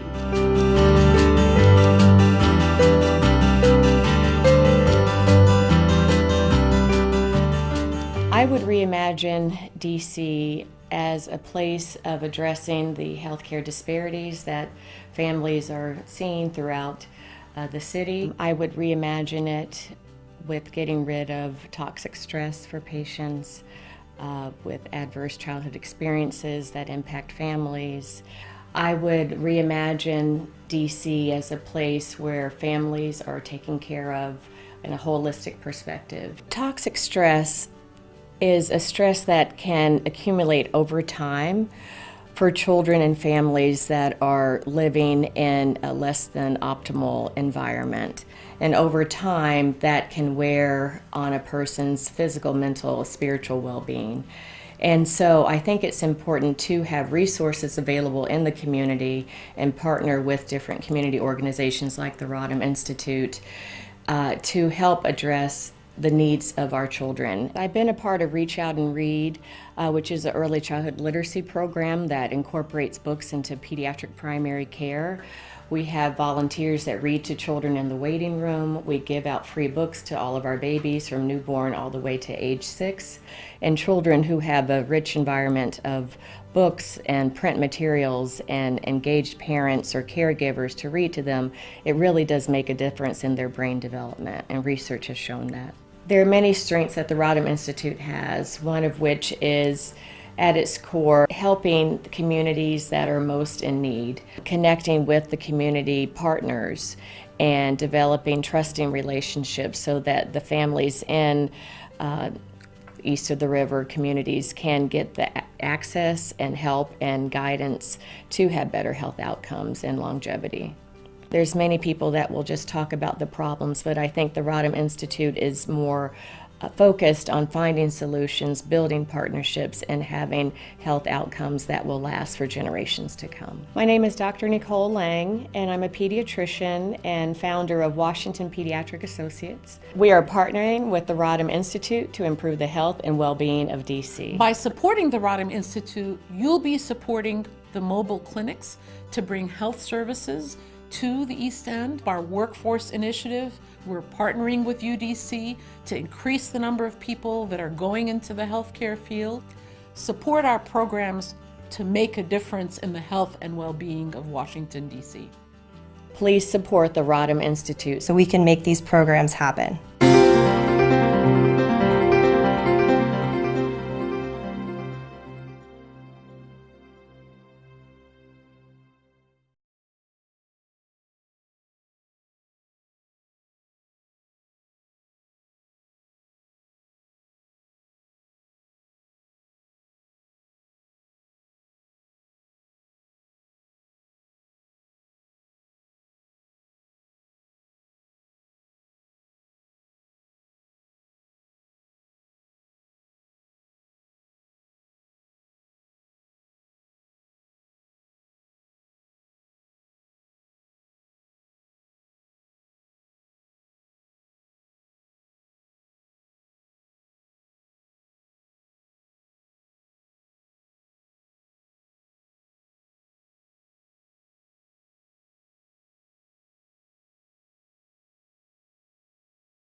Good afternoon, everybody, and welcome back to our closing panel.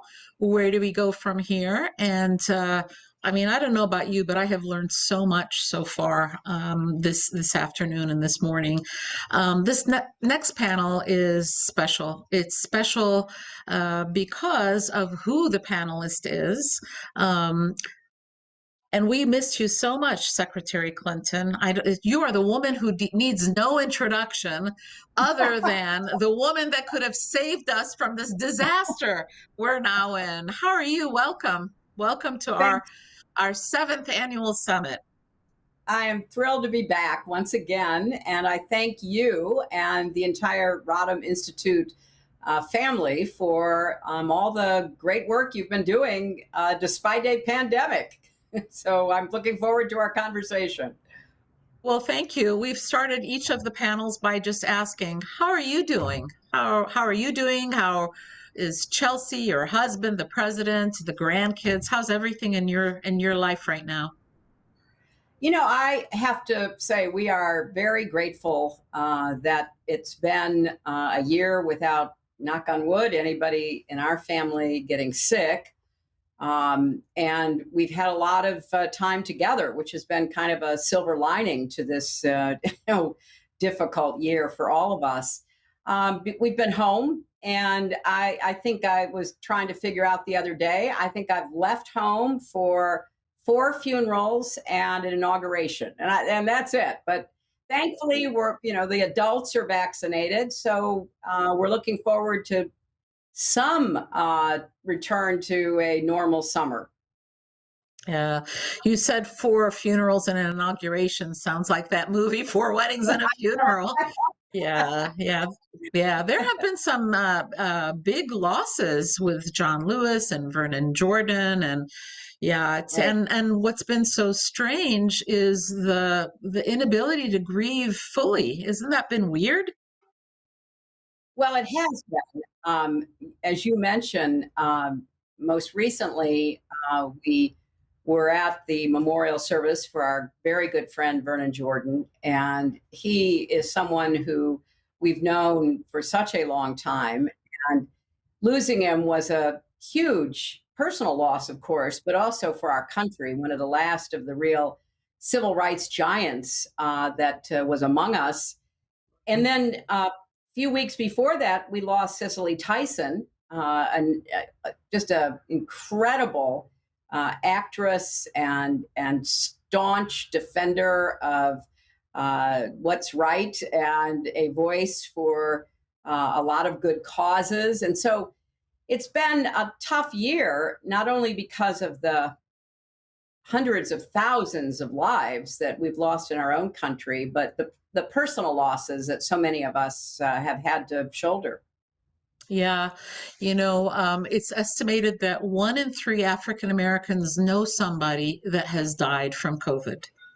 And of course, I've been calling this the double pandemic, the pandemic of racism and the pandemic of COVID. I think that for those of us especially that have been living in Washington D.C., not just the January 6th insurrection, which was just the culmination of 4 years of badness. I feel like we were really in the not in the eye of the storm. We were at the center where the storm was beginning, and just sort of the traumas, one after the other after another, and then of course January 6th.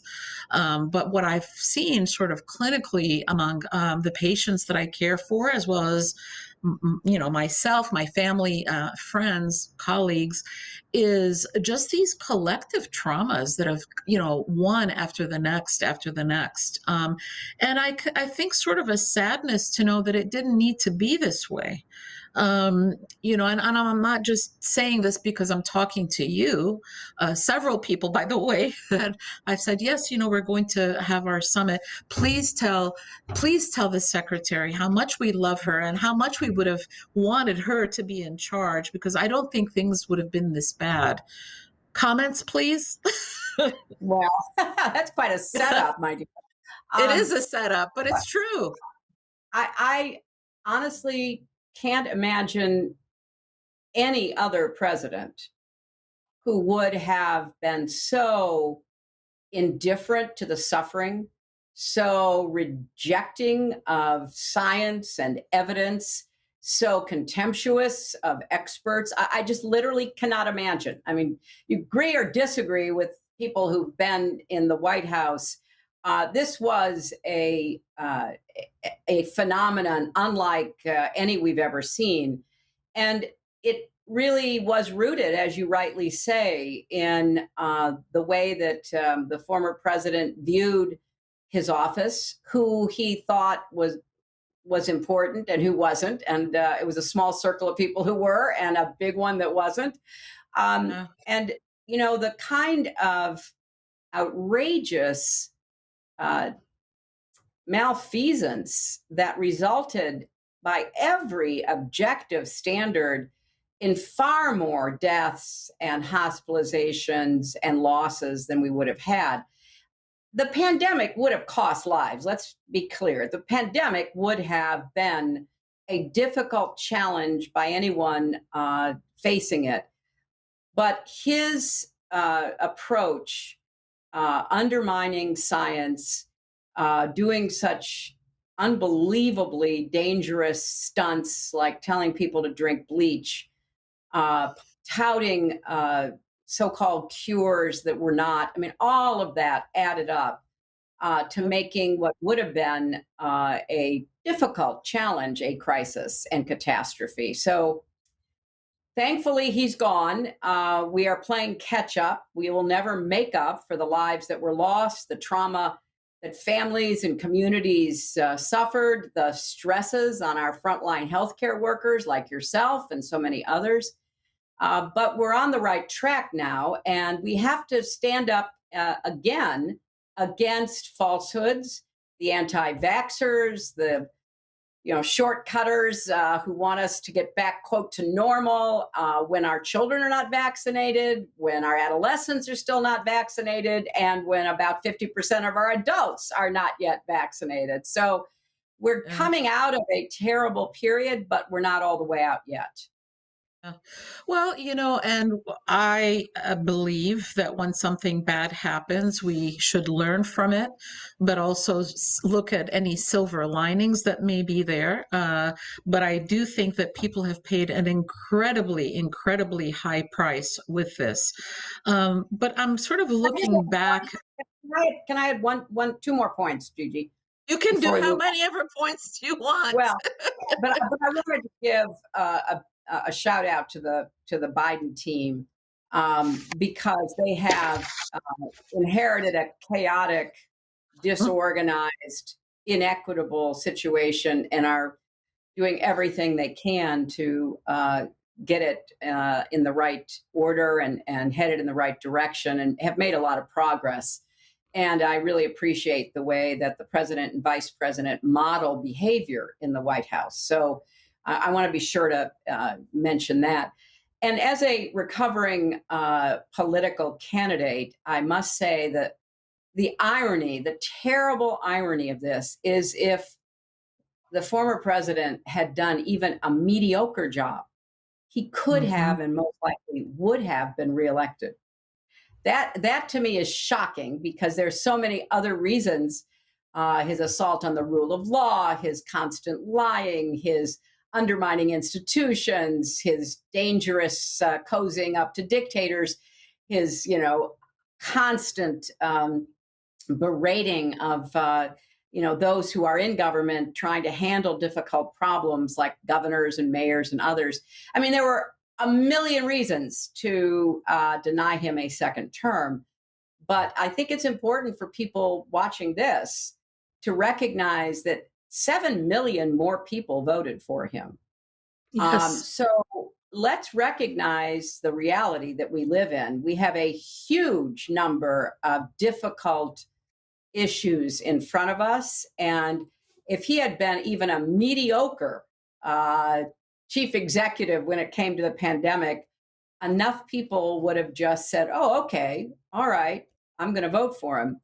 And thankfully, in my opinion, even though it was a terrible tragedy, enough people saw him for, really the failed president that he is, and luckily voted him out. But this is not over. We still have a Republican Party that is totally in the thrall of conspiracy theories and big lies and everything else.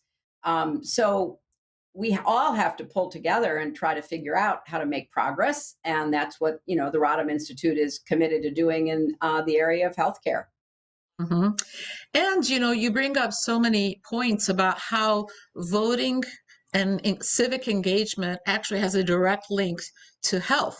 We actually had a panel that was with our faith-based leaders, and one of the pastors was talking about the importance of voting. Now, you wouldn't necessarily tie voting and mental health, but they're absolutely tied. There have been, I believe, 6 seats because of the census that have been lost, right? And with the redistricting and the really the to me unconstitutional clamping down on people's ability to vote, that has direct links to how much funding goes to education, to food, to all of these services that really have to do with health. Let me kind of go back and talk about your earlier vision when you were the first lady of a universal healthcare system. Where do you think we are, or not a universal, I'm not meaning to put words in your mouth, but a sort of reimagining of what our healthcare system would be like, and to have more access to more people.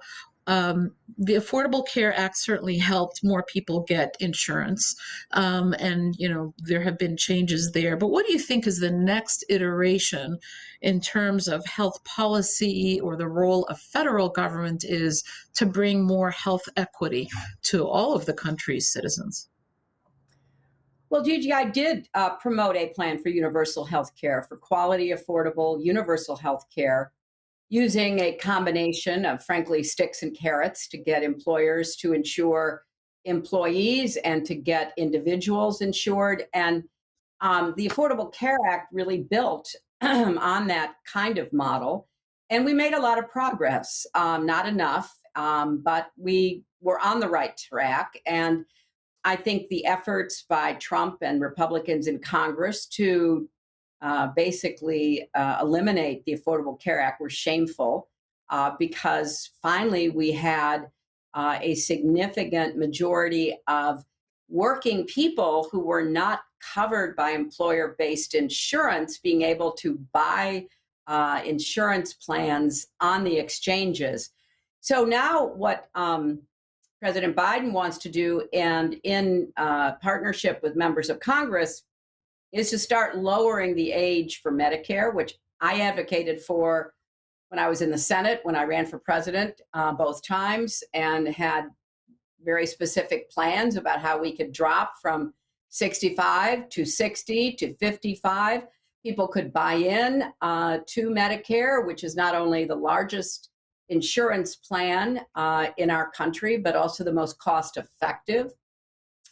We've seen the positive results under the Affordable Care Act of the expansion of Medicaid. And again, I think it's shameful, the many states that refuse to expand Medicaid, leaving, again, working people whose incomes are above very low maximums to be eligible for Medicaid coverage. Those people are left out because too many states seemingly don't care and don't want to provide that service. So the continued expansion of Medicaid, the lowering of the age of Medicare, the continuing emphasis on evidence-based medicine, what works, what doesn't work, what should be paid for, what should not be paid for, what should be encouraged, what should be discouraged, the expansion of mental health coverage so that it's not just in name only, but you actually have the best treatment for the period of time needed for people, children, adolescents, adults. The effort to get drug prices down, which is a continuing struggle. I think we now understand that we don't have 60 votes in the Senate for a single payer system. I understand the people who want that. I understand it. I I believe that they are, very well motivated. They want to make sure everybody is covered. We don't have 60 votes in the Senate. And right now, we are still stuck with the filibuster. But even if you eliminated the filibuster, I do not think we'd have 51 votes in the Senate for a single-payer healthcare system, because too many people, the vast majority of Americans, don't really want to make that change. They're afraid to make that change. The majority of Americans still get their health insurance through employer-based healthcare. They feel that they have paid into it. They have some control over it. They do not believe that a government should run it. And let me just quickly add, suppose you had a single-payer healthcare system and somebody like Trump as president. I mean, you've got to understand all the implications of problems. And there is no complete single-payer system anywhere in the world. There are only mixed systems. And so we're moving toward a mixed system. And I think that's going to get us to universal health care coverage.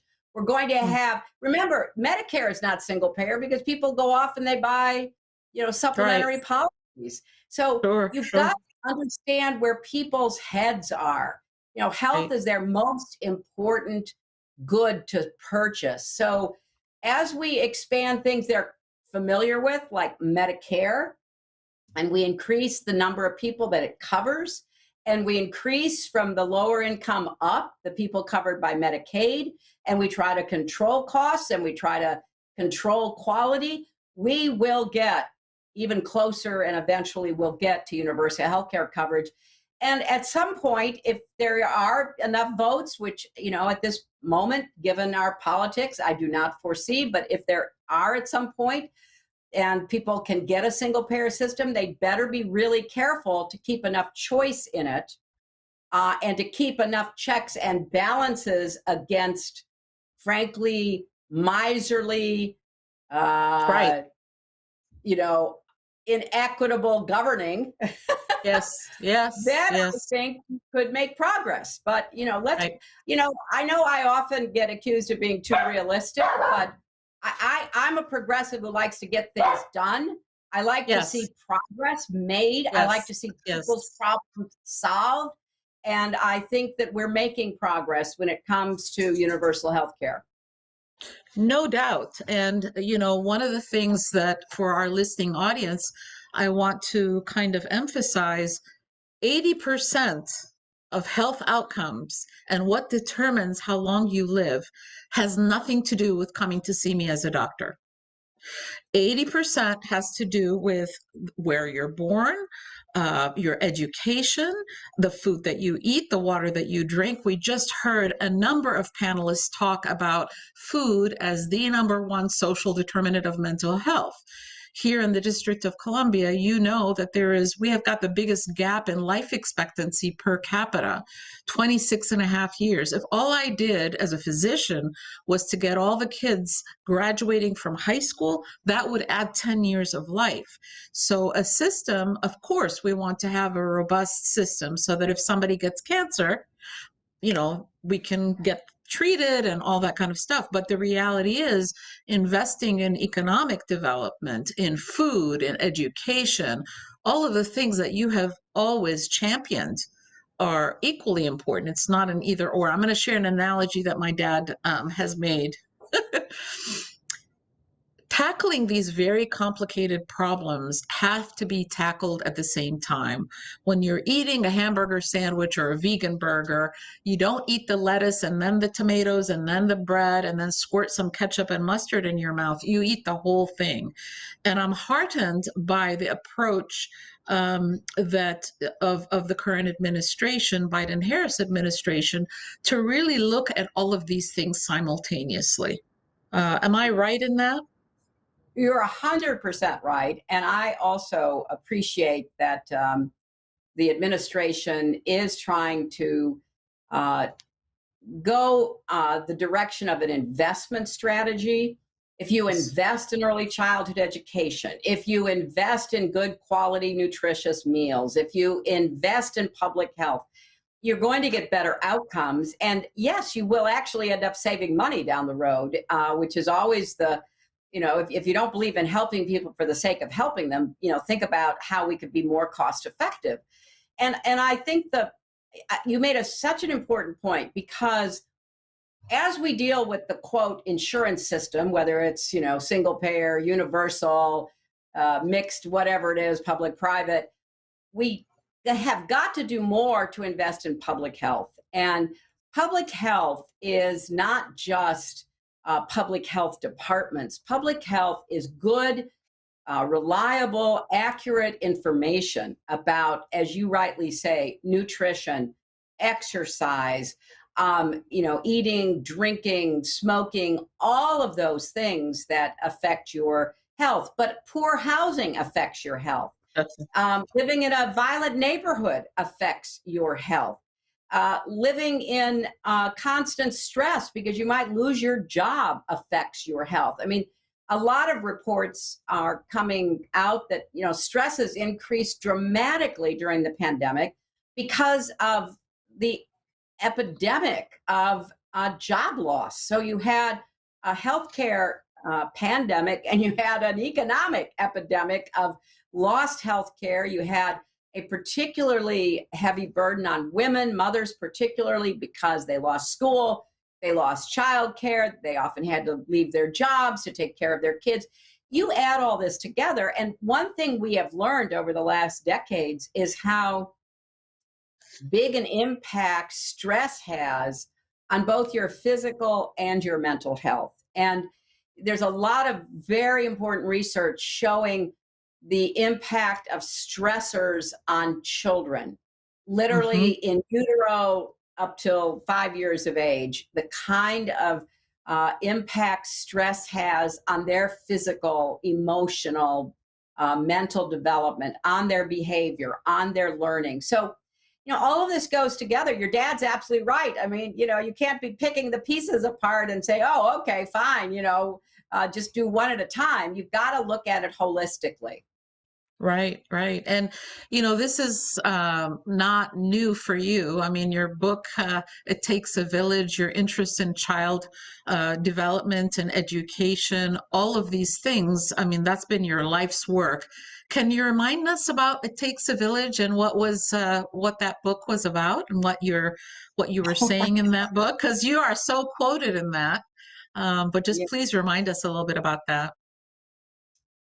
Well, I was motivated to write it because in my husband's first term in 1993 and 94, 95, there were just some outrageous statements made and legislative proposals introduced about children, about child rearing, about child development.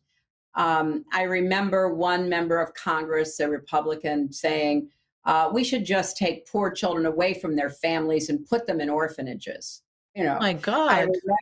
I remember, the claim that ketchup was a vegetable. So if the ketchup in a school lunch, that should count as a vegetable. I mean, on and on it went. And they also were determined to cut Medicaid, to cut children's programs. And my husband had to veto, I think, their Medicaid cuts, several times. It was just really mean-spirited, but it was also totally divorced from any reality, including any evidence about how children thrive. So I decided to write a book which talked about the responsibility we all had to set the conditions for children. Children don't vote. They rely on every adult to make sure that they get health care and education. Families don't exist in a vacuum. Families are part of larger social systems, communities, cities, states, even countries. And the idea that there was such a either deliberate or ignorant misunderstanding of what it took for children, all children, not just, mine or members of Congress's children, all children, to do well was shocking and outraging to me. So I decided to write a book. And as I was researching it and trying to try to put into kind of everyday language, the elements of child development. The old African proverb, "It takes a village to raise a child," really stuck with me. So that's what I tried to do, talking about everything from hand washing to good nutrition, to educational opportunities, to economic security for families. I just tried to put it all in a kind of accessible book, and then had a lot of interesting experiences talking about it, doing interviews about it around the country.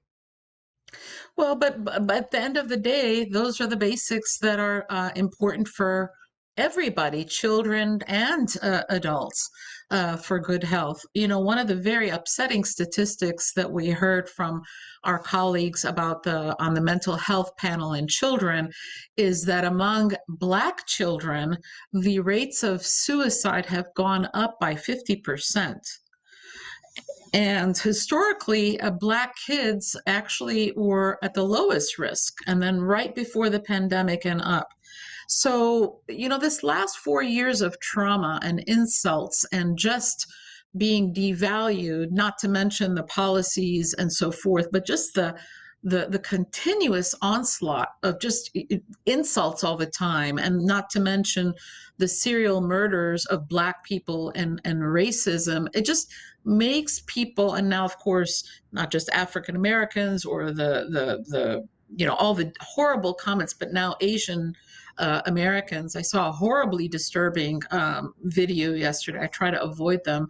But what do you think is the role, not just of government, but what are the safeguards that can be put in place so that this does not have the opportunity of happening again? Because there's so much damage. We don't know how long this damage, how many generations are going to be impacted. Um, Surely there has to be a way of preventing this from happening again. Well, I think so many of these terrible events are part of a long legacy of dehumanizing people who are not like you or me or us. And it happens all over the world. It has happened throughout history. We understand that. But we had been grappling, particularly with race, for so long in our country. And we passed legislation to guarantee voting rights and access to fair housing and education and everything that we could think of that would try to move us closer to equality in the face of continuing obstruction and discrimination.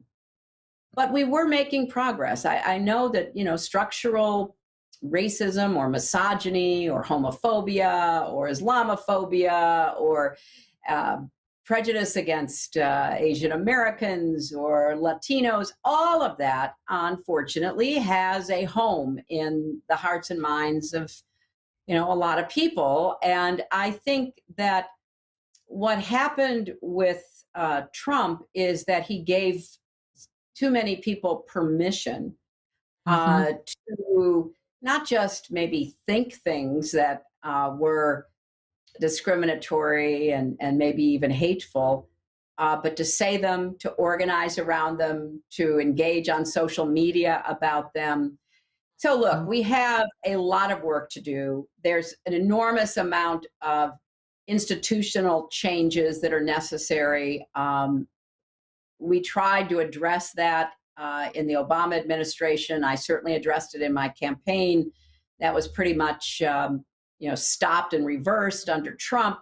I know that, President Biden, Vice President Harris, Attorney General Merrick Garland, and others are going back, trying to figure out how better to deal with some of the structural institutional problems in law enforcement, in the military, in the economy, in education. And ultimately, though, it does come down to how we see ourselves and how we treat each other. And that requires a lot of citizen involvement, Gigi. That's not just for leaders. I really appreciate the way both the president and the vice president are modeling good behavior, certainly in the way that they have handled responding to the pandemic, but also to the George Floyd killing and the trial of the police officer and so much else. They're really trying to set a baseline of what is or should be accepted behavior in a diverse democracy. But it's going to take all of us. You know, there are still too many people who, for whatever reason, are afraid of any kind of change, are afraid that somehow we live in a zero-sum world, so that, you know, if a Black person or a woman or a gay person, somebody, you know, gets ahead or gets a place in society that is rewarding, you know, their effort, that's taking away from somebody else instead of growing, you know, the sense of inclusivity and economic opportunity. So yeah, we have a lot of work to do, and we have to undo the damage, sadly, that the last 4 years did. Well, you know, one of the things that again was brought up in the panel, and certainly we've experienced, is that we always think of the healthcare system and our society overall as being slow to change. But boy, it took a pandemic to teach us that we can actually pivot pretty quickly. I mean, telehealth is a great example of that. There's still inequities within that because of the digital divide and, you know, health literacy, let alone, computer literacy. But if we put our minds to it, we can actually get things done. And no better example than the incredible progress that was made in terms of getting the COVID vaccine, developed. And, you know, the Rodham Institute is part of the Black Coalition Against COVID. But part of the distrust around the vaccine was because of the past administration's involvement. And really, they saying, well, this happened very, very quickly. So we've had to go back and say, well, actually, the technology has been around for over a decade. But the distrust, because it developed under this previous administration, has actually forced an extra barrier. But I do think, sort of looking at the silver lining in all of this, is that, collectively, we have all had to stop. We're all sort of having to reevaluate. It's true that loss, whether it's loss of beloved family members, loss of jobs, a loss of our ability to interact for children, loss of all these milestones that they can't celebrate. But at the other, sort of side of that, or the silver lining, just as you shared, spending more time with the family, looking at what's, important, I think has allowed us a way of also just re-examining what we have taken for granted and rethinking how we're doing things. But let me ask you about the issue of concentrated wealth. I'm going to quote a statistic that may be as old, well, it's with the Bush administration. When they looked at the developing countries in the Western world, or the developed rather, countries in the industrialized world, they found that, in Norway, let's say, the entry-level worker salary versus the CEO, there's a 40-fold difference. In the United States, at the time of Bush, it was a 400-fold difference. I know that that's only increased. What do you think the role of concentrated wealth at such extremes is playing in not only health inequity, but even undermining our democracy? Well, look, the powerful have been given an enormous amount of leeway to influence our democracy. One of the worst decisions by this Supreme Court was something called Citizens United, which basically said to rich people, spend whatever you want to promote your point of view, your partisan interests, your economic concerns. Don't worry about it. It's First Amendment protected. Unbelievably bad decision. And I think what we have to recognize is that there's always been wealthy people, that goes with, human history. But in a democracy, it really matters whether there is a sense that everybody is equal, equal under the law. Their vote is equal. They are given an equal chance to compete and win. Now, we know there's all kinds of problems, but if you've got the very wealthy basically pulling strings to get legislation and regulation they want, to get their pets, their pet candidates elected, to get favorable tax treatment so that corporations don't even pay any taxes, that undermines the whole concept of democracy. One person, one vote. One person is as valuable and important as anybody else. And so I'm really applauding what the Biden administration is doing, trying to reverse some of these trends, particularly the terrible 2017 tax bill that Trump and the Republicans passed. You know, they're going to try to get more tax revenues out of the very wealthy and out of corporate interests so that there can be investments made in middle-class people and working people and poor people. So I am all for it. That's what I campaigned on. That's what I believe in. I think this is a danger to democracy. And then I just want to throw in, we now have these huge tech companies, the richest, most powerful companies, and with very little oversight, no accountability. Yes, And so yes. I also believe that they've got to be reined in and held accountable. So it's not only the rich individuals, it's also the really powerful corporations. It goes hand in hand to try to get us back into some more fair equilibrium and try to move toward less inequality. And the final thing I would say is, you know, when they lose an election, they don't say, hey, maybe we should change our message. They say, let's prevent people from voting. And let's go to all of our rich donors and get money to help us suppress the vote. And you know, this is what we're up against. I mean, we did an amazing job learning the lessons from 2016, where I won by 3 million votes, and they peddled disinformation that suppressed the vote, that kept people home. They had onerous voter requirements that prevented people from voting. They did it all. We worked really hard to reverse all of that, and it took every bit of effort because remember, even though Joe Biden had a bigger popular win than I did, his electoral college win wasn't that much bigger. So we are still very much having to stand up and fight for what's right. And one of the things that's right is making the rich individuals and corporations, you know, pay their fair share of taxes. And if I could figure out a way to reverse Citizens United so that the amount of money that went to politics, and particularly so-called dark, unaccountable money, could be stopped, I think you'd see a big difference. But unfortunately, you know, the Supreme Court, like what they did to the Voting Rights Act, just empowered, you know, these very rich power brokers. Yeah. Well, you know, what you're saying, I think, is an education for our audience and a reason not to be passive. One of the things that happened that allowed for the election of the person that I will not name in 2016, it's really a steal, right? Is that a lot of, it's true though, right? I mean, do you notice how he always was flipping the script? Everything that he was accusing others of doing was exactly what he had done, right? Steal the election. He did that.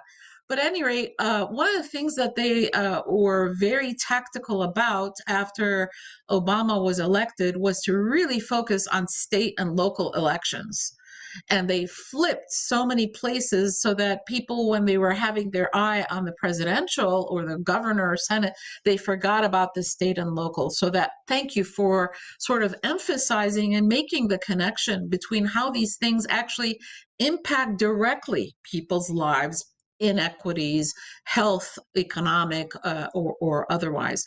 I want to shift gears and kind of speak about the good news part of this, because every time I would get discouraged by the person that won't be mentioned. My grandmother, my late grandmother, she would call cancer the C word. She wouldn't even say it. She said, you don't mention it, right? So I'm using that same idea with the previous administration. There's a lot of good things. There are a lot of good things that are happening in Washington, D.C. One of the things about this pandemic is that it's really helped organizations that have been working in this space to just double down and be even more committed. The most recent example that the Rodham Institute was involved with was the April 3rd mass vaccination event, where Ms. Cora Berry, your friend, invited us to help with this mass vaccination event. And the model that we chose and created is the model that we really hope moving forward in any area of health equity or improving DC's health we can use. She brought in 10 of the community-based organizations that are exclusively working in Ward 8 and serve the people of Ward 8. We then did a train the trainers model.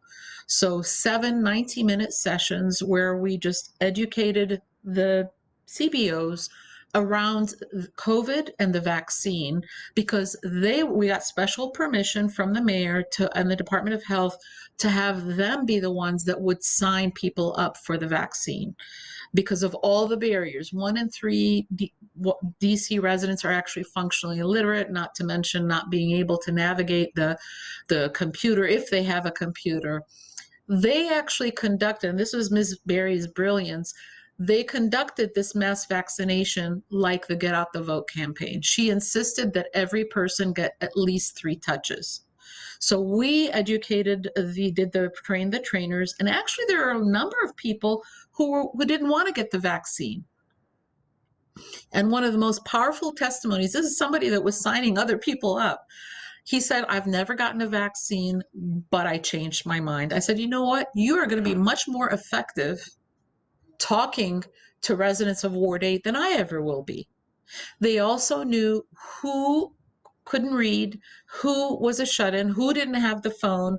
So it was really at that level. And then what we did, you should be very proud of the Rodham Institute, Secretary Clinton, brought in all of our partners. You know, we've got 154 partners now, from the food space, the mental health space, the health literacy space, had them there. So we said, you know, people are going to be sitting there for at least 15 minutes after they get vaccinated.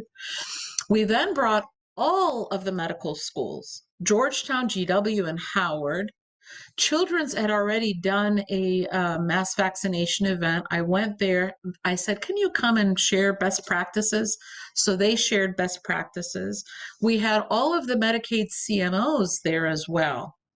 So we said, you know, this is what it takes to be able to serve and get the vaccines into people's arms, is that concerted effort. We had free Uber rides, we had childcare, and then what we learned is we had 187 people walk up on the day of the event to register. So those lessons have actually been carried forward to allow for more of that. But you know, one of the things that really warmed my heart was one of the women who came and she said, I don't want to leave. This feels so good to be here. So that humanistic, Miss Berry got a DJ that played go-go music. We were lucky. It was a beautiful day. We had balloons. It was a festive atmosphere. And it was a lesson for all of us that first, when we work together, competition is great, but wow, when we all get together with a singular purpose of serving people and we work together, different people can take the lead at different times. That's okay. But it was beautiful. It was really beautiful, and it was a lesson collectively for us. So I don't want to just be a Debbie Downer and speak, you know, always that that this is something negative. I think we're learning a lot of lessons. Oh, I agree completely, Gigi. And that's really what the whole point of the Rodham Institute, as I see it, is, which is to fill gaps in the delivery of healthcare and health information and health workers. And an event like what you and Cora did together is perfect to really demonstrate what we can do together. And to also recognize every community has strengths and every community has leaders. They may not be recognized outside the organization, outside the church, outside the, the boundaries of the community, but they've got them. And you've got to find those people and you've got to enlist them, enlist their experience, enlist their, dedication to making a difference. And that's what you did when you had that mass vaccination. That's what it's going to take, because we're stalled, Yes. as you know. Yes. Our vaccinating is stalled. And part of it is because so many people have questions. And some people have legitimate questions, like you said earlier, like, oh my gosh, it was so fast. How does that work? Can I trust it? And some people are anti-science, or they are, caught up in the whole mentality of the former president, and they even though he got vaccinated, they don't want to. You better believe it. So, you better believe it. It's a very important next phase of this effort, because we're not going to get to the numbers we need to help people unless we convince the reluctant to go ahead and get vaccinated. One of the things that my mother's a medical anthropologist, and back in the 90s, she and I wrote an introduction to the Black Anthropology Journal that was dedicated to AIDS in the African American community. And so one of the researchers was looking at why it was that some of the young Black men were not using condoms. And it really had to do with their risk-benefit ratio of their life. They said, well, why should I use a condom and care about HIV if I'm going to be dead by the age of 25 to gun violence? So I think when we're talking about health behaviors, there is this other thing called hope. If people don't feel hopeful about their futures, there is a kind of fatalism that sets in. And I think that is important. Going sort of to the strategy of, as you mentioned, the stalled or not, people not being interested. We're now learning, for example, through the work of the Black Coalition Against COVID, is that seniors, African American seniors, are actually getting vaccinated at the same rate as their white counterparts. It's the 18 to 45-year-olds, right, where we're having to really look at the messages and how we get the information, Instagram or TikTok or all these other things that I don't know anything about. And that actually, we're concentrating a lot about, communities of color. But I think the number one group that's not getting vaccinated are evangelical white Republican males, if I'm not mistaken. That's what correct? That's what the studies seem to show, that somehow they are, all lining up to reject the vaccine. And, it's really tragic because, as you know, Gigi, we did such a great job with the polio vaccine. We did a great job with the measles vaccine. And then all of a sudden, these anti-vaxxers, these charlatans, frankly, a lot of it is because they sell, stuff to people they persuade don't need to be vaccinated. They sell them, crazy things that they claim will keep them healthy. But we saw a drop in measles vaccination. All of a sudden, we saw outbreaks of measles. And the same thing with COVID. COVID is probably going to require a yearly shot like the flu because it's going to mutate. It's going to stay alive in different parts of the world, and sadly, maybe even in parts of our own country. And people should get used to the fact that they need to protect themselves. But even if you don't care about yourself, protect somebody else. Right? Protect the people you care about, assuming there is somebody. But anyway, that's what you guys are trying to do. You're trying to make the case. You're trying to create opportunities. You're trying to create a cooperative network that will, support people and getting vaccinated. And I can't think of anything more important right now. Well, listen, you've been so generous with your time, as always. We love you. We thank you for coming and joining us. And are there any parting comments or words of wisdom that you have to share with us? No, I just want to thank everybody who has supported the Rodham Institute. This was Gigi's brainchild. I was honored that she wanted to name it for my late mother, who was her friend and patient. But please continue to support the Rodham Institute. It is plugging holes in our healthcare system. And hopefully it will serve as a model so that more and more institutions will say, hey, mass vaccinations are something every medical school should be part of. Every community group and faith group should be part of. So I want to thank you, Gigi, and thank everybody involved with the Rodham Institute. Thank you all. Let's keep getting vaccinated. Okay, thank you so much. Take care. Bye. See you later. Bye. Bye-bye. Bye.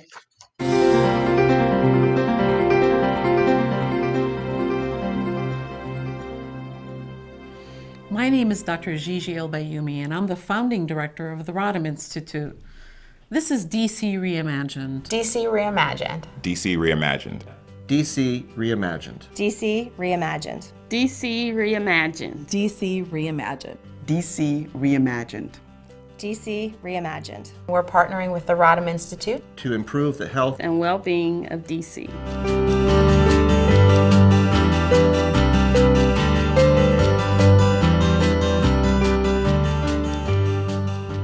For me, I'd reimagine DC as being a city where no matter where you went, everyone in DC had access to the exact same healthcare, food opportunities, and working with the team at the Rodham Institute to develop ideas and especially to bring forward the Mobile Clinic Initiative. The Mobile Clinic Initiative is an initiative where we use these 2 mobile units that United Medical Center has. It's basically, imagine a primary care clinic on wheels.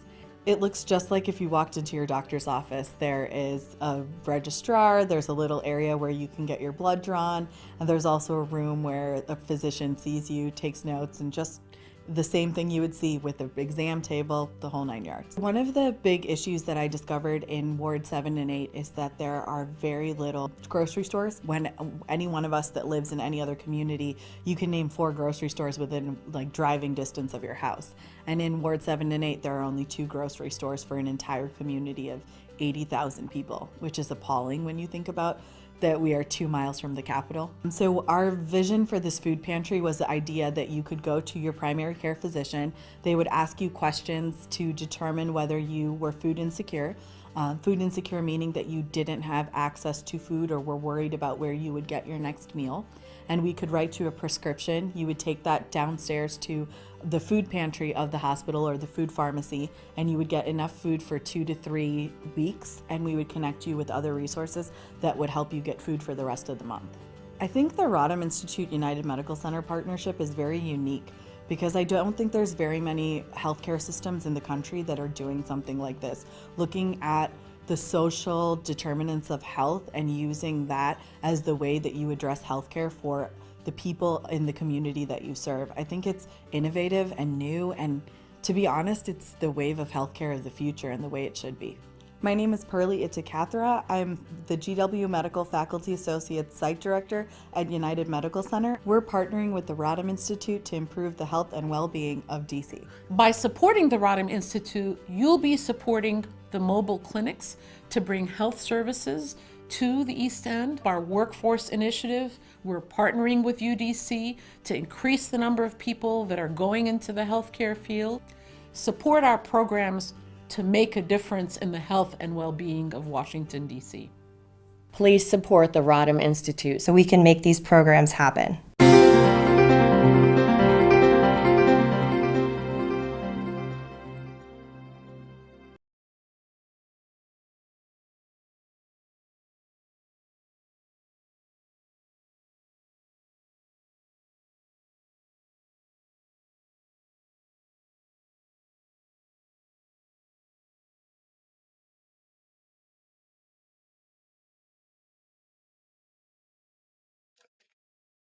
Okay.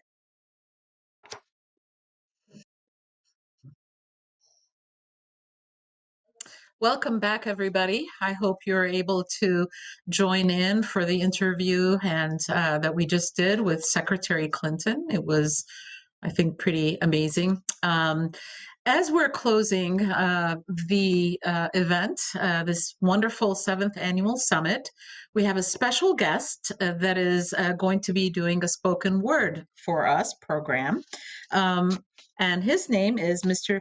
Zishan Chuktai. Welcome, Zishan. Zishan, Zishan, sorry, it's the end of the day and I didn't get my second cup of coffee. It's okay. Chuktai is an alumnus of the Master of Health Administration program of the Milken Institute School of Public Health at GWU. And without further ado, I'll toss it to you. Thank you. Thank you so much, Gigi. I really, really appreciate that. Again, my name is Zishan Chuktai. It is a pleasure and honor to be here today to share these words with you for such an important event regarding mental health.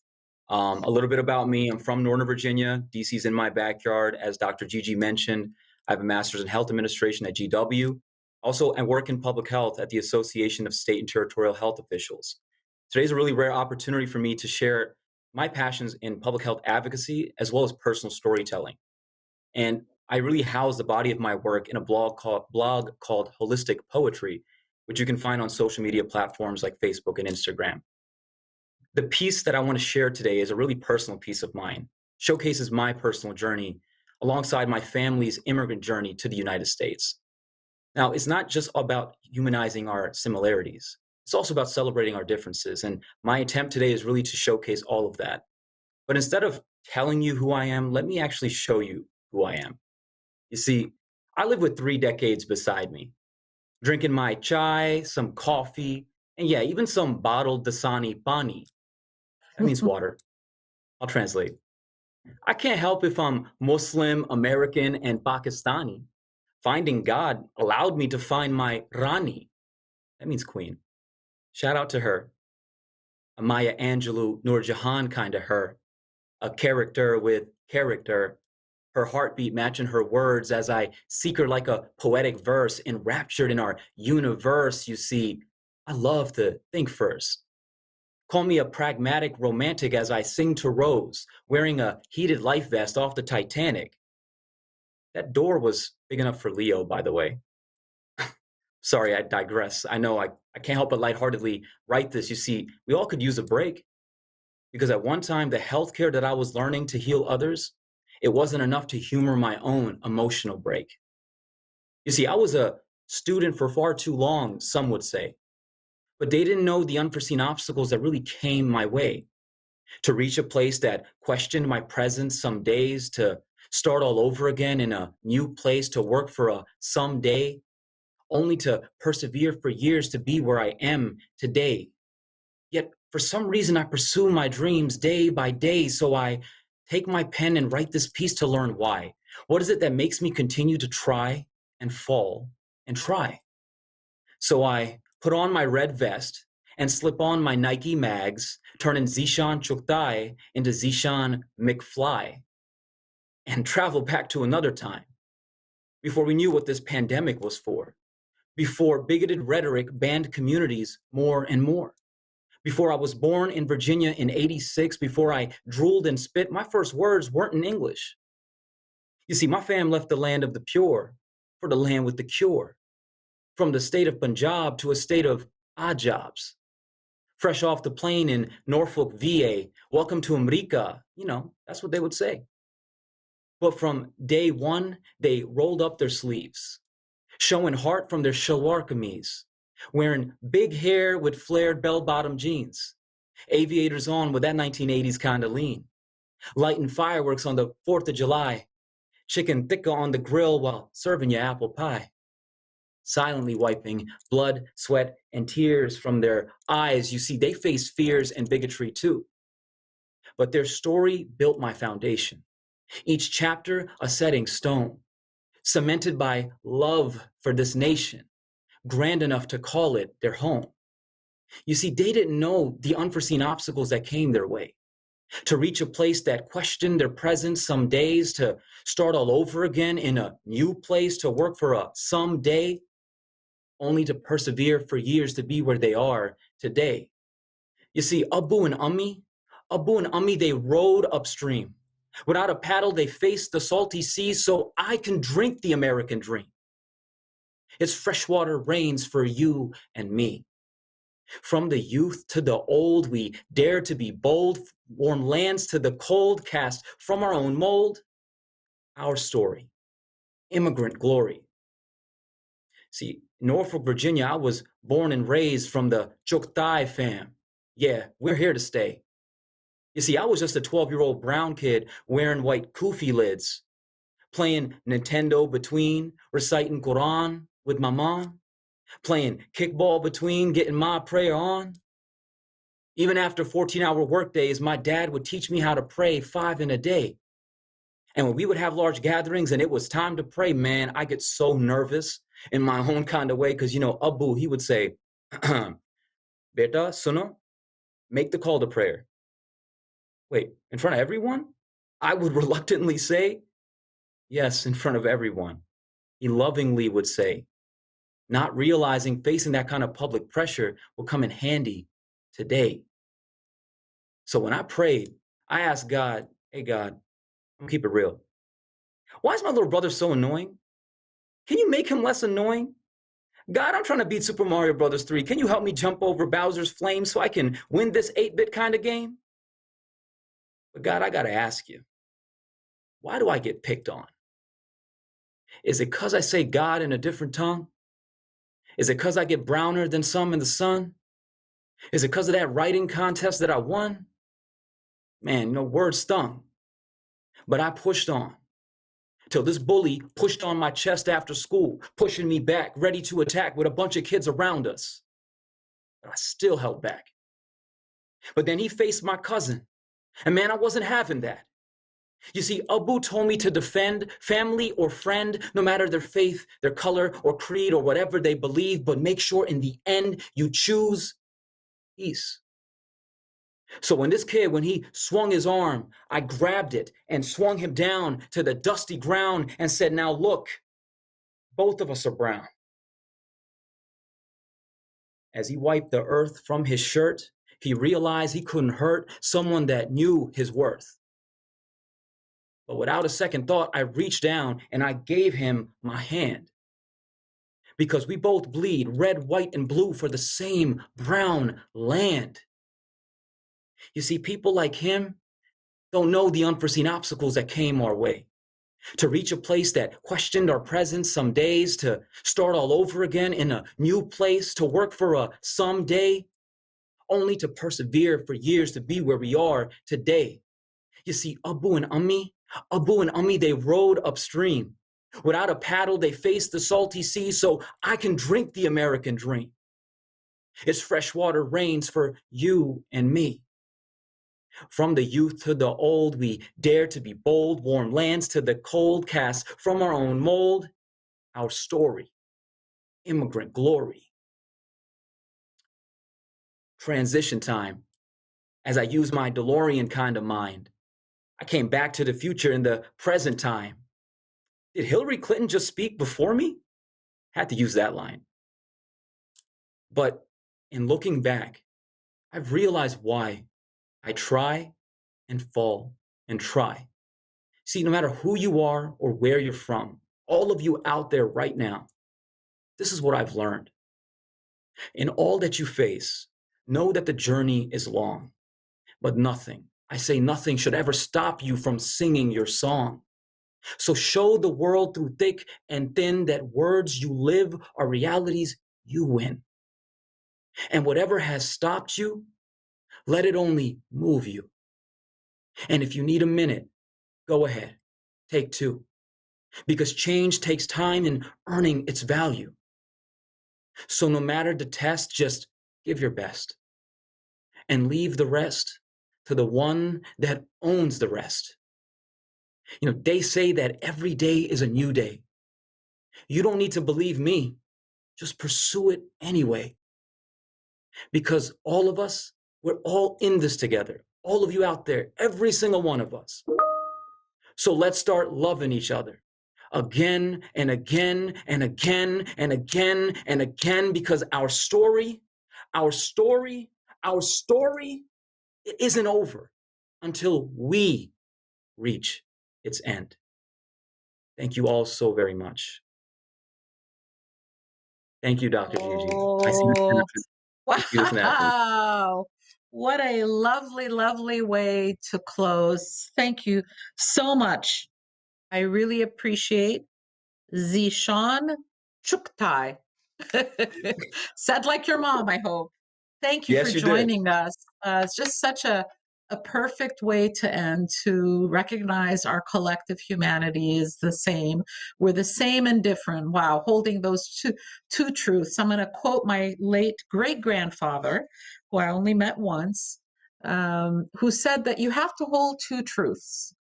You're the most important person in the world, and you're one of billions. So take care of yourself, but don't take yourself too seriously, right? So as we close on this 7th annual summit for the Rodham Institute that was dedicated to breaking the silence and stigma of mental illness, I just want to thank a few people, a few very important people that are the people that actually work daily, tirelessly, and work so well together, and that is the Rodham Institute team.